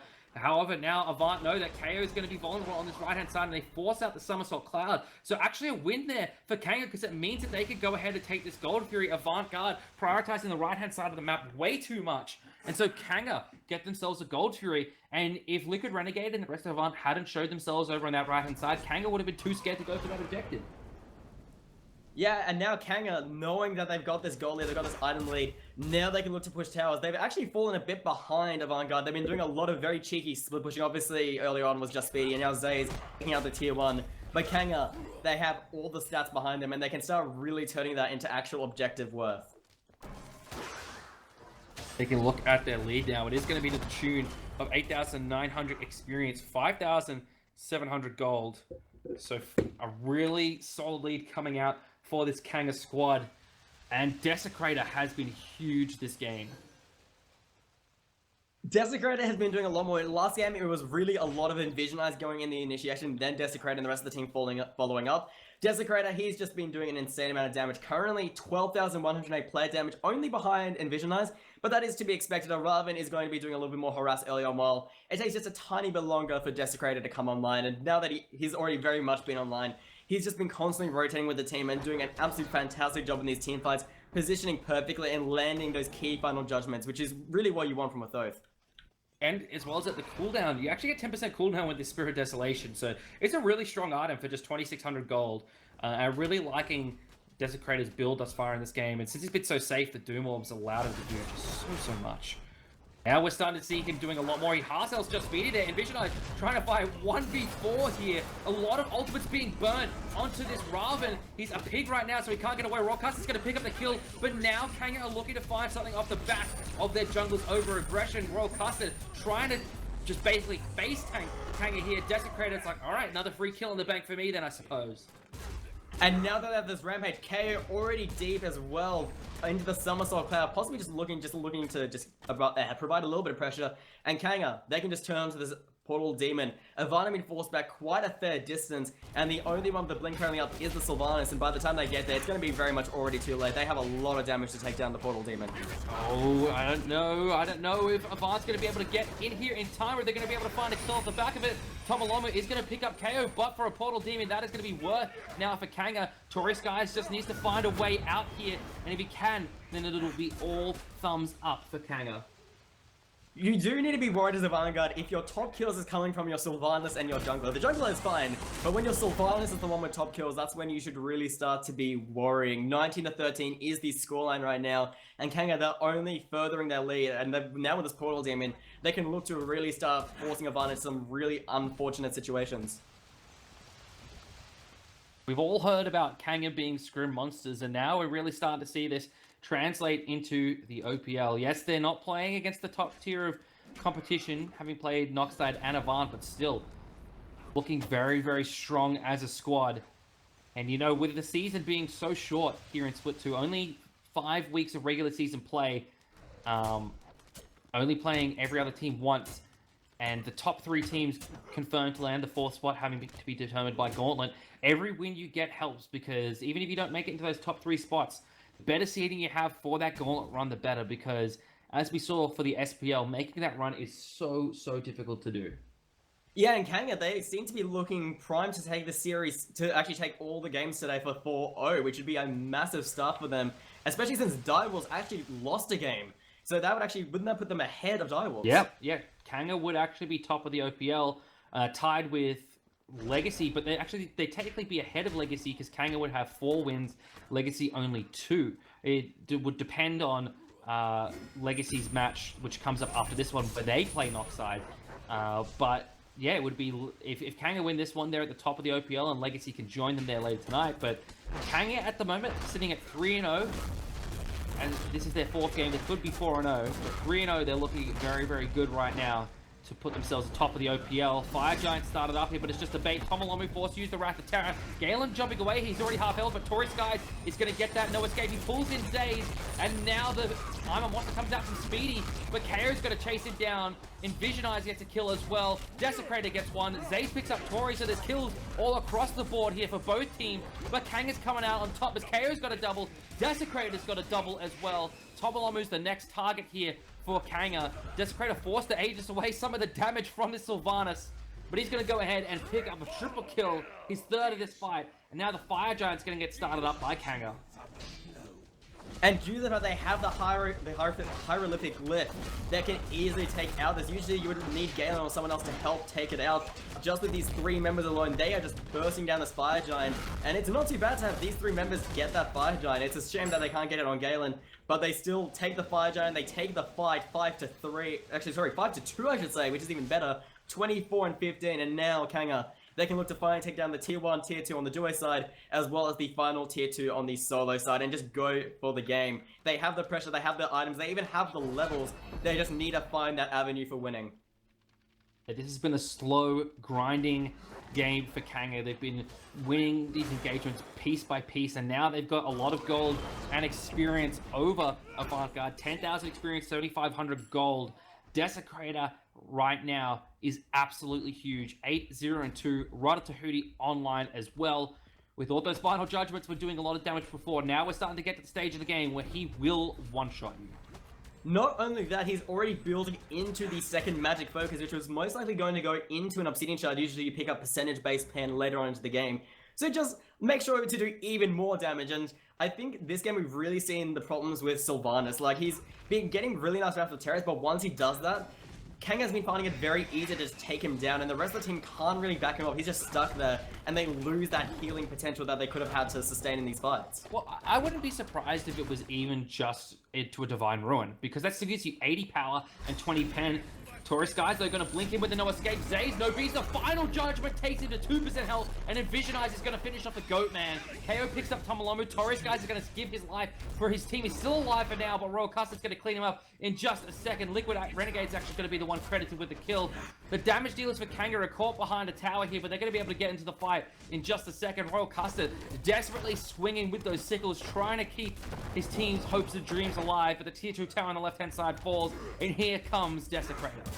The 3 Fire Giants are still on those members as Royal Custard forced away by another burst of damage from Desecrator. And all Kanga needs to do is fall back. They've taken the tier 2. They can look to go for these Oracle Harpies, go back, maybe even get Paul Demon and go straight for the tier 2 solo. As we can see the pings most likely coming from Kanga, pinging that final objective on the map. Portal Demon is up for Kanga as well, so they can get some more golden experience in the bank, back if they need to, and finish off their last couple of items. Fire Giant's not going to spawn for another 2.5 minutes, so they still have about 1.5 minutes left of that buff. They could be able to look for that tier 2 tower on the right-hand side and then for the Portal Demon, but it's really going to be a question of how risky they're feeling. Well, they do have the Shogun's Kusari on the Raven, so if they want to take a tower, it won't take them much at all. They've got the hieroglyphic glyph, I should say. Wow, that word seems to be troubling for me for some reason. That's because because it's wrong. His 1 is the hieroglyphic assault, and his 3 is the glyph of pain. Glyph of pain. See, thank you. See, that's why I was having such a hard time. The glyph of pain, just putting the pain onto the tower. So that's exactly what Kanga are going to look to do now that they're pouring out of that Portal Demon's maw. There he goes. That's why it's hard to say, because it's wrong. Right-hand side tier 2 tower is going to be the focus for Kanga. A lot of structure damage online for them with this Fire Giant buff and with the penetration heavy builds that they're going. Desecrator did pick up that Obsidian Shard, just looking for even more one-shot potential rather than necessarily needing to look for anti-heal, as the healing really hasn't played much of a factor for Avant-Garde. 30 seconds left on this Fire Giant buff as well, and now they're going in for the Phoenix here. Taurus guys blinks in, doesn't pull anyone in, but burns a lot of ultimates and beads. Liquid Renegade does a decent amount of damage. Sun's come out for Galen. Envision Eyes diving out of the tower. Royal Custard's picked up by Desecrator. Envision Eyes might give his life here, but a beautiful Aegis will save his life. Desecrator with the final judgment through the wall, picks up Zaze, and this could be curtains for Avant. Kanga, they're still looking to go on the offensive. Envision Eyes using that overhand kick as he realized Liquid Renegade just teleports away, and now they're going for the second Phoenix, and it's falling so quickly. It's just Speedy completely decimated by the damage of Desecrator, forced to actually use the Aegis there as the second Phoenix falls. Kanga, they can just back up. They don't even have to go for that third Phoenix. They probably have the damage already, and they're most likely going to be getting ready for the Fire Giant and picking up those last couple potions and items. Really not much Avant can do at this stage. Down 17,000 experience and 15,000 gold. No level 20s for Avant. 3 people on level 20 and 1 on level 19 for Kanga Esports. So they are swinging at the moment like a baseball player on steroids, which is most baseball players from what I know. Yeah, and Galen now actually finishing up all his items. He's got a Poison Star as well as a Rage to complement the rest of the pen in his build. And due to the fact that that Poison Star actually provides slow, there's just even more slows on the side of Kanga. And we also see finally as well that Desecrator, the final item's going to be that Ethereal Star, providing even more percentage-based damage. Look, if you weren't going to die before, you're going to die now. Yeah, as well as that, it gives him some extra health production, good amount of power as well. You just do not want to get hit by the Thoth right now. He's already done 24,000 damage in this game.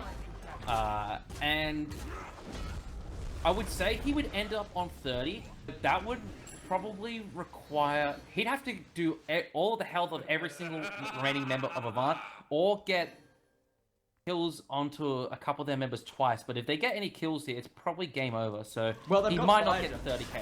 I hope he does. That's what I'm going to keep track of now. I'm going to keep track of it if he hits 30k. Taurus guys actually using the blink, only getting the feed of Tomolomu, but that's still a purification for 1.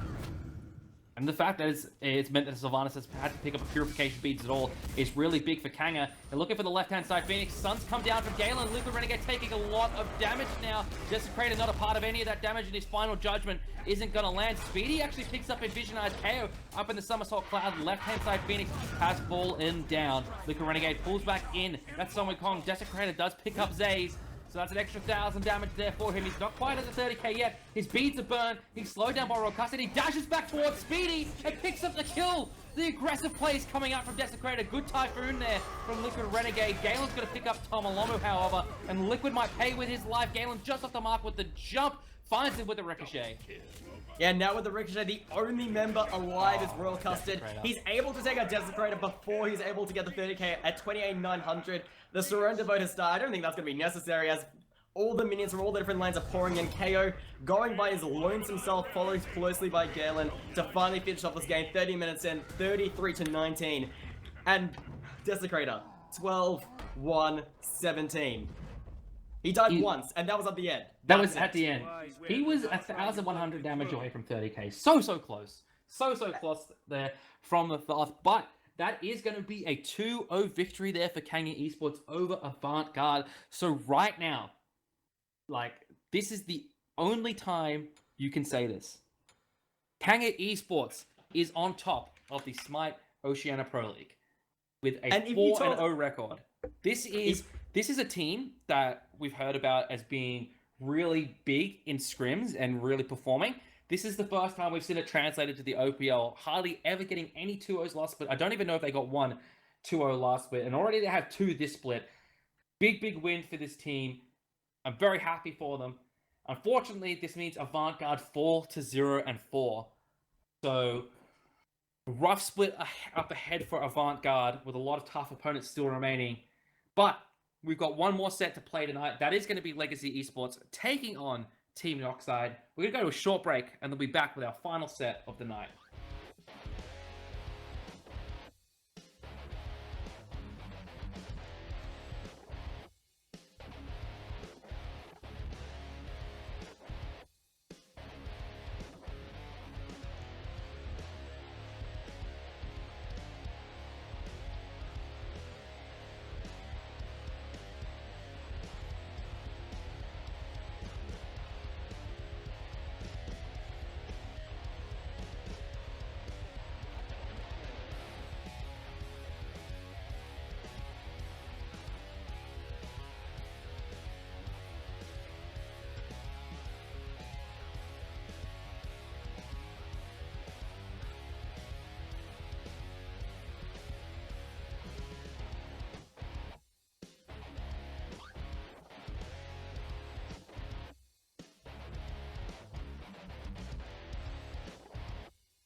Ladies and gentlemen, welcome back to the final set of today in this SMITE OPL split number 2, starting things off with Noxide versus Legacy.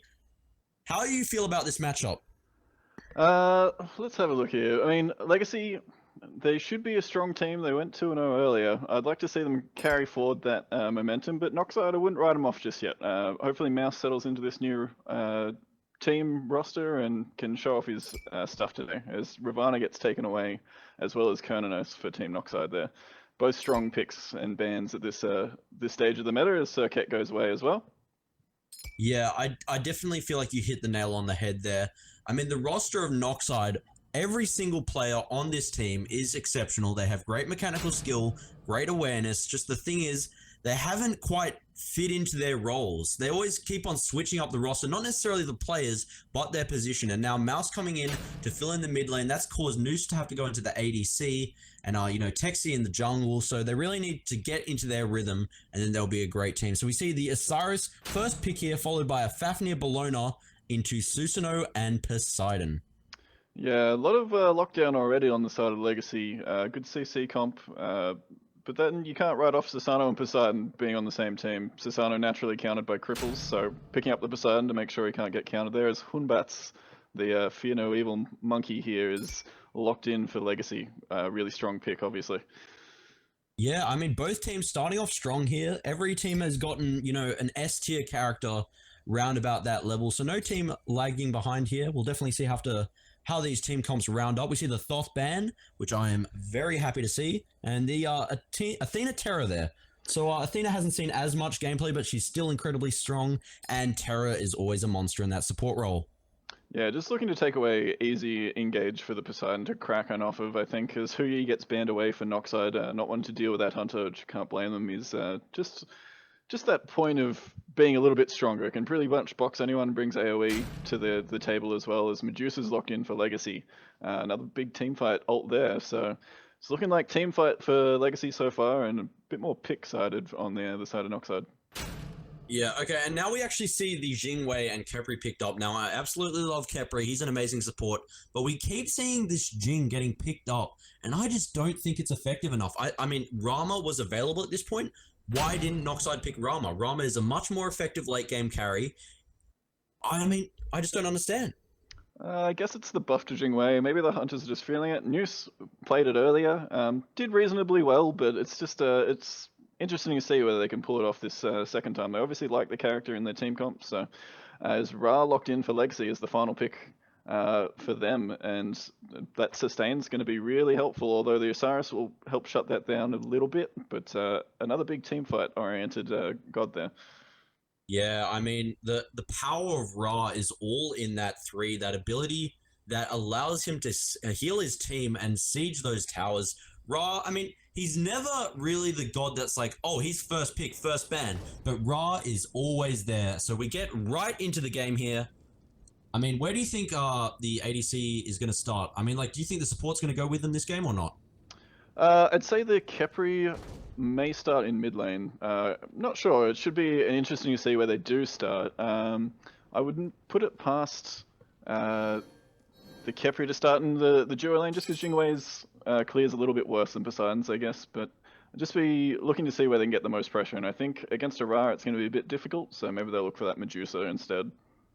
Yeah, this is an interesting situation in that all the 4 carries here, the 2 mid lanes and the 2 ADCs, they're all pretty good on their own. They don't necessarily have a special need to be babysitted by a support. So we see the Khepri actually looking like he's going into mid lane. Rana's going to stick over here with Mouse, especially because he's the newcomer onto the team. Probably makes sense with that. And Weave is going to stick here with Limits. So that is going to put Noose under some heavy pressure here. So he looks like he wants to go for these small reds, but Weave, recognizing what's happening, is trying to zone him out here. But Noose looks like he's still going for it. Yeah, he should be okay. I think that was just see if we can catch him as he comes into the jungle kind of thing, but no luck. Although Susanoo coming in behind here in the mid lane early. The frenzy's popped. We see the frenzy come out, and the Aegis is forced out onto Divide. He's taking so much damage, but that Celestial healing is coming out. He's taking so much damage, but Split Push looks like he might actually fall himself. So Freemason keeps his Ra alive and actually almost kills Split Push here. Yeah, the minions there doing a lot of damage in return to split push, and he's actually moved over the jungle for this game as Weave and Limits take the red buff here for Team Legacy here. Yeah, with the invade on the speed for Noxide.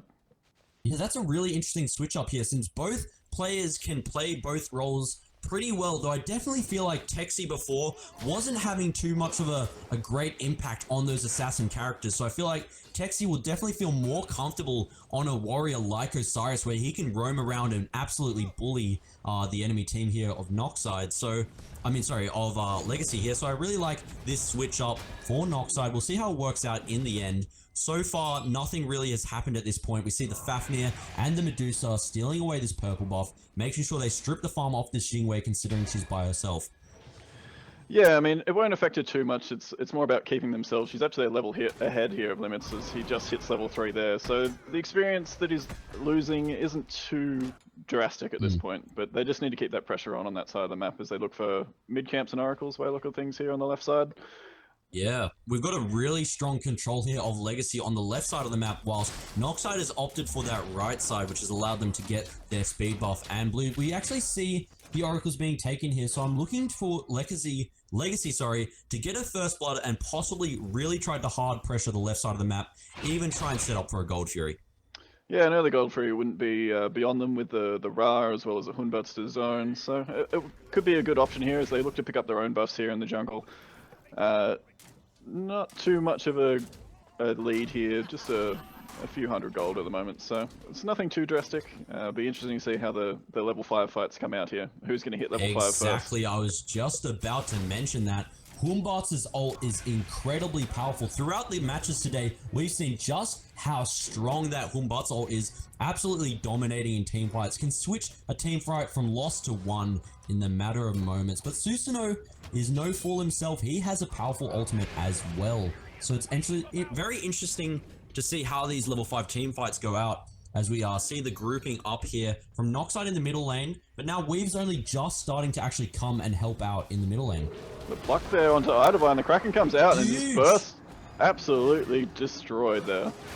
That was a huge first blood there for Mouse, and I think that's the fault of, not necessarily the fault of Weave, but just because of the fact that Weave wasn't as early as Rana Barana in rotating to this middle lane fight, which really just allowed the trio of Noxide to take out that first blood. Now they're actually going for the Gold Fury. I'm not so sure about this. Humbatz has ultimate. He's going to plonk it down. And Split Push taking so much damage, but he used the beads and the dash to get out of danger. But now Rana Barana is extremely low, and he's not level 5, so he doesn't have ultimate. So Freemason's going to go ahead and chase Weave using the leap, and now he's going to Dragon form here. Frenzy pop there by Rana Barana. He's extremely low, but he's actually gaining health from his shield, but it's not enough. Freemason's going to pick up that kill. Yeah, I think he was out there. He turned back to try and help out Poseidon, but I don't think he needed to come back through the jungle. Jingwei was out as well, so the Gold Fury gets started up here in return for Legacy. Only Jingwei to contest. Yeah, and all Jingwei has is her one ability, so she can try and steal it, but doesn't actually manage to do so. It actually gets herself picked off, so I'm not really sure what Noose was doing there. That's the problem with Jingwei. She doesn't really have so much base control in a team fight. Like in a 1v1 boxing situation in her lane, that's where Jingwei shine, sorry. But now we see Texi actually picking up El Chocos as well, a solo kill there. But Jingwei just does not have that control in a team fight. Yeah, I mean, the knock-up can be huge if it's placed in the right spot, but I think the teams are aware enough of it to not get caught out too badly. Yeah, so I mean, as I said, I do not like the Jingwei pick in general, but we're seeing a lot of teams pick it up, so it definitely has some sort of value, at least in the scrims. We'll see how Nusa continues to play this. I mean, he's not far behind at all. They're both level 6. But just Medusa's ultimate's going to have a lot more of an impact. But we actually see Divine in this engagement here. Mouse is extremely low as well. But Divine has the healing, so Split Push can pick up Freemason. Divine's looking fine himself, but now Split Push is getting focused here. So now Rana Barana is actually quite low himself. He's going to try and dash away, but the cripple stops him from doing so. But no, he just has a speed buff. But the snipe coming out from Divine picks up Rana Barana. An excellent skill shot there by Divine. Yeah, beautiful. No setup, managing to just catch the big bug there, trying to escape on very little health. Yeah, I mean, That was just excellent play there by Divine. I mean, if you're going to pick Ra, you need to make sure you can hit those snipes. And Divine is definitely a mechanically skilled player. He knows how to land those shots, especially on a character like Ra, who's been out for so long in Smite. I mean, he's one of the original cast of characters in this game. And, you know, he's become a real staple in that sort of supporting mid lane role, but he still packs quite a punch. Oh yeah, and very low cooldown on that snipe as well, so it'll be up again, and no time in time for the next fight. It's already halfway there, so it's that Sands of Time passive, always nice, getting that extra cooldown on a starter item. Yeah, and we actually see Rana Barana getting engaged on here by Divine and Weave, taking quite a bit of damage, but he is a Khepri. He should be able to get that, and he dashes out of the Fear No Evil, but he's still taking so much damage, but the knock coming out from Mouse actually saves his support.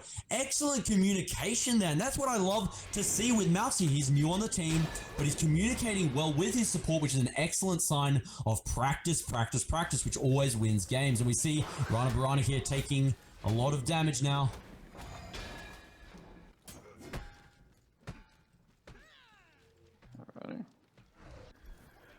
Having a look at the builds here, we've got Bologna's gone into the Ninja Tabby, so bit of extra attack speed there, I guess maybe to box with the Osiris and get that sustain from the Death Toll. I'm not really familiar with that, I'm used to them going into the Warrior Tabby. Maybe that's just a flavor pick there.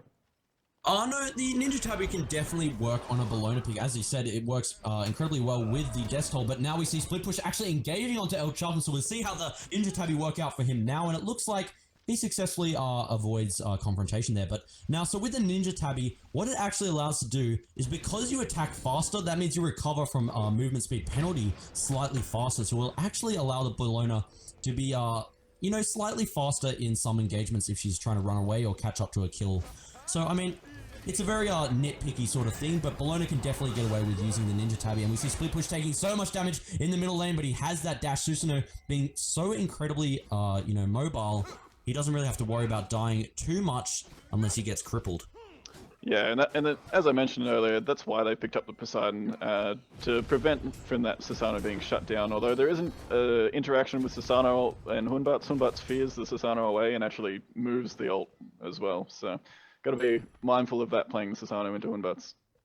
Yeah, I feel like Susano's going to want to either initiate before the Hunbatz, like we see the Hunbatz ult being used right now, and we see Split Push taking so much damage, but he manages to use his ultimate to knock up the Ra there, and he takes so much damage, but the ultimate coming out of Rana Barana actually saves his life from the Ra snipe. Idivine really on point here with these snipes.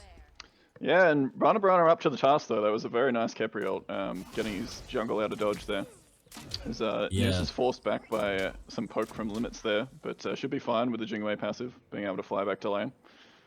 Yeah, and that is the benefit of Jingwei. As much as I've been downing on her, she can stay in lane as long as she wants, and then back and come right back to get that farm. So she's definitely good at catching up. She's a good ADC from behind in that regards. She can make sure she keeps up in the farm department. If we actually look at the farm on the ADCs here, we can see level 10 on our limits here on the Medusa here, and only level 9 on the Jingwei. But so she's not incredibly far behind. She actually has more stacks than the Medusa on limits here. And also completed the boots as well, so she'll have a nice little power spike. She'll be able to still handle the Medusa's damage as Oracles get picked up here. Both of them managing to go to Legacy, they secure those. Not much to fight over right now, maybe looking for a Gold Fury in mid-camps shortly, as there's a little to and fro here in the jungle.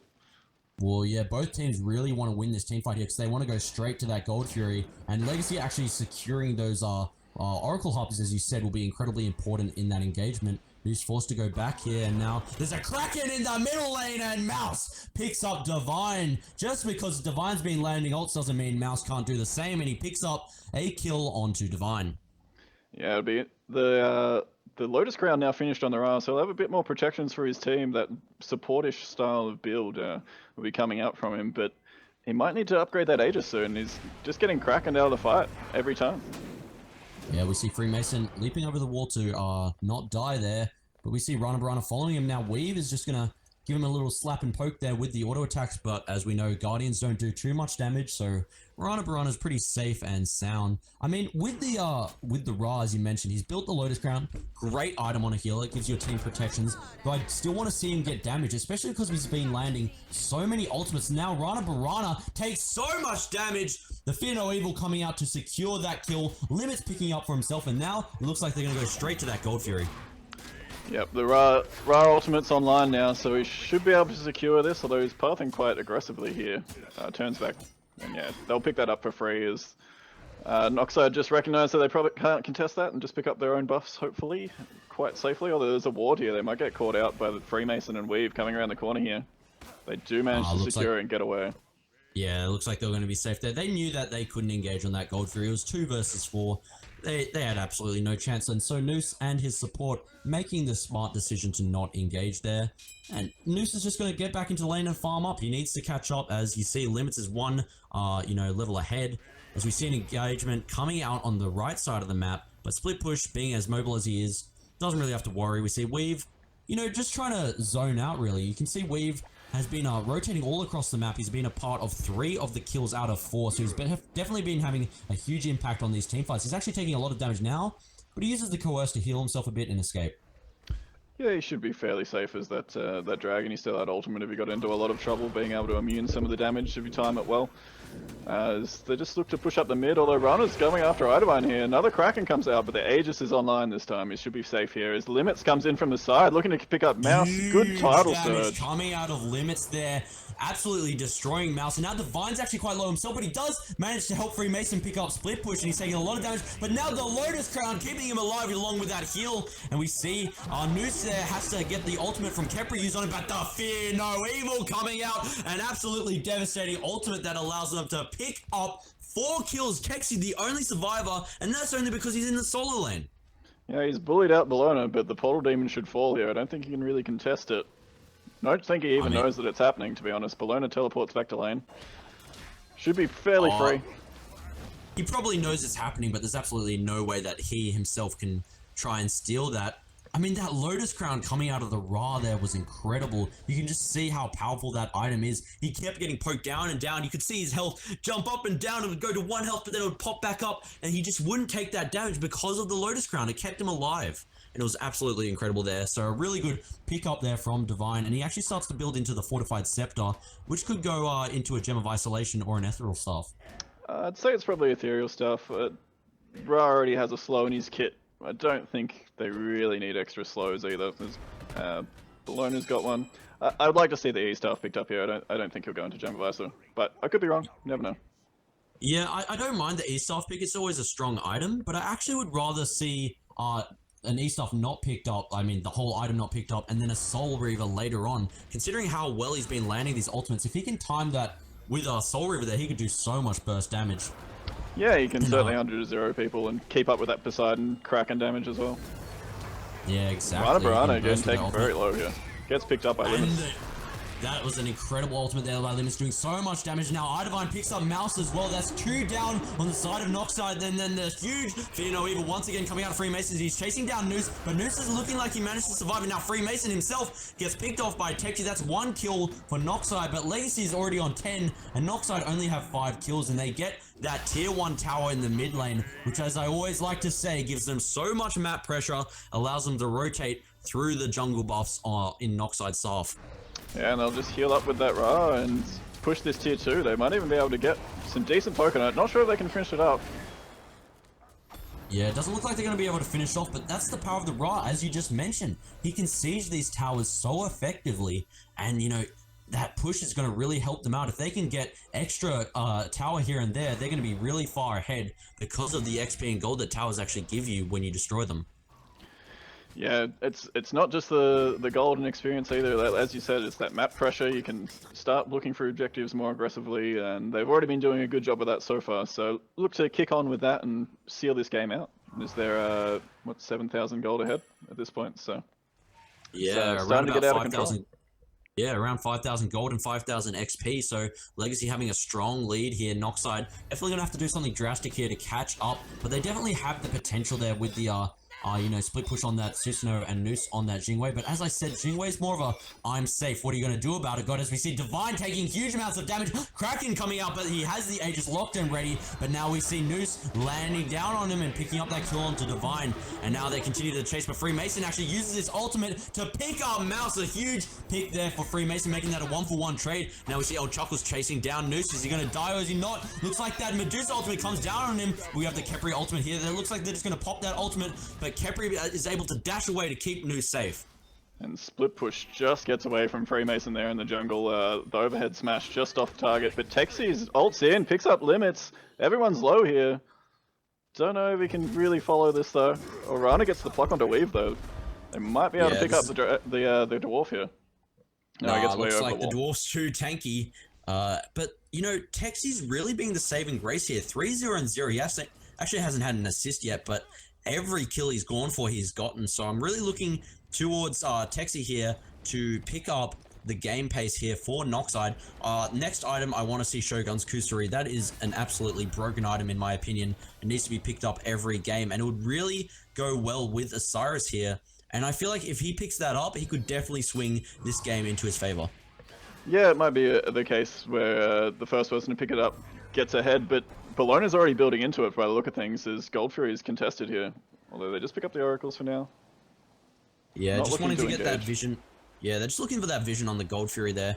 Not really necessarily wanting to go for it, because now they can see if Legacy decide to go for it. And yeah, if we look at Texi's build, he's actually going into Magical Protection, which makes sense. Obviously, Divine doing a huge amounts of damage, but I still feel like that Shogun's Kusari would have been more beneficial for his team. Not necessarily for himself, but for his team. And we actually see the Gold Fury.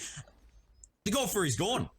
It's just done. That's raw for you. He does a bit of damage when he wants to secure things when he's level 14 at 17 minutes. So it's always nice when you got that ultimate to secure. But New's trying to poke out limits here.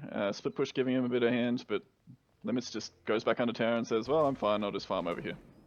Yeah, Limits just wanting to make sure that that tower doesn't fall, because if they were left alone there, they could have definitely pushed down that tier 1, which would have given them some semblance of map control at this point, even though Legacy has been dominating this game so far. Yeah, ward's starting to fall off, and I'd like to see a bit more ward coverage from both teams here on the Portal Demon side of the map. So that'll be the next point of contention for them both. As Texi's getting engaged on here a little bit, but Split Push is here to give him a hand. Yeah, it's slap interesting each to see other for a while. Yeah, I mean, that engagement's happening, but all the while the Portal Demon is actually being started here, and that Kraken comes out, but the Aegis coming out from Divine once again, and now Mouse taking so much damage, he's really low on mana, so he doesn't have any chance of escape if he got caught, but it looks like he'll be fine. Mason choosing not to teleport there with the monkey, instead going back to retreat here, but now they've got that portal, so they can back and teleport right back in.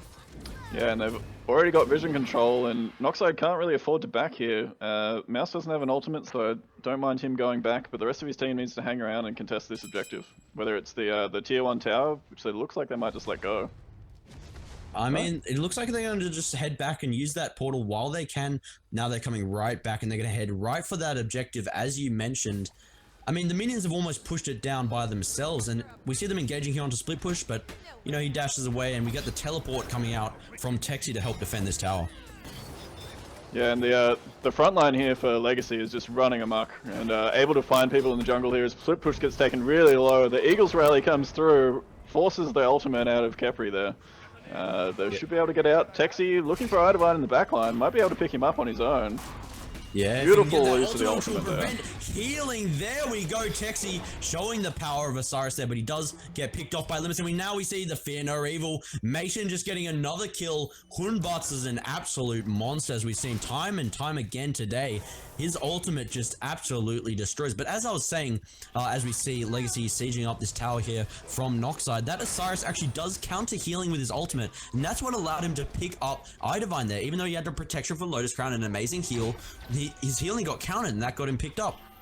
Yeah, as well as the Pestilence, which I do like that pickup. They do need a Pestilence somewhere, and Khepri looks like he's probably going into a second aura item here, so helping out his support there, getting the anti-heal online for them is going to be huge, and when this game goes longer, as the Gem of Iso is also complete on the Poseidon now as well.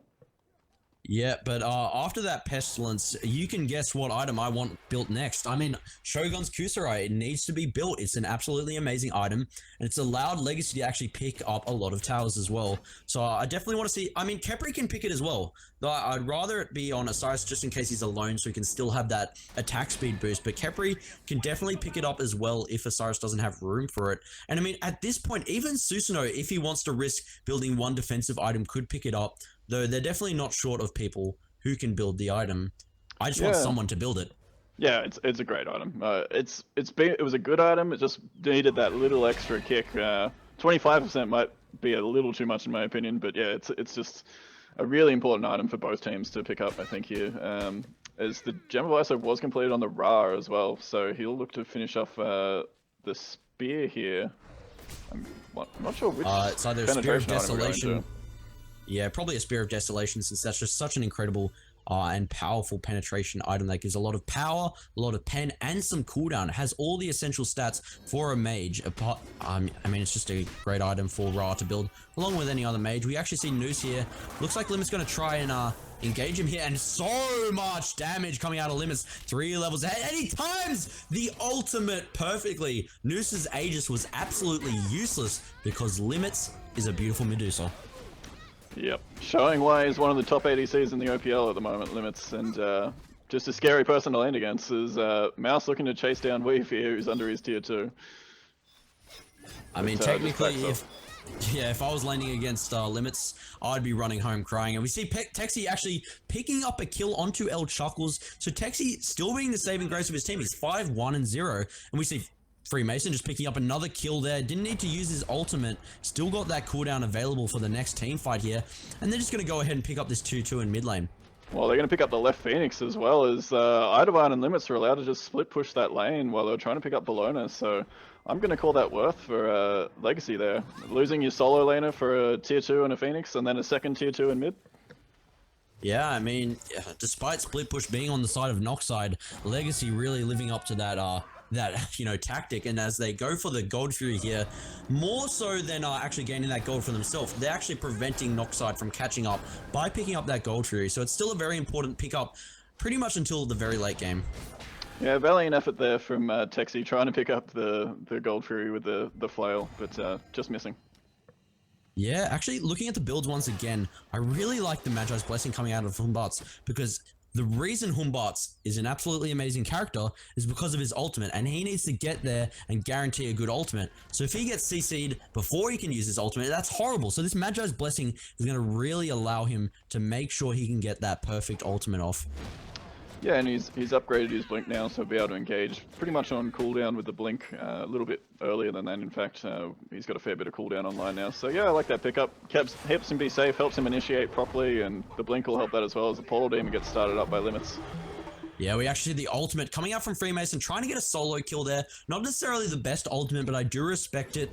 Trying to pick up that kill, because one more kill would just make him one more step towards victory. As we see the Portal Demon dropping down here. If we look at the graphs as they pick up the Fire Giant, they're 13,500 XP ahead and 17,500 gold. So they're going to be easily able to pick up this Fire Giant, unless Texi can do some sort of amazing steal, which he can't because he's stunned out by Weave, doing an excellent job of zoning them out. Now Rana Barana is just getting deleted, is the word I'd like to use. Yeah, he's just not tanky. He's so far behind at this point that he's just having a rough time. Noose does manage to pick up the tier 1 in the duo lane, but the Siege is coming down mid lane, and he's probably got to back and help out his team here. I don't think they can hold 3v4, 3v5, so. I mean, that's the thing about the Jingwei pick. She's not a bad character. She's just kind of is there and doesn't really have that kind of powerful impact like a character like Medusa has. You can see she's absolutely tearing through enemies, having amazing teamfight ultimate, blowing up Texi with that said ultimate, and now it looks like they might even go straight for the Titan here.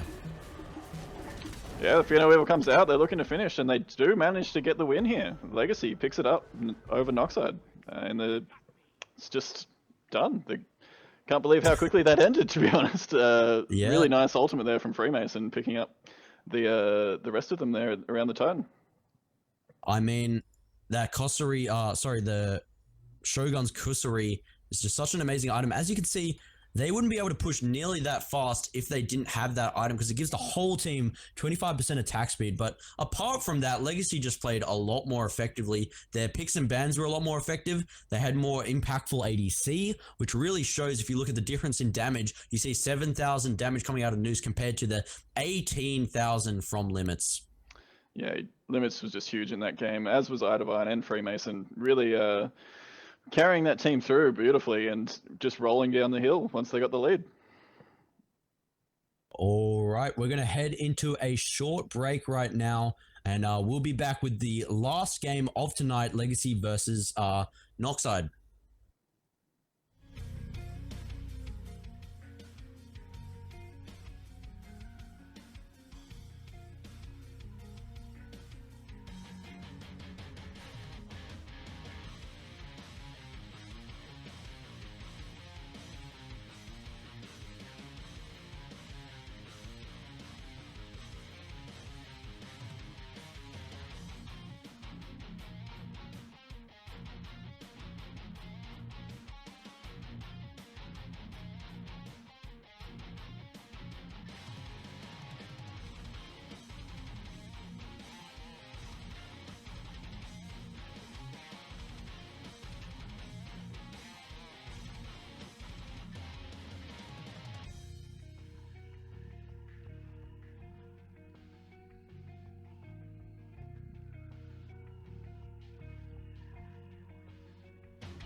Ladies and gentlemen, welcome back to the final match of the final set of the SMITE OPL today.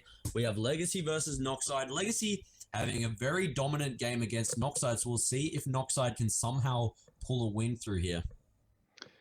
Yeah, hopefully Noxide can put up a bit more of a fight this game. They're more than capable of it, but we'll see if their constant lane swapping will cause them more dramas here as they ban Circuit here for Legacy and Ravan taken away from Team Noxide there. Yeah, those are two very strong bans. These bans are looking a lot more solid this game here, and we see Kernanos banned as well. All top tier bans there. Excellent play. Zeus, not necessarily a top tier ban, but I mean, if Noxide don't want to verse Mouse's Zeus, then that makes sense to me. He's a horrible character to lane against. Yeah, Idivine is very strong on that Zeus. You don't want to come up against that. He's showed it time and time again that he's very adept at playing that god. As Osiris is locked in for Legacy there, first pick. Seems to be the first pick of everyone this split so far as Bologna and Fafnir locked in for Noxide. Yeah, I mean, Osiris is such a dominant solo laner, and he has been for so long, but the thing is, people just forgot about him for so long, and then once the the solo lane builds have been developed with the Death Toll into Boots, into Mark of the Vanguard, into the Mystical Mail, people realized how strong Osiris was and his synergy with Death Toll and his auto attack chain. Yeah, Terra locked in there for the Legacy. Looking very similar to the last game as Susano's locked in for Noxide. And then we'll see what they end up banning here. We'll see what they're going to come up with here. Whether they stick to the same as last time or they'll pick up the second lot of bans here and just waiting here for the next ban to come through as Poseidon is taken away by Noxide. Yeah, so Poseidon had a really strong shot there on Mouse. Even though he didn't necessarily win that game, it was incredibly effective with that ultimate. Yeah, we'll see how it plays out with the bans here. Toth taken away by Legacy. Yeah, Toth and always an incredibly powerful, middle laner. And I actually believe we've got the sides wrong. I think Legacy is actually on the red side, whilst Noxide is on the blue side. So apart from that, so just swap the teams around in your head, and you'll see Isis banned here as well. So they'll be taking Isis away from Legacy, and then the Ra away from Noxide. Yeah, interesting that they banned the Ra here, as they played it so well themselves. So Hu Yi locked in here for Noxide. Sorry, for Legacy that'll be. Big team fight, always a good character at the moment. He's been banned a couple of times so far, so good to see. Hunbats is still going to be really strong in that team fight, and the Hunbat-Susano mix will be coming back again this time. Yeah, so we can see an interesting thing to note here with Legacy picking the Hu Yi is they did have the Medusa available, and Limits is obviously an amazing Medusa, but we can see here that he values the Hu Yi more, and I actually agree with Limits here. I think Hu Yi has more potential with a skilled player. I mean, Medusa's always strong and confident, but with an amazing Hu Yi, you can do amazing things with those ricochets. And we actually see Vulcan and Rama picked up here. So Vulcan is going to be played by Mouse. How do you feel about, Mouse and Vulcan? I'm more than comfortable with Mouse playing any god at the moment, so it'd be good to bring this disrupt with the Vulcan, as well as having a Vulcan ult on top of a Hunbat ult. It's going to be causing a lot of havoc, hopefully, for them. But Chang'e locked in for Noxide here is... Guessing that's going to the mid lane? It would have to. Mid lane they couldn't Chang'e? put it anywhere else. I mean, unless they're going to do a really old school Bologna mid, which I don't see happening, it looks like it's going to be a Chang'e mid, so she's nowhere near as effective in the middle lane compared to jungle, but being as strong as she is, she can definitely still play that middle role. Yeah, being able to immune damage is always pretty strong, so you can't go wrong with that. I think even in the mid lane. Yep, so Chang'e is definitely a strong pick. As we actually enter into the game here, we're going to see how the positioning works out here. I feel like it's pretty certain that Weave is going to start over with the Chang'e. I don't see her being by herself, so whether the actual jungler starts with her or Weave on that support role, someone needs to be with her at the start. It looks like it's going to be Freemason on that Susanoo, being the bodyguard of Chang'e early on, since Chang'e needs a little bit of time to start snowballing and becoming the absolute monster that she is. I mean, her ultimate can stun a character for up to 5 seconds, scaling with the amount of characters hit. So, an incredibly powerful pick. Not necessarily built for the mid lane, but still incredibly powerful. Yeah, I think she's just strong at the moment. She should be fine here as Noose just manages to dodge some ricochet damage there from Limits, who's looking to bully Rana and Noose before they can get to lane. Mouse being sent to clear on his own here against that Susano and Chang'e in mid. I mean, Vulcan, if he does pick up his turret here, should be pretty fine. It looks like he actually went for the backfire, which was incredibly risky considering he had to put himself so close to the wave, and, you know, he took a lot of damage for it, so he's going to have to use some of his potions to heal up, but now it's allowed Divine and Susanoo to go ahead and invade on this speed buff. Yeah, I like the backfire here. It's better clear overall than the turret, so while the turret's safe, it does take a very long time to clear, and it can just be killed by the Chang'e. There's lots of damage here on Rana. Gets poked out, but Limits takes a lot in return from the archers. Yeah, and what I like about the Chang'e mid along with the Susanoo is that they're going to have really powerful jungle clear and really powerful sustain as well. So they're going to be able to constantly be, you know, doing this back and forward 2v2 or 3v3 depending on who's in the lane, and box really effectively. And they're actually going and invading the red buff. So now they've invaded both the speed buff and the red buff. The two most powerful buffs on the map belong to Legacy. Yeah, they're really using this to effect, but their own red buff will be stolen away in kind by Noose and Rana here. As Vulcan's pretty low here, might get picked up. Beads force, but First Blood falls to Freemason there in the mid lane. Yeah, honestly, I feel like the backfire was a mistake. You're right in that it's so much better clear, but the fact that he was in a 1v2 situation meant he had no, you know, right to be trying to play it risky. So, I mean, he gets first blooded for it, and we see Rana Barana trying to see if he can steal the purple buff, and he actually manages to do so. Rana using that Terry Dash quite effectively, and we actually see Freemason picking up a kill in this solo lane. Yeah, 3-man rotation over to this blue buff, looking to secure it, and caught out Texi there as he was rotating through the jungle, and split push being forced away as well. I mean, the thing about Osiris is he's an incredible lane bully, but he's not going to win a 1v3 at this point in the game, and that's what you really need to do to an Osiris. You need to, you know, pressure him out, make sure the jungler's rotating to that solo lane, even though it's not the most optimal thing for a jungler to be hanging around the solo lane. In the case of an Osiris on the enemy team, I feel like it's, you know, it's acceptable. Yeah, I think you got to put a bit of pressure over there, and Split Push recognizing that that's what's happening. He's going to try and get a bit of pressure back to his lane here as Chuckles gets taken reasonably low, but be fine and we'll just walk away.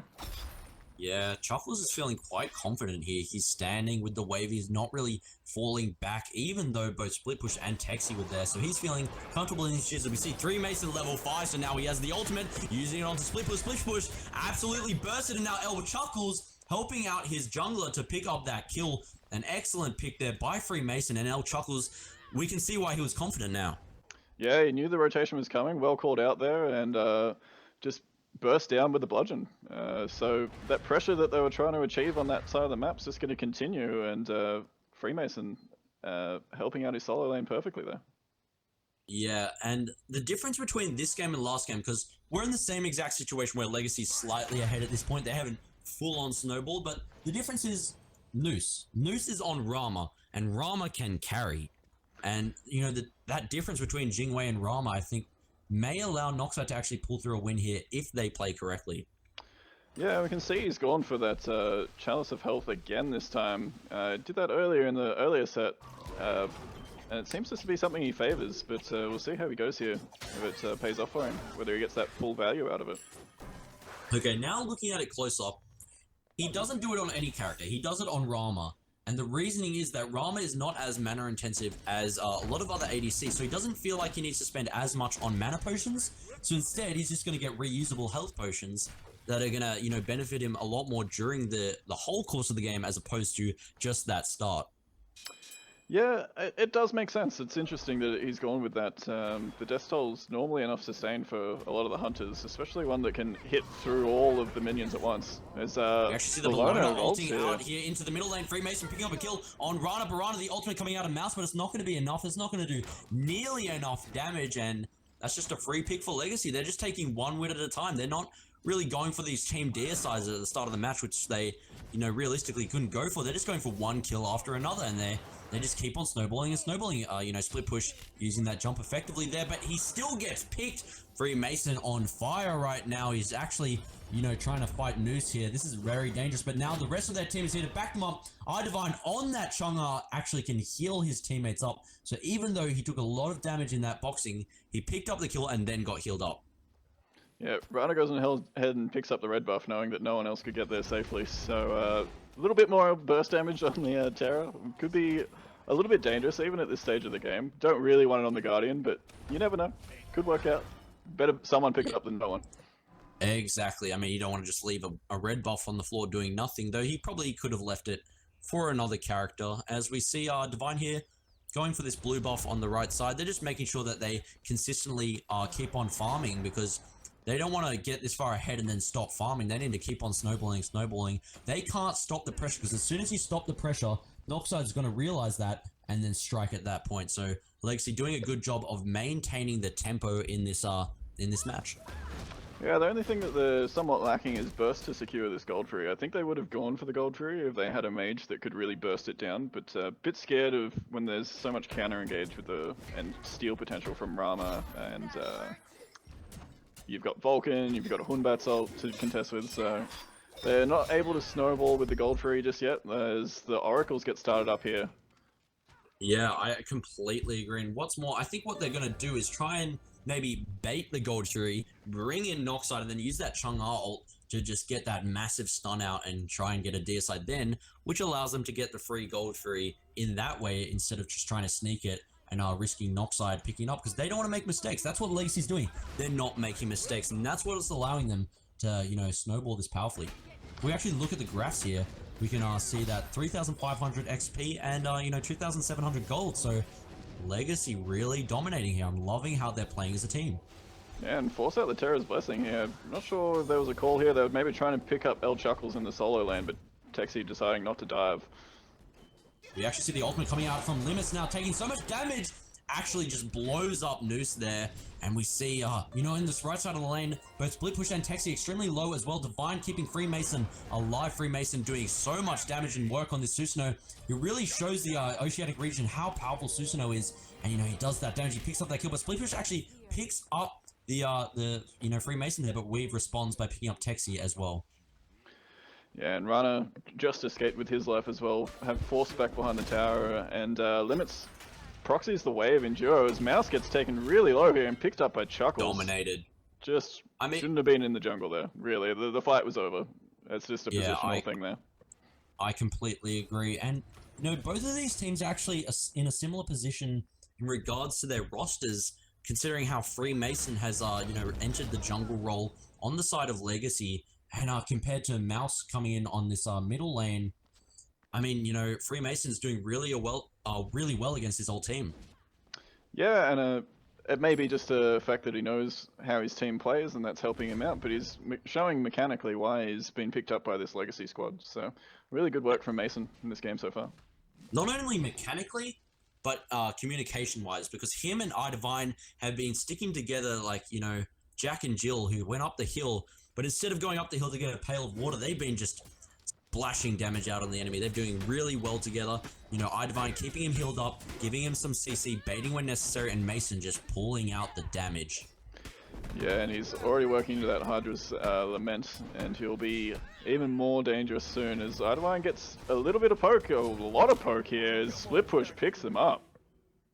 Yeah, that's a huge pick there for Split Push. He definitely needs to start catching up, and he's doing that by picking up the Chang'e there, but he wants to make sure he uses those ultimates as effectively as possible.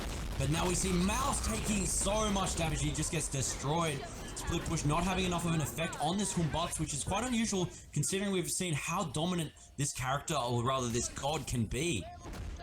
Yeah, I think that was just a case that they just stayed a little too long. They got the pick, and then as the shots come out from Noose, I guess that was a defensive ult. Didn't seem to be that anyone was too low, although Limits did take a lot of damage. Almost did manage to pick him up there. Yeah, but the thing is, he's so far ahead at this point. He's level 10 compared to the level 9, which may not seem like much. It's only one level, but it's huge at this situation. He's doing so much more damage than his counterpart, and he's actually available in these team fights, unlike Noose, who's really struggling to farm and try and keep up. Yeah, and it's down to a lot of the early pressure that he had on his lane, and they chose to leave him alone, which they seem to have been doing most of the time, and he's held his own reasonably well with the farm, but it's always going to be hard when you're forced to fight 2v1, as Freemason looks for the gank here on Rana Barana. Yeah, he's taking huge amounts of damage. He's getting a little bit of terror healing, but he actually ends up using it for the double dash, effectively getting him out of the fight. Really good mechanical play there by Rana Barana, making sure he stays alive. And, you know, Noose needs to be careful here, though, because Weave could try and initiate, but it actually looks like he's chasing down Rana Barana. We'll see if he actually goes for the jump. Yeah, he does dive. Misses the hammer, though, and he'll just disengage now. I mean, the dwarf can jump, but the dwarf can't hammer, so, you know, doesn't end up picking that kill, as we see. You know, Noose here just stuck in his lane trying to farm, as we see Limits is free to roam around the map. Yeah, picking up farm everywhere, and Texie and Chuckles having a slap fight over in solo, but we'll have a look here as there's an engage on Mouse in the mid lane. Gets caught out a little bit here, but the meatball should peel for himself pretty safely. Yeah, that's what Vulcan does, is he can really control his enemy's positioning, both with the turret and the meatball, as you said. They just allow him to control the overall position of his enemy, as we see Limits soloing Noose over in the ADC lane. He's just got complete control himself. We see the ultimate coming out of split push, but he just takes so much damage, Divine, bursting him into oblivion. Yeah, I think a bit of miscommunication there. Mouse is out of mana there. Couldn't really do much to follow up on any engage there from Hunbutz, so a bit of a shame there. And Limits did pick up the solo as well as the beads onto Noose there, so Noose is going to be in a lot of trouble if anyone comes his way. Yeah, I think that's the difference between Mouse and Freemason on their new teams. You know, Freemason is communicating so effectively with his team, whilst Mouse, I don't know, he might be in his own world, or maybe he's just struggling with this, you know, new team environment, but he's definitely a veteran player. He can do incredible things, so we're just going to have to wait and see how he, you know, evolves throughout the split. Yeah, and the role switches between a lot of them it causes a lot of different communication that needs to come down, as they look to engage onto Weave here, but he should be safe, although they are chasing pretty hard with the Frenzy and the Terra's Blessing getting popped. Nah, but Weave is playing that Fafnir, and being ahead on Fafnir means he's incredibly tanking due to the fact of his passive, which the more gold he has in his pocket is the more protections he gains from it. Freemason just picking up Mouse. We don't even have to look, because it just happens straight away. Freemason getting CC'd out by Rana Barana, but it does absolutely nothing to stop his rampage. We've got the Lotus Crown coming out on that Chang'e, which is beautiful. Because why? Because it synergizes with how Idivine and Freemason have been playing. They've been playing as a pair. They've been roaming as a pair. They've been ganking as a pair and killing as a pair. So that Lotus Crown really helps out Freemason diving in deep. Yeah, and the snipes come out here a little early. Don't manage to steal the Gold Fury there, but a valiant attempt from Noose. Had to do something. Couldn't let it go for free. Yeah, unfortunately, that wasn't just a little bit early. That was a lot early, and, you know, it just wasn't enough to steal that Gold Fury. It would have helped a lot if they could have still stealed it, considering if we look at the graphs, we see 7,200 gold ahead, our Legacy, and 9,600. So that's almost 10,000 XP difference at level, 13 minutes in. That is a huge snowball coming out of Legacy. Yeah, and it's across the board as well, which is the scariest part. And the worst part for Noxide is that their Terror is unfortunately only level 9 and compared to the Fafnir's level 12, so not able to stand in the front line and really help out a team by soaking up damage. Yeah, that's really the thing with the team comp drafted here by Noxide, that we see Split Push forced to use his ultimate to try and escape, but no, Freemason just blows him up. Texie actually going in for the kill here, but it looks like he doesn't have enough, or rather nearly enough damage, and Chuckles is actually going to start bullying him, and, you know, Freemason's deciding to come back in because he's so powerful, he can do so much damage, and that, you know, that Thorns is going to do enough, but it actually does allow him to escape. The ultimate coming out of Mouse, but it's nowhere near target. I think that was just to make sure they couldn't stay diving under the tier 1 there. Not a bad ultimate, but he needs to be careful with his pathing here. He's only level 11. There's a lot of members here for both teams. Yeah, and as I was saying, there is a glaring weakness in the composition drafted by Noxide here that I have now noticed. It's the fact that they don't really have enough CC to protect their squishies. I mean, they've got the Hunbutz ult, and then they've got some Terra CC, and they've got the, you know, the Vulcan Meatball, but apart from that, that's so bare bones compared to the enemy team. You've got El Chuckles with his ultimate, you've got Freemason with his ultimate, you've got Divine with his ultimate, you've got Weave with his 1 ability, and you've got Limits with his stun in the 1-2 combination. So you can just see that Legacy has so much more CC that they can keep their carries alive and hunt down the enemy at the same time. And Texie is getting destroyed in the solo lane. Yeah, the entire team's here. He could do nothing there, sadly, and his team just has to watch on. As Freemason engages here, decides to back off though. Yeah, I mean, that was a little cocky there from Freemason, but he can definitely afford to be. It's not like he was in any danger there. He was just trying to see if he could potentially get a pick.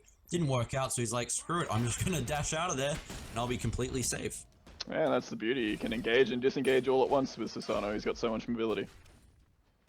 Yeah, it's just, an incredibly mobile assassin. And we see Rana Barana holding the line here for his teammates, waiting for that dash.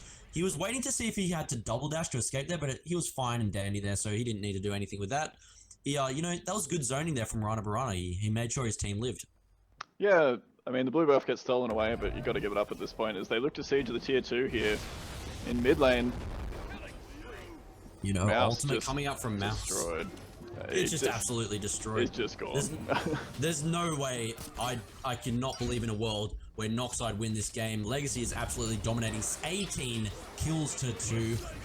I mean, 19 kills to 2. My pardon.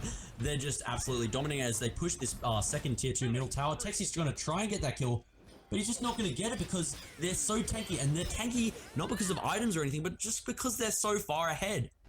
Yeah, I mean, the Lotus Crown's doing work, but it wouldn't matter really. They're just way too far ahead in experience, and they should get this mid Phoenix pretty free. No, throwing some autos to try and dissuade them a little, but... I mean, the thing is that Legacy's so far ahead that they feel like they're like, oh yeah, we can win now, but oh wait, we still have 2 more towers to get, so obviously Legacy's going to fall back here. They definitely need to pick up those towers before considering pushing in for that Titan. Yeah, they'll pick up the farm on the way back through the jungle, finish off some more items, maybe even grab a fire giant just to be sure, but they're just... they might as well just, I'll take a fire giant, I'll order 1 fire giant, they really can do whatever they want at this point. I mean, I cannot see how Noxide could even possibly consider catching up here.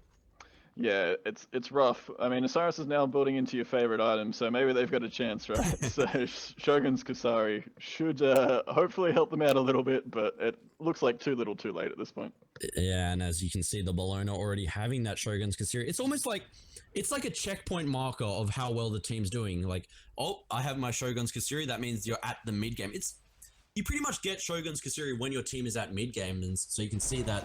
I mean, Noxide don't even feel like they're at mid game. They're just not swinging anywhere near hard enough, as we see Texi just taking so much damage. Even though he's the solo and he's meant to be tanky, he just takes damage after damage after damage, and iDivine picks up that kill.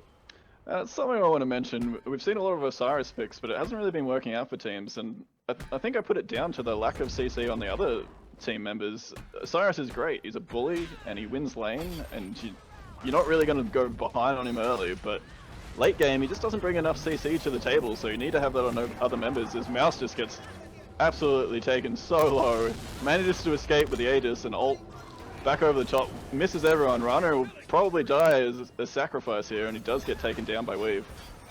I mean, as you can see here, Noxide just getting absolutely destroyed, but I would like to actually talk about that Osiris in regards to the solo lane. He is considered one of the best solo laners right now, and you're right though, he doesn't have that CC, so you need to make sure there's CC elsewhere in your team instead of in that solo lane, whilst one of the other top solo laners, Bologna here, already has that CC built into her, so that means you can have less in the rest of your team, even though Legacy have just gone, let's have CC on every character on our team. Yeah, I mean, CC is always strong, right? That's the reason why CCR was really pushed into the meta, and just not enough CCR items even on the side of Noxide as they start up the Fire Giant and be very free. Texi split pushing in duo, just trying to get some farm for his team here. I mean, it's not even that they haven't built into CCR items. They can't. They just don't have the gold. If we look at the graphs, they're 20,000 gold behind. At this point, there's absolutely nothing they can do. They're just gonna play for the experience, I guess. That's it. And everyone will back here, finish up their items. Just so far ahead now, it's insane. A horrific emblem even on the Chang'e, just to add a bit more CC and slow potential for their team comp already. I mean, I'm expecting Legacy to, use this next push, get a deicide and just win. I mean, I think what this came down to is not only is Legacy playing mechanically better and communicating better as a team, it's just the picks as well, they don't synergize nearly as well as Legacy do. You don't have any great ult combos. I mean, how are they securing this Vulcan ultimate? They don't have an Odin cage, they don't have like a Hades, even though those aren't necessarily the best examples. They don't have a way to secure that Vulcan ultimate. As you see, it's just doing absolutely nothing there. It's like someone slapped them with a loaf of bread.